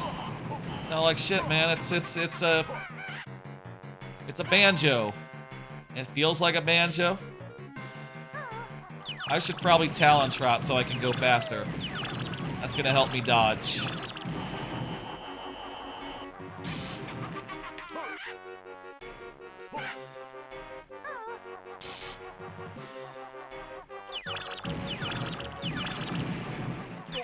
Fuck. What? Did that do like 3 damage? I had like 2 health. You're fucking kidding me. I don't know that those codes still work. Mario Maker codes. I think they're all... Aren't they all like super busted and dunzo? Oh my god.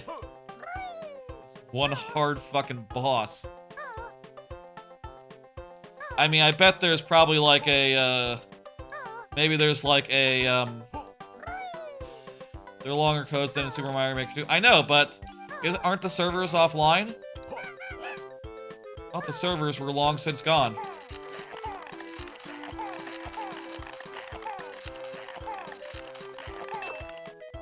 Maybe there's like a, This boss is so long, so many phases, Jesus Christ.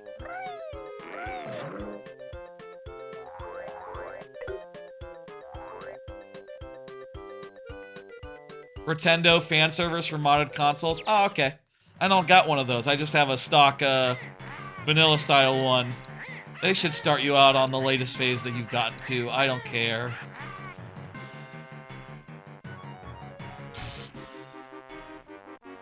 I'm happy with a vanilla console. I don't mind it. I'm pretty sure after the phase that we're at, there's like a... I think there's a target shooting one.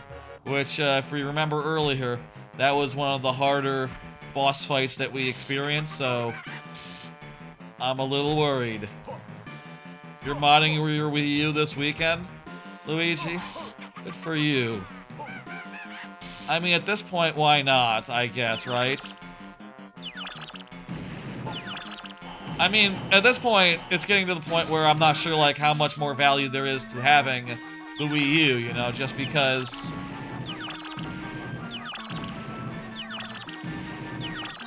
Truth be told, like, there's not that many games that are still, like, specific to it. Just, the Zeldas, the 3D Zeldas. And even those are like, okay, well, we're sort of expecting those to get ported. And I have the GameCube copies as well, for what it's worth.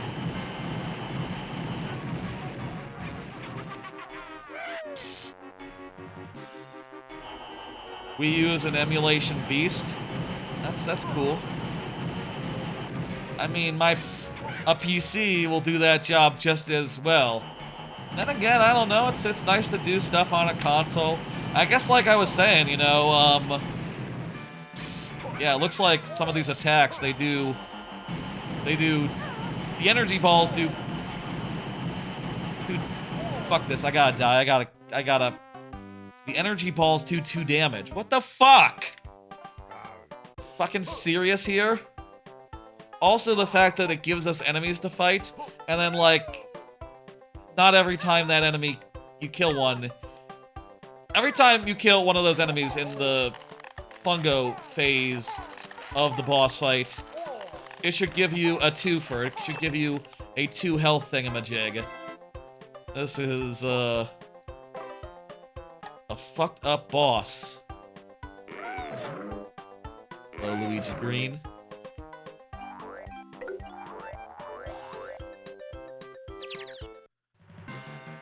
Woolly World did get a 3DS port. I guess Woolly World is one. I don't know. I wasn't that big of a Woolly World fan to begin with, so, like, you know, there's some games where it's like, okay, even Nintendo doesn't care to, like, port that one, so now what are you gonna do? This boss fight is brutal. Jesus Christ. You know, I said earlier, like, we could call it a night and, like, save the last world and the final boss for next time, and I kind of thought, like, it's just a single world. That's nothing. But, like, this boss could take some tries, you know? It's looking like a whole ordeal.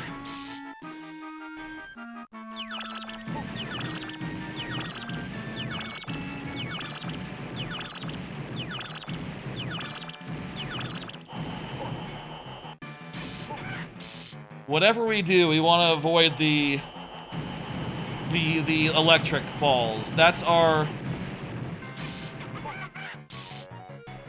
biggest thing we want to avoid.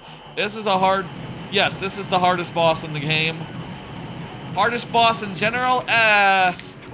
No, there's some hard-ass games out there that are like, you know, brutally so. We'll be able to finish this night. There's some games who have bosses where, like, you know, you'd have no guarantee, like, a whole stream solely fighting that boss that you would necessarily finish it. You know, like Dark Souls type games.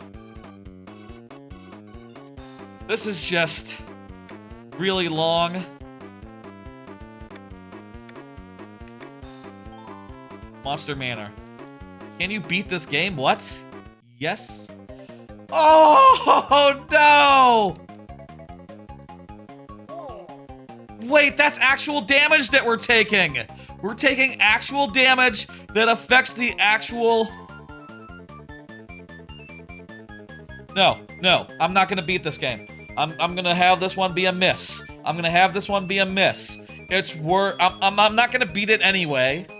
And if I fish up any crabs, which I can't tell which ones are crabs and which ones are not, I take damage. No, the smart move is to do nothing. And chance it on the last question.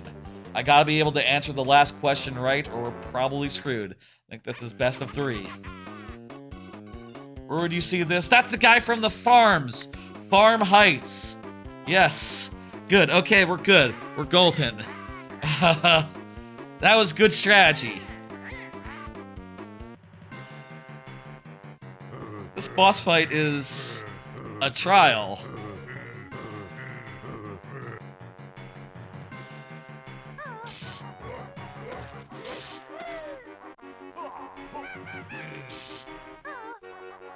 Okay, we're gonna have to...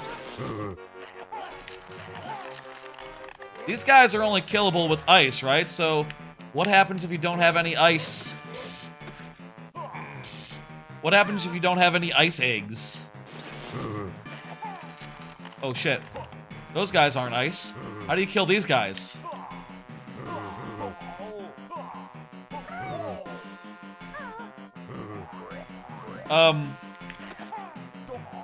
Electric?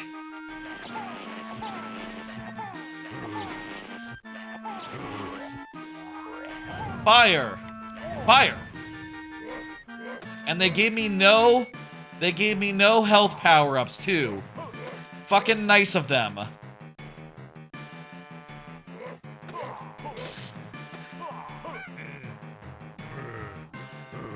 Oh no. Sorry to hear that your fasts have been hard. I hope you get through. We have 1 health. That's...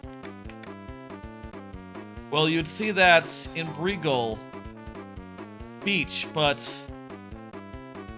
That is... Cliff Springs. That's underwater in the cliff. Can you beat this game? Well, this one, there's no risk of, losing health. God, if there was, that would just be, that'd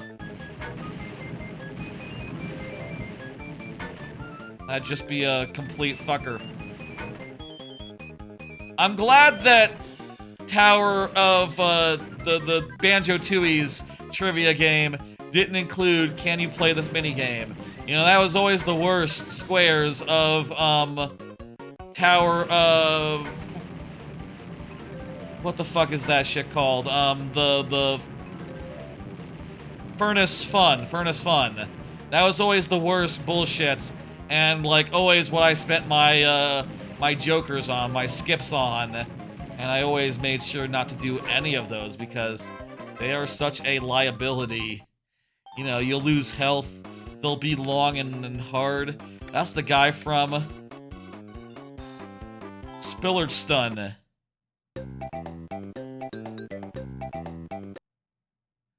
It's Breegull Beach.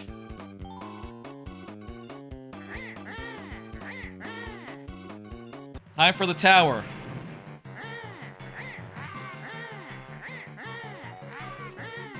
Oh, also it's the past.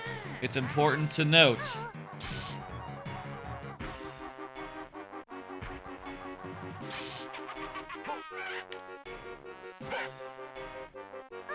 It's the past, and Grunty is a ghost that lives inside a robot. Okay? I think you're all recapped. Oh, I have 2 health. I was slow on the attack there. By the time I got over there, she was already done with that phase. I don't know that fella.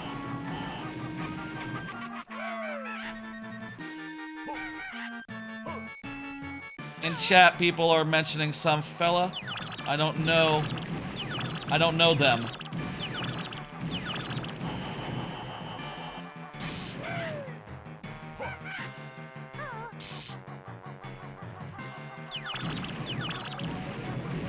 Okay, great. We can run in circles. This is perfect. I think this is basically where we died the last time. Bombing runs? Bombing runs. Okay, it's bombing run.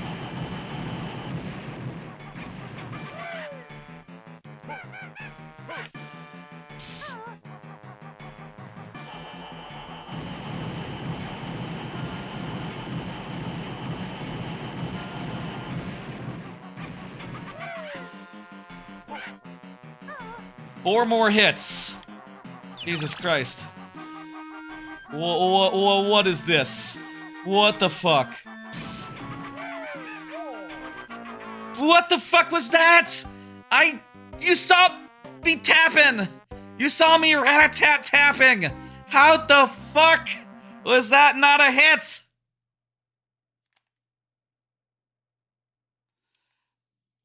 Oh my god, this is such bullshit. What the hell? Oh, also there's an easier way up there than the way we were using. So, I should probably refill my, my things. There's not a way to get, like, double health in this game, right? Someone Google if there's double health like in Banjo-Kazooie. This isn't a case where if I go to, my boy back in base. Let's go back to my boy back in base and just check like, hey, I got all the jiggies. Can you give me double health? No.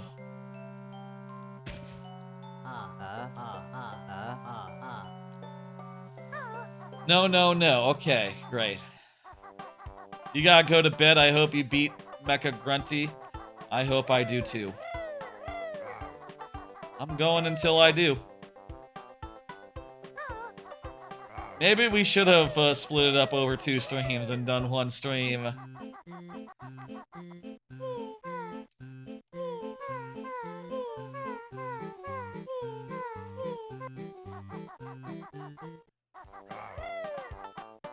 Yes, there is Pretendo for Mario Maker 1. That's nice that that's still kicking out there, and people are finding a way. I need to restock on ice.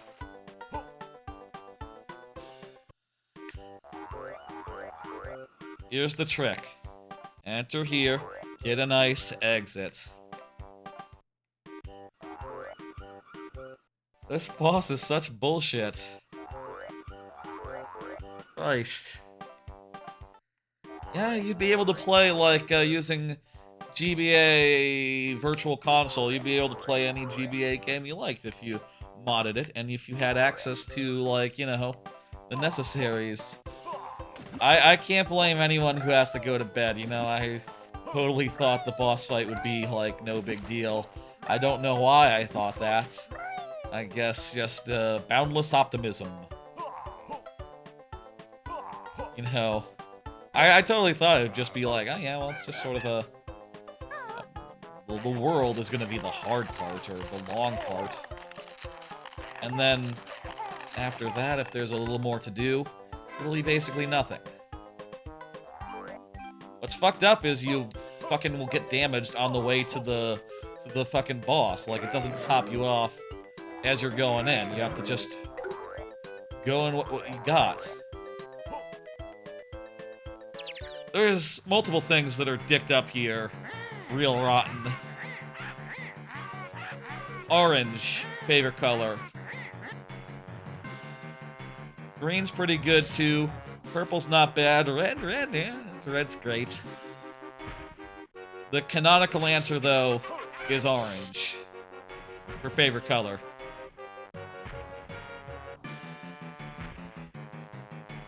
I like a lot of colors, though. I don't know. You know, I feel like orange is like the #1, but green, though, like a burgundy. Burgundy is also excellent. Purple is like the, you know, the color of the 3rd Street Saints.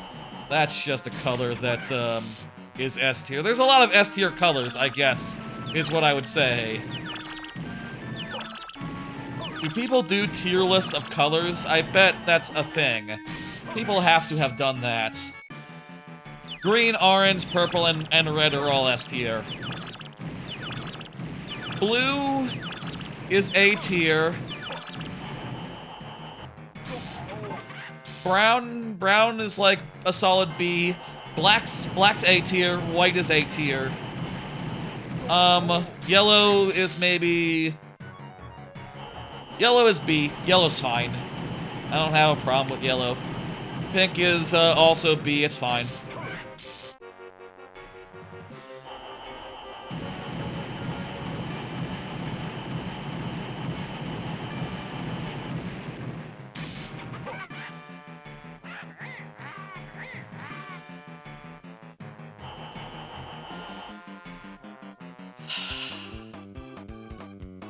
Blue, green, then yellow. And either red or orange. Fuck you. Okay, well, you know what? This is not a hard one. Let's just do our best and we'll probably do this one. And also, we can't lose health here. So, you know. If we get fishing, it's all bets are off. We'll just...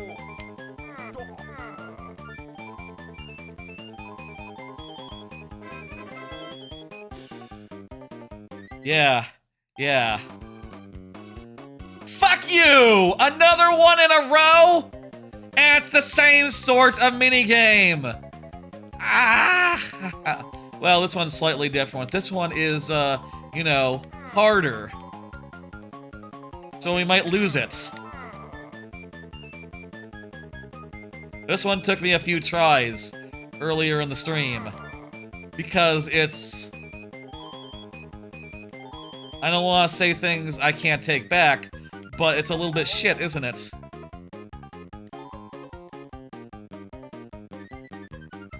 Parachute Man is really far ahead.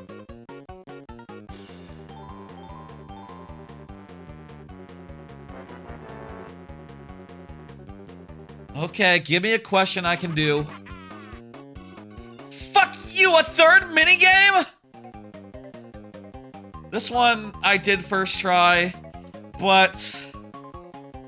Seriously though, fucking Grunty, this is some horse shit. 3 minigames in a row? You gotta be fucking kidding me here.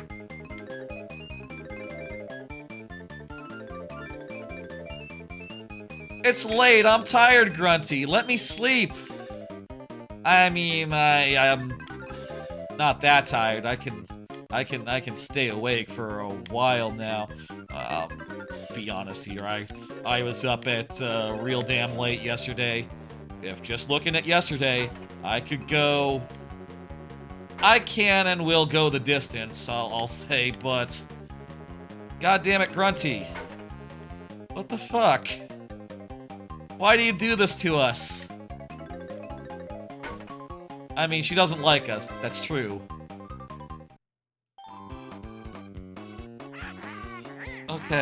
Okay. You got through. I got the answer right. You didn't give me a question! It was all minigames!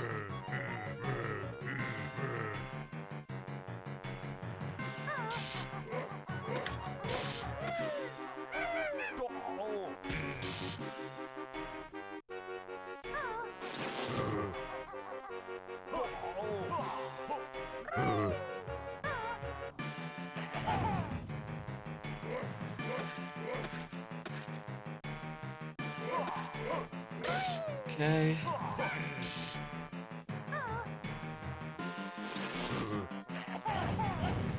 Come on, guys. You can give me health.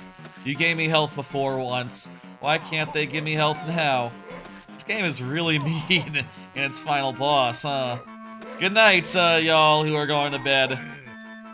I understand, it's late. I really should have beat it on the first try, I know. But it didn't work out like that. Still, we're getting to this next phase with more health than we had last time, so... That's good. I think that's bad Magic Bayou. Good night, good night, good night. That is, Spiral Mare. That's Mumbo's theme. Monday only has 2 to 3 anime. Yeah, I'm watching 2 to 3 anime on Mondays, that's true. That was Mumbo's pad. I'm watching Bizarre Fruits, Bizarre... What's it called?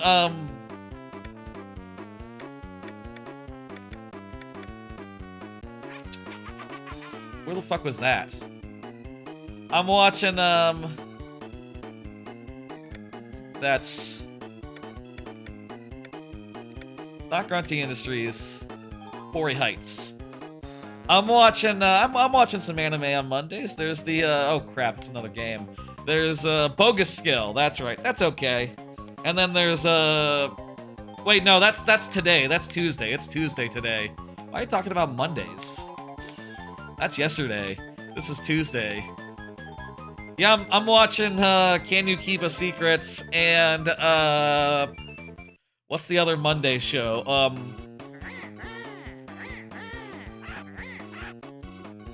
The show where the girl tries to win the boy over is impervious to charms. Whatever his name is, that one's pretty good as well. Can You Keep a Secret? Crush at Work. That show is excellent. That's just one of the best rom-coms about adults that's been in a minute.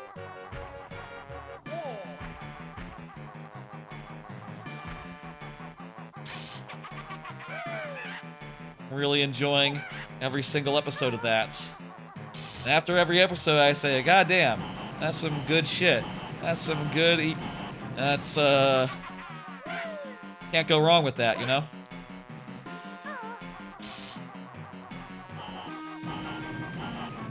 We got 2 health left. That's not good. If we're hit by a single... Okay, 1 health. And we couldn't transform, and damn it! What time is it? It's 1 o'clock? Okay. It's not great. We have plenty of ice eggs. And we're fixed good on ice eggs. So we can get through this.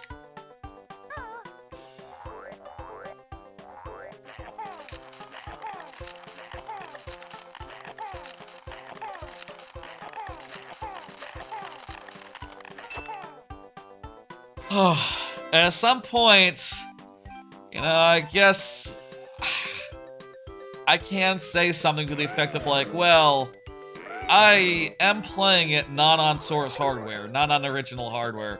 I do have access to things such as, you know, save states, things of that nature. But I would like to avoid making that call for as long as I can. I would like to beat this vanilla with just skill and determination, rather than relying on the old, you know, GBA Online way. I mean, I'll say I'm not above that. I'm definitely, like, playing games in my off time, just like, I say in my off time, off stream. All streams are off time, because, you know, this ain't, my main job. Definitely playing a lot of games sometimes and just like, you know, rewinding freely, but for a stream like this, I definitely feel better if we do it properly. I mean, it's a full playthrough. I do believe that we should play it as vanilla as possible. And I'll say that's part of why I hesitate to, like, offer games I've never beaten as full playthroughs, you know, just, you know, let's say, for example, like, some weird-ass... Like, that's why I wouldn't say, like, okay, how about we... That's why all these are replays, right? Because I know I can beat them. You know, whereas if I did, like, Jet Force Gemini, for example, it'd be like, oh, this is really hard getting past the first level. The second level, forget about it. What about, oh geez, that hitbox sticks around for a while. Huh.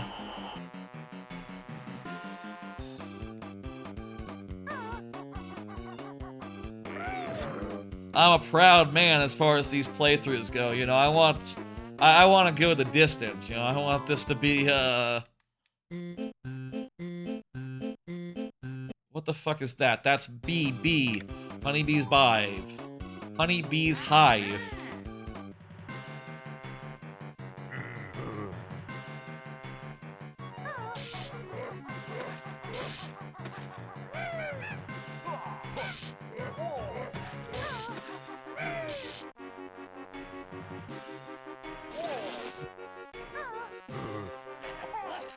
Oh, thank God, they gave me health. That's the nicest.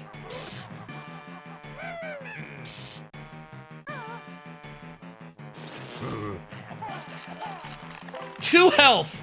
They gave me a twofer! Wow, that's... They should do that every time. And they should do that like, you know, two-twofers. It should be a full health refill, basically. Why is it RNG in the middle of this fucking boss gauntlet? Like, why is it RNG if the game gives you health? Why? I ask. I'm feeling good. This is the run. We have near full health.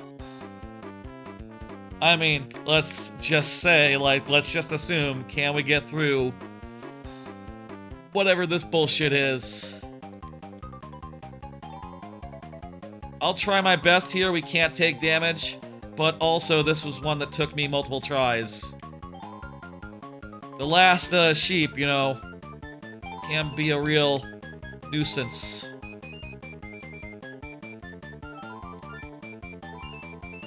Yes! Quick one, quick one, quick one.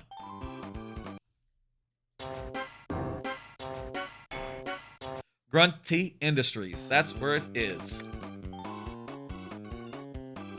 They should call it something other than Grunty Industries. It needs a new name. Because that's already a thing. That's Bilge Haven. That is, hollow honeycombs.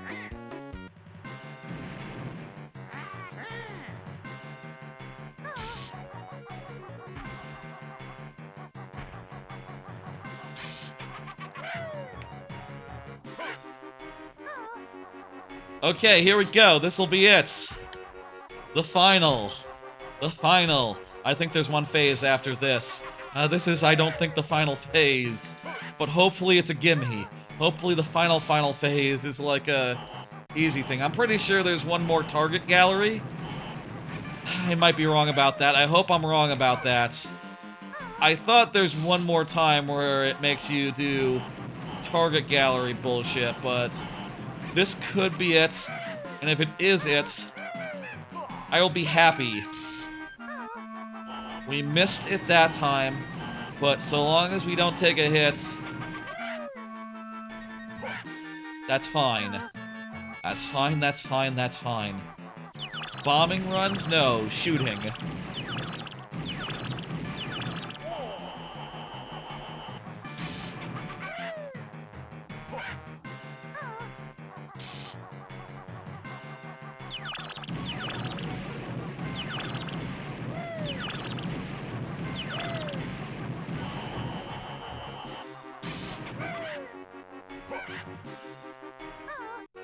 Okay, 6 hits. What was this next one?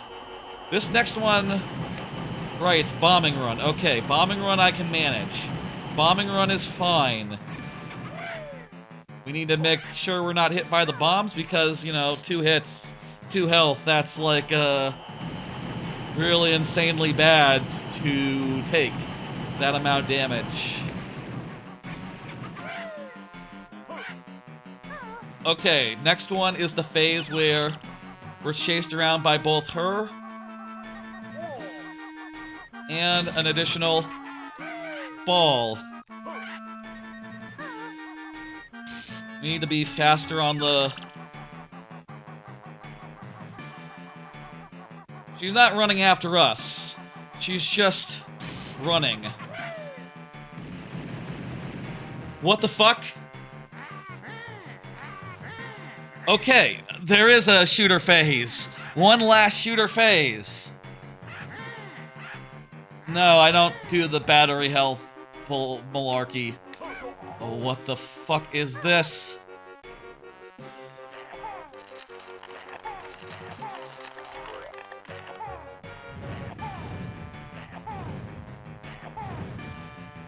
I took damage.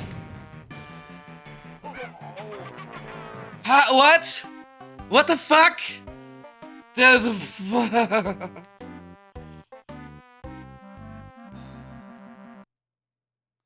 I don't know which one was the correct one to hit.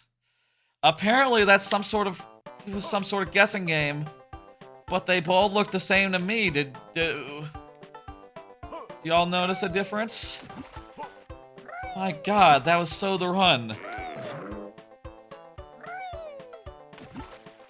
We're gonna keep on trying. We're gonna keep on trying. We're gonna push through. Yeah. I considered making a save state when we got to where we got, but I didn't, and now we're back here. Maybe I should say something like, okay, we get to 2 a.m., right? At that point, save states between the rounds is a go.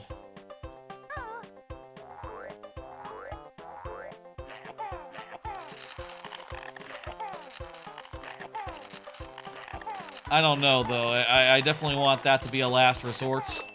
You know, feel like we've been at it for more than an hour, probably.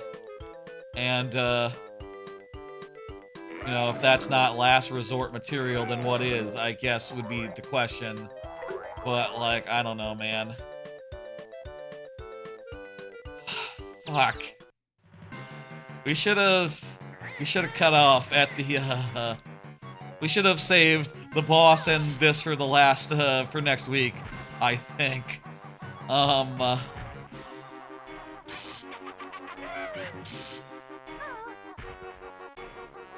That's my current thoughts. I didn't realize the boss would be this much of a fucking ordeal. It's definitely one of the hardest boss I've fought in a damn minute. I mean, I'll say, like, one of my personal boogeyman that I never beat ever. I mentioned earlier I've been replaying Metroid Prime Remastered, doing that whole version. And I'll say a thing that is true. I never beat Mecha Ridley in Metroid Prime. I always got to the end and just eventually gave up, you know, as a kid. So while I did get past the Boost Guardian and I've beaten that boss fight multiple times, Mecha Ridley has always been like a, has always been the end of my run. And, I'm definitely curious, like, okay, well, this is hard, but is it harder than Mecha Ridley? Maybe when I go back to Mecha Ridley, it'll feel, it won't be as bad as it felt as a kid. I don't know, that's wishful thinking. Oh my god, I'm so glad she didn't drop a bomb. Fuck you. Right there. My eyes are twitching. This is hell. This is, ooh, we're going the distance. Transformations. How many minigames are gonna make me do?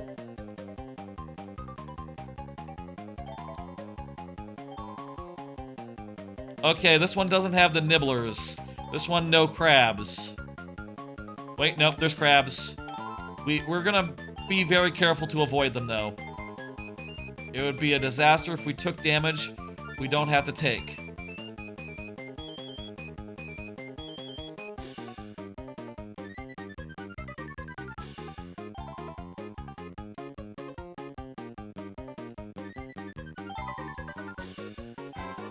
Okay, okay.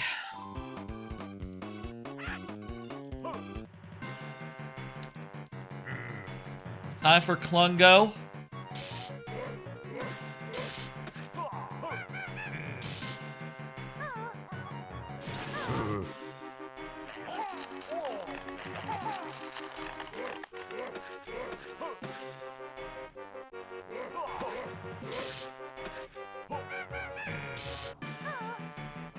Okay, I was slow on the draw there. Come on, give me health. Bastards. No health this time.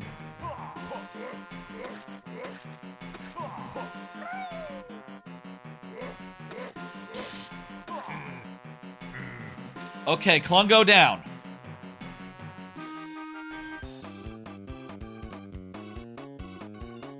We're doing okay. We just took 2 damage so far. Ice eggs. That's a Jinjo. Fuck you. And the answer is maybe not. Let's see if we can do it this time. I guess you could use the You know, you do see them ahead a little bit. You could use that to determine, like, okay, where am I gonna dodge? You know. But also, it's just sort of...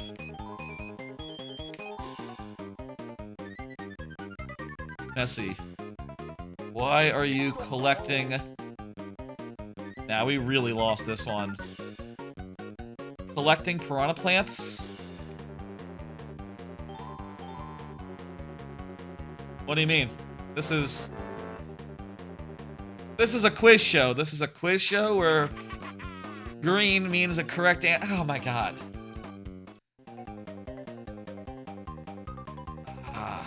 It's the same one too! The same one that we just lost. And that takes forever. It takes longer the worse you are at it. Oh my fucking god.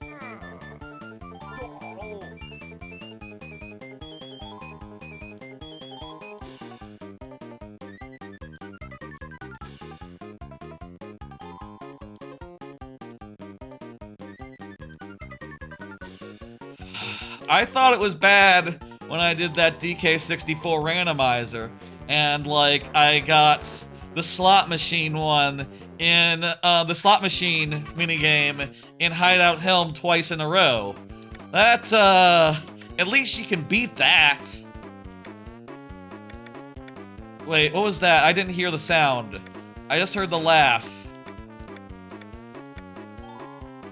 Okay, I guess it was Mumbo. Fucking cock! Third time in a row! Same fucking minigame? Oh my god! Why are you so cruel? Maybe we'll beat it this time. Why are you so cruel? Grunty's revenge. I mean, it is a revenge story. Grunty's trying to get her revenge here. This time it looks like I'm gonna do it. This time we're really far ahead.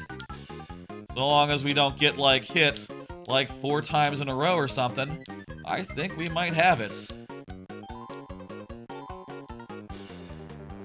Hey, we beat it for once. Woo, that's small comfort. Please tell me. Okay, this is a suck-ass one that I'm not gonna play. I'm putting the controller down. It's too much of a risk if we run into crabs. We need one correct answer or one minigame one.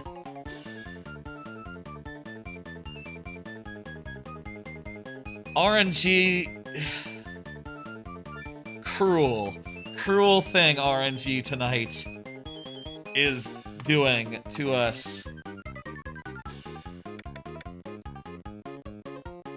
Let me save, also. Why not? This is the perfect time to save. In the middle of, I'm sure, by the way, it doesn't let you continue where you save. I'm sure it's, you know, the same as if you game over. Same situation. Imagine if it wasn't, and you could just get to this phase in the thing.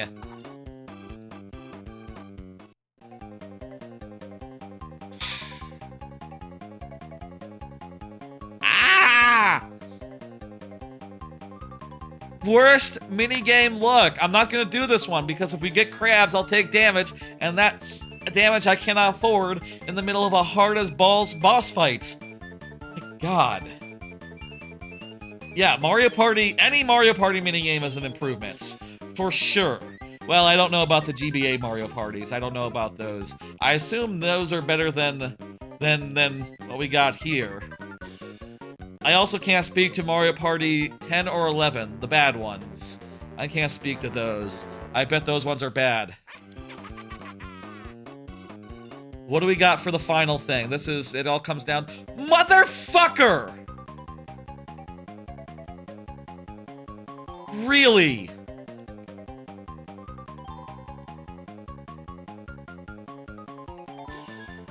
Really, the only choice that I have is to beat the game.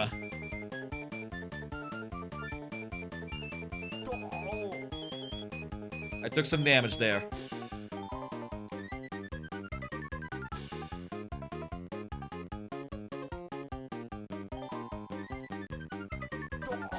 And I didn't beat the game. It's also a hard game.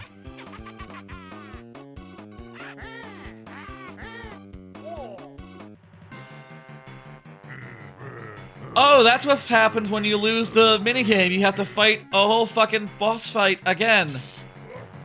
Well, isn't that just fucking swell? I mean, maybe these guys will give me some, well, there's some health.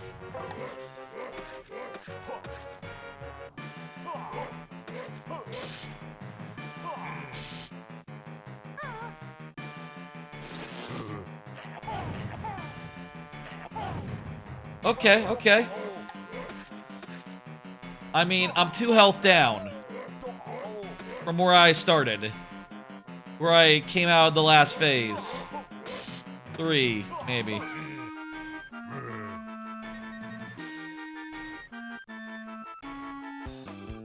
But it's not over.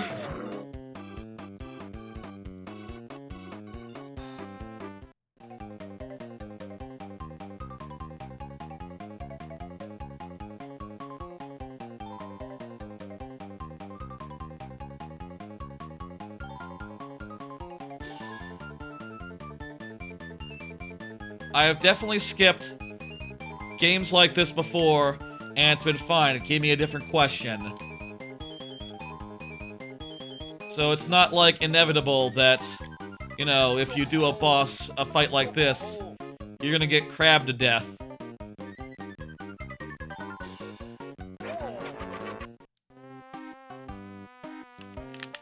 Ah! Fucking shit! What the fuck? That's fucking... They ran a train on me, goddamn. Maybe, you know, I could have just waited and seen and just, like... I was worried that, like, oh, that game, you know, it figured out, like, okay, maybe it's not RNG, maybe there's just a good chance of it going, like, you know, no, you gotta get back in there. You gotta beat it. I don't know, man. That's so dicked up. It wasn't doing that before. It didn't do that before, earlier.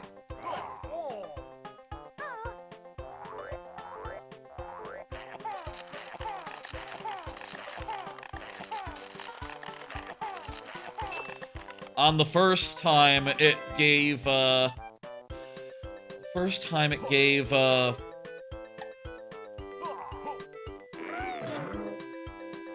minigames. The first time, if you just, like, passed it by, it was fine.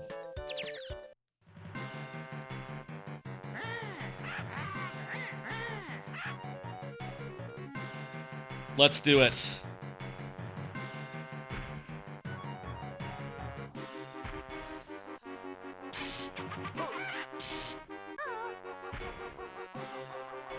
This is the most evil boss fight I've seen in a while. I forgot that it was hard. I don't even remember it being hard. I guess, you know, hey, it's a 4-hour... Otherwise, it's a 4-hour game, you know, and... That's the part that you kind of remember.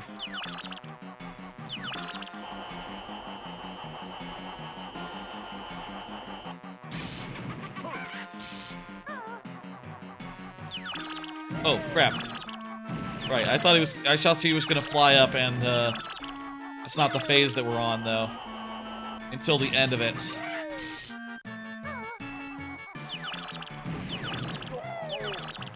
Shit!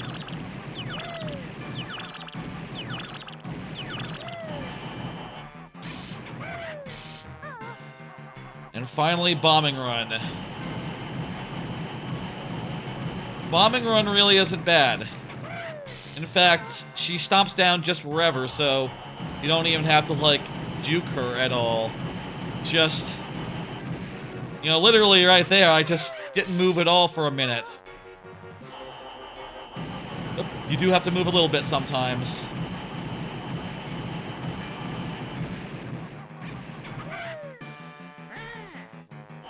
Okay, come on. Come on. No minigames. No minigames. No minigames. No mini games. Let's. The mini games should at least. God damn it! And it's this one again.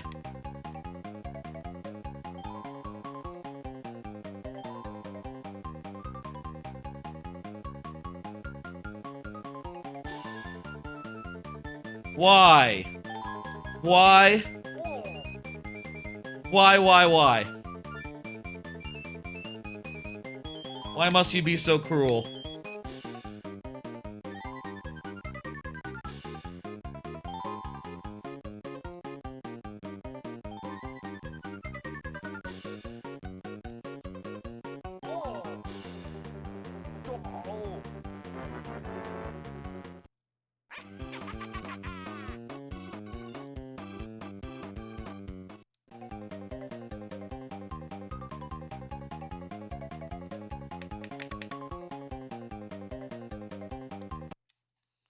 Okay, we need to do something. This won't stand. It's...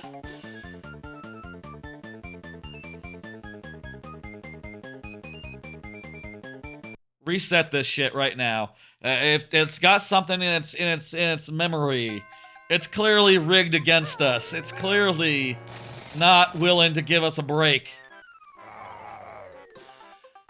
I'm not playing that goddamn godforsaken minigame again. Christ.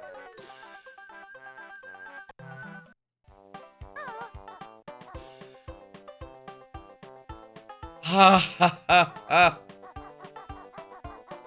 I hope that's good enough to get us out of that RNG hole.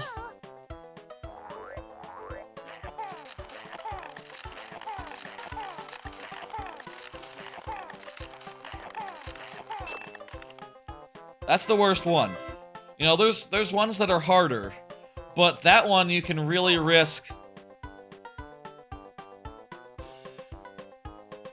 I have half my health. What am I doing? Yeah, I saved in the middle of battle. I guess that makes sense. There's no point in continuing if I don't have full health.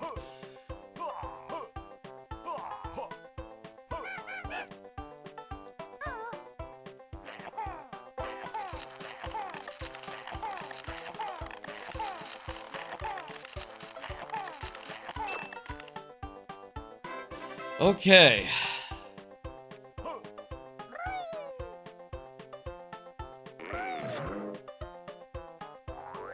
This should be it. I mean, the last one should have been it. This should be it. We've learned the patterns.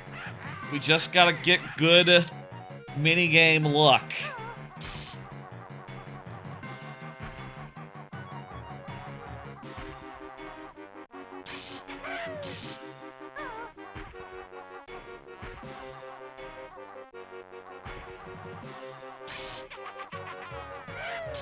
More and more, it's proving that it would have been a good idea to cut it into 2 streams, I'll say. Not that this stream hasn't been fun, and, you know, I definitely enjoyed going to Freezing Furnace tonight, rather than, like, next Tuesday.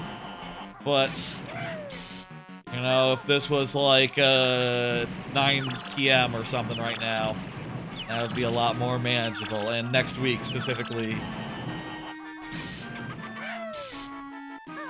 I can take a hit.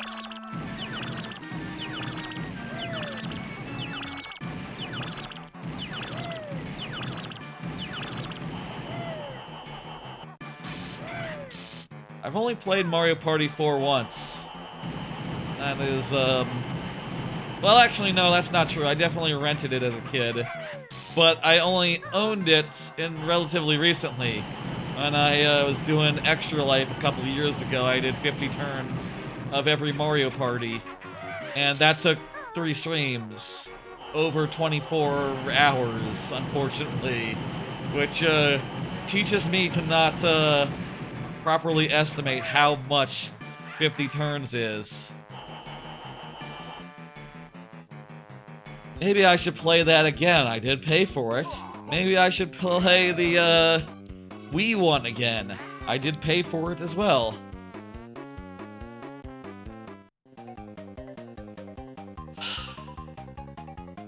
Well, this is a different one, and this is a one that is easier to win. In fact, I don't know I've lost this one on stream yet, or tonight, anyway. I think I did have trouble with it. Like I said earlier, I did like a stream where I played a bunch of random Rareware games. And, you know, while switching between games every couple of seconds, this mini game was like, every minute or two, I think was the conceit. This one was a toughie. I mean, I guess every minute or two, like this is less than a minute, so, you know, you can get through a mini game in one go, unless you get, like, unlucky. Spiller's Harbor. Okay, okay. Let's get some answers right.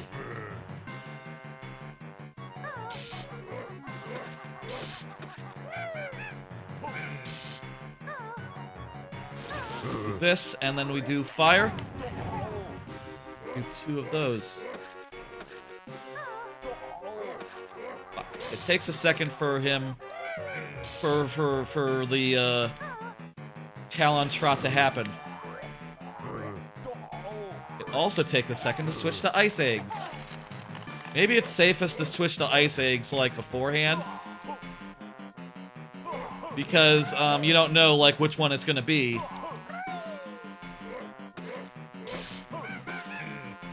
You might as well be ready for either. And, you know, if it's ice, that's great. If it's fire, it's just one press away. Where is this? That's, the peak. That's, wait, no, it's not. Cliff Cottage? What the fuck?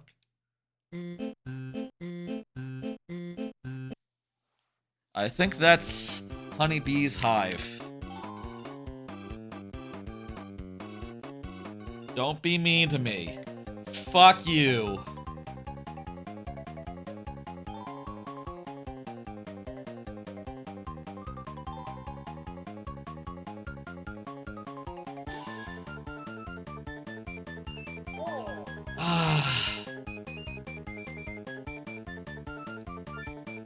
You can sort of tell, by the way, that the fish move in spurts, which makes them hard to catch, by the way. If you're wondering. Oh, we beat it, and we lost 2 health to do that. It's Spiral Mountain.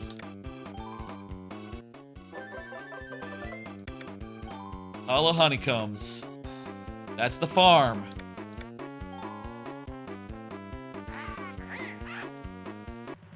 Okay, great. We made it to this phase again. And, how much health we got this time? 2. Fucking 1. Fucking minigame?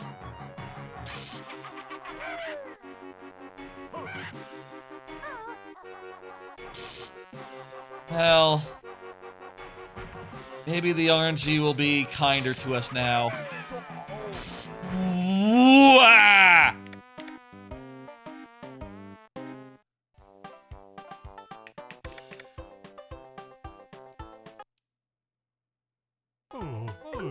Okay, I'm gonna save, and we're gonna hope for better RNG. Maybe it would have been worth it to try to skip that minigame, but I feel like...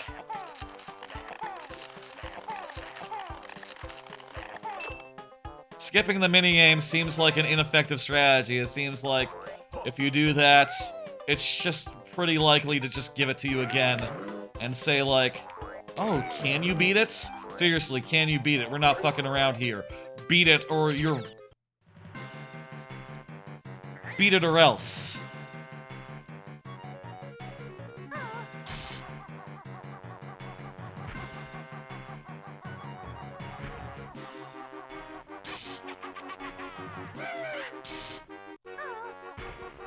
If we get to the last phase and can't figure it out again.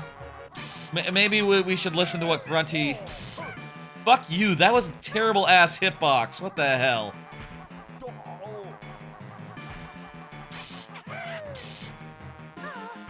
I'll see that shit? What the fuck? We get to the Grunty splitting into 3 ghost phase again. I can Google and figure out what the fuck. What is it I'm supposed to do?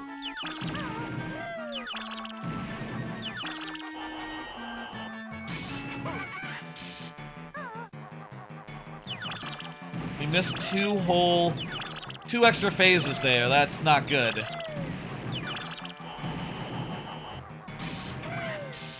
The thing with minigames is they're not just a crapshoot, you know, it's not just they're hard, but also that, like, they take time.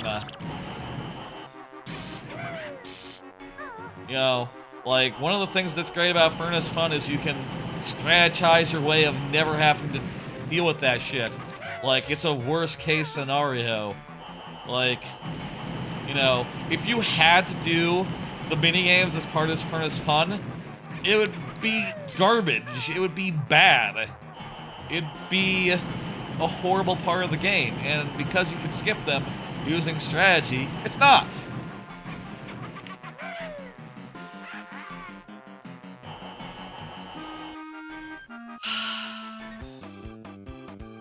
Really needs like a pass button. You know, pass on the minigame. Just Grunty Industries.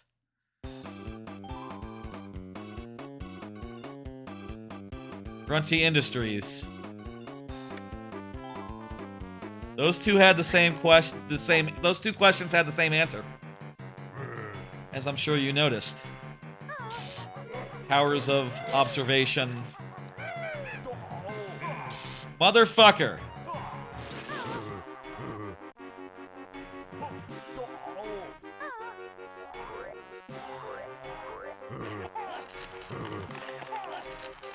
No health there.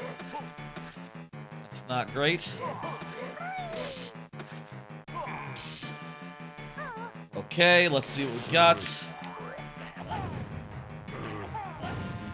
Okay, we got some health. And we lost it immediately.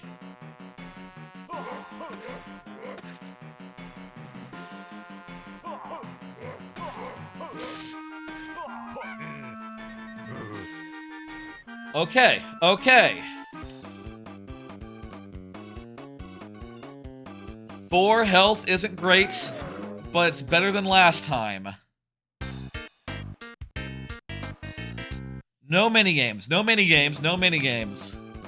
Mumbo's pad. No minigames! No bad minigames. This one's okay.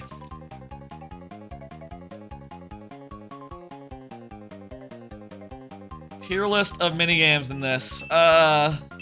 This one's a B. It's, like, fine.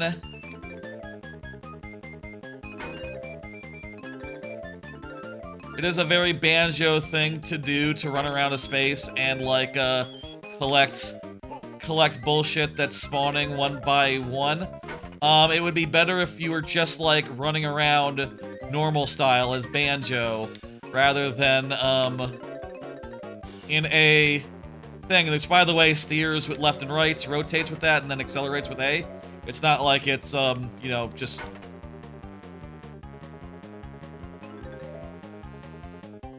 Definitely a B. It's helped by the fact it's not that hard to win. If it was hard to win, it'd be a C. Another one. This one is a... This particular one is B. It's fine, it's not that hard, and it's pretty easy to... You know what I'll say? I'll say this one is an A, this one in particular. Like, the fact that when you get hit, there's basically no punishment, and, there's a lot of wiggle room. That's the best one of those. The swamp.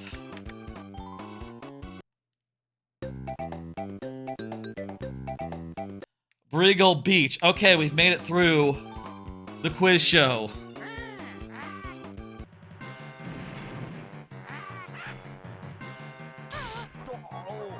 Damn it.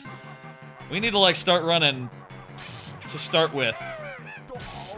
God! These hitboxes are so trash.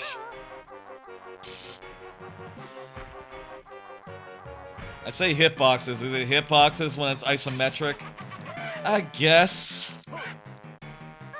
I don't know, man. This one, you really need to be talent trot.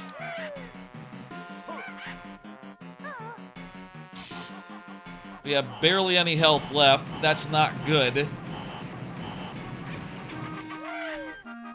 A whole damn boss fight to make it through. This is what? This is shooty. Any one of these does...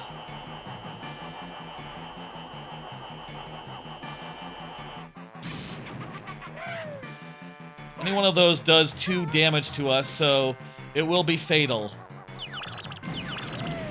If we're hit. Once.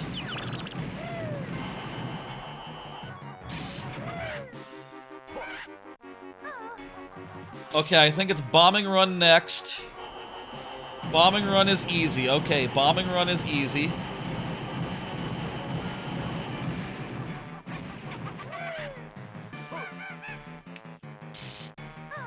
Fuck. Well, at least if any phase to repeat, it'd be this one. Because, you know, she's just... It's... You know, she's not super duper likely to come anywhere near us. And maybe even less likely to,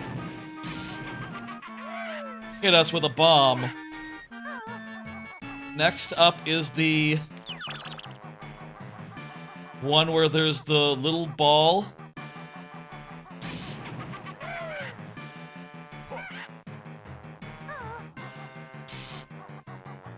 One more time with the little ball.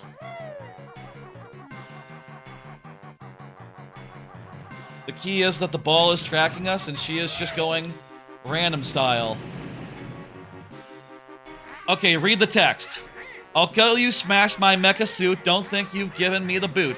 Now I'm trapped you on my tower, I'll crush you with my ghostly power. There was no hint there.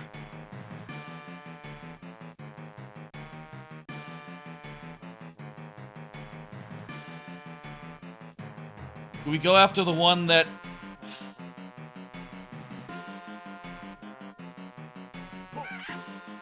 Okay. I don't know what the tell was, but... Maybe it's the faster one. Ooh, it's the fastest one! Fuck! We did it! We did it!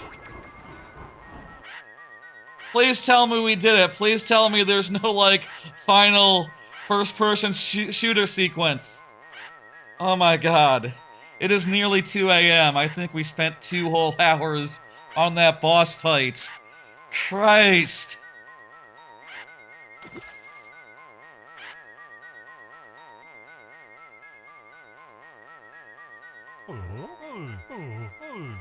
It looks like we managed to foil Grunty's plans just in time. It's the ending! There's a timestamp for the ending if I ever did see one. We defeated, we can finally get Mumbo to send us home.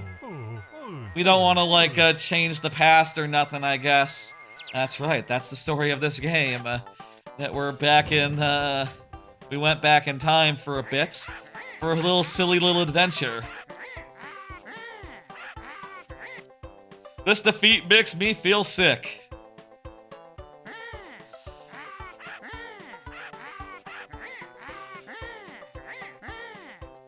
Send a message to my sisters and make the plot of the second game of Banjo-Tooie happen. Please, please.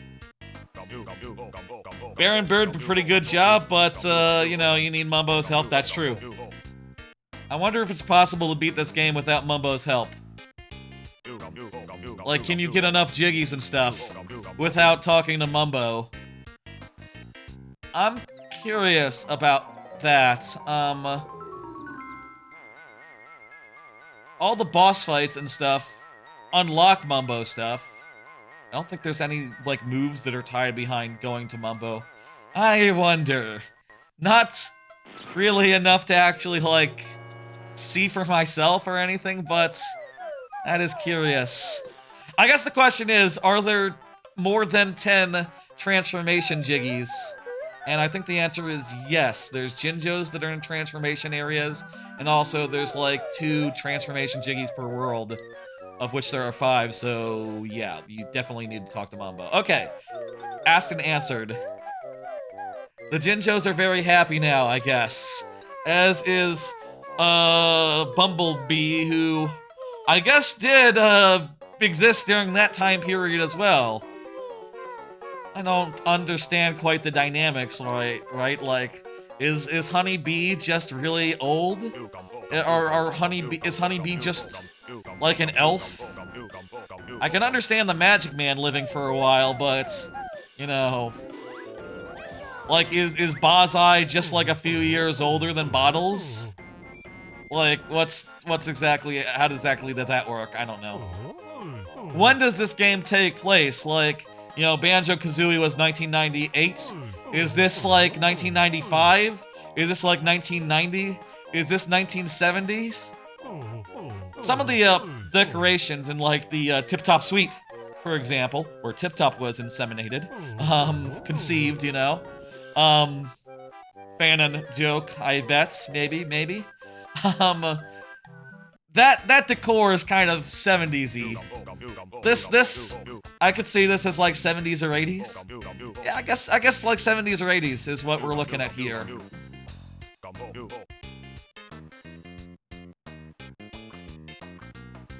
Yeah, there's now a crystal ball. Excellent. Why is one of the jiggies transparent? I got all the jiggies. I finished the game 100%.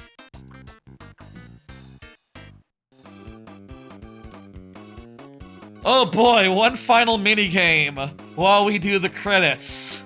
And hey, it's... Goddamn hitbox motherfucker.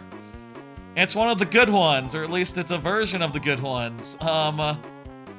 So, final thoughts. That's what I generally do when I get to credits. Well, I'll say this game really hit the spots. I really enjoyed running around the world and collecting things in a Banjo-Kazooie type manner. I mean, like, it was true back then and it's true now that, like, man, I could really go for a 2D, for a platformer. Even if it's, like, isometric and weird in the ways that, like, this game is.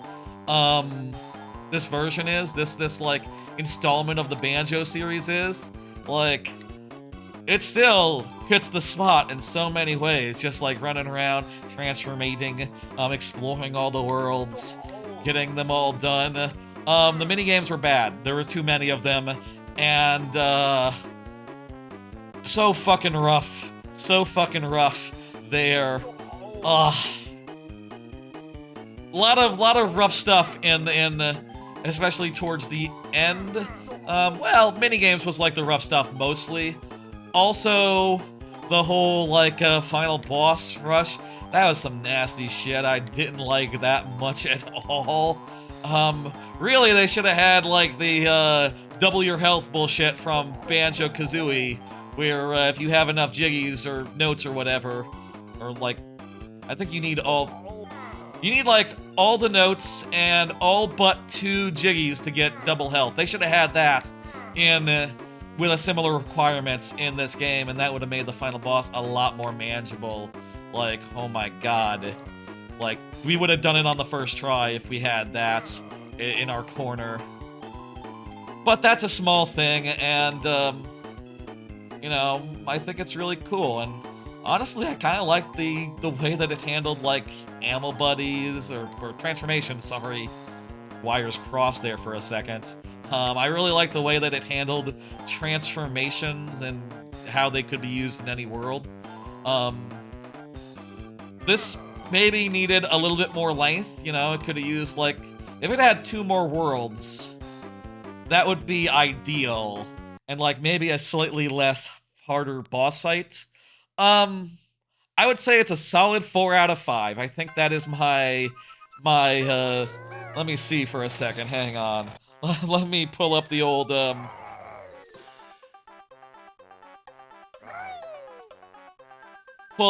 backlog here. I have been meaning to. I've been re-reviewing a lot of the games. A couple years ago, I re-reviewed a bunch of games that I played throughout my entire life, but I only got up to 2018. But fortunately, I played Grunty's Revenge well before that, so we can see here that my my review is a 4 out of 5. And it says here, only 5 worlds in the game. Let me just correct that real fast. 5 worlds in the game, not 6. A little heavy on minigames. It's fun to run around, collect all the things, and learn all the moves. It's probably better than what it should be for what it is. Yeah, I stand by this review, and also save it's the one correction that I did. It's better than it has any right to be. And, boy howdy, I think it, hit the spots. It hit the spot for me, and, yeah. We did it! We did it! Can I make myself bigger? Not in this scene, I can't. Let me pop over here, get rid of the thing behind me. Whatever, that's fine. Yeah. Folks, let me open up the old schedule, and, put it in, like, tell you what's coming up next in, next streams. You can see there I hedged. There. Next Tuesday would have been more of this, but I finished this game, so it won't be. That said, I do want to keep on moving with the,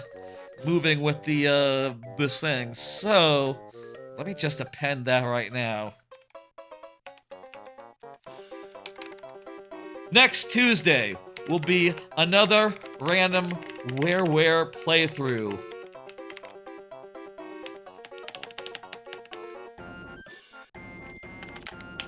Albeit, I don't need to put in a clarification there. That should suffice. Beautiful. Okay, that'll be next Tuesday. We'll do another game. We will spin the wheel again, and we will play whatever comes up. And that'll be exciting. That'll be cool. There's now 4 games that it could be. Those games are Cameo, Star Fox Adventures, Conker's Bad Fur Day, and a mystery game, which will be revealed if it's landed on. Next Tuesday, we'll start up another one of those, and that'll be fun. Yay. Maybe I should take a break like I usually do, but one-off playthroughs, I don't know. I did it in one, so I feel like we gotta do another. We gotta start another next week. I have not done enough to warrant a break. We gotta keep going. Next Tuesday will be another game. Look forward to that, and between then and now, there will be Friday, around 6 p.m. Central, there'll be another viewer level stream, which will be a bit of fun. And, you know, I'm excited about that. As much as I'm excited about any stream. I mean, honestly, I'm more excited about the other rare playthrough. I want to play a game that's not on GBA.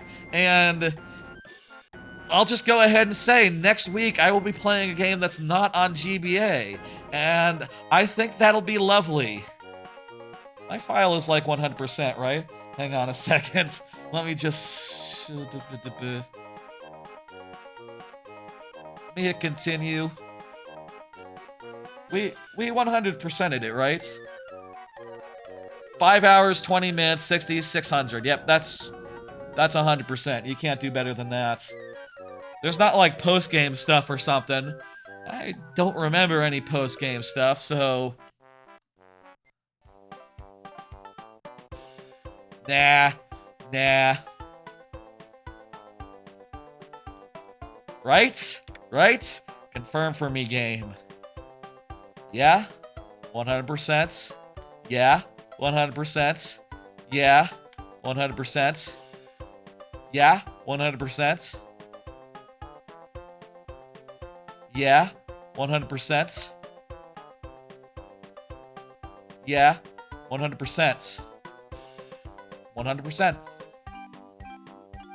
It seems like the connection is getting a little wiry right now. In fact, the stream might have just gone down. That's fine, I was ending anyway, and I already gave my fucking spiel. So, whatever, I guess. Yeah, it looks like the internet just went down. That's screwy. That's screwy. Perfect time for that to happen. Whatever. I'm shaking my head here. And, yeah, so... I'll see y'all on, I'll see y'all on, oh, get the schedule back up. I'll see you on Friday for viewer levels. And, I can't get onto the left side of the screen without moving over here. There you go, Banjo. Nope, always in the center. Okay. Well, it was worth trying. I'll see ya on Friday for viewer levels.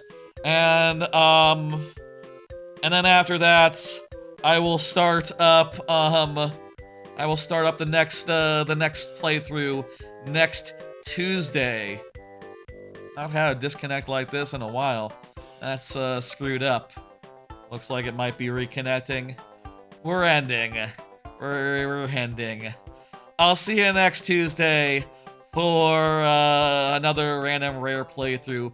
Very curious what's gonna come up. I'm very excited to play a 3D game that Rare made for a change, you know. Let me send a raid in case anyone's still around. I'm not sure. Okay, let me disconnect from Wi-Fi, and then I can send a raid. Maybe.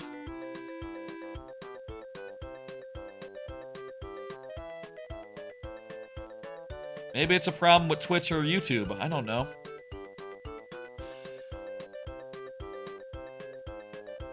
Also, it might be that since I'm offline, I can't do a raid anymore. Okay, well. Alas, alas. Oh, wait, no, it says one viewer ready to raid Ultra Mentality. Perfect. She's doing Donkey Kong 64. A reasonably good choice for, what to do. They changed the way that the app works on my phone. I'm trying to find the thing. Okay. Cool.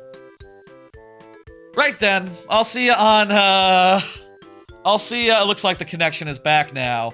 Cool, great. You just caught me in time to say my final farewells once again. I'll be back on Friday, and I'm very curious what we're gonna be starting into next Tuesday. Another random rare playthrough. Let's go. Can't wait to see what it is. I'll see y'all when I see y'all. Friday, specifically. Bye, folks.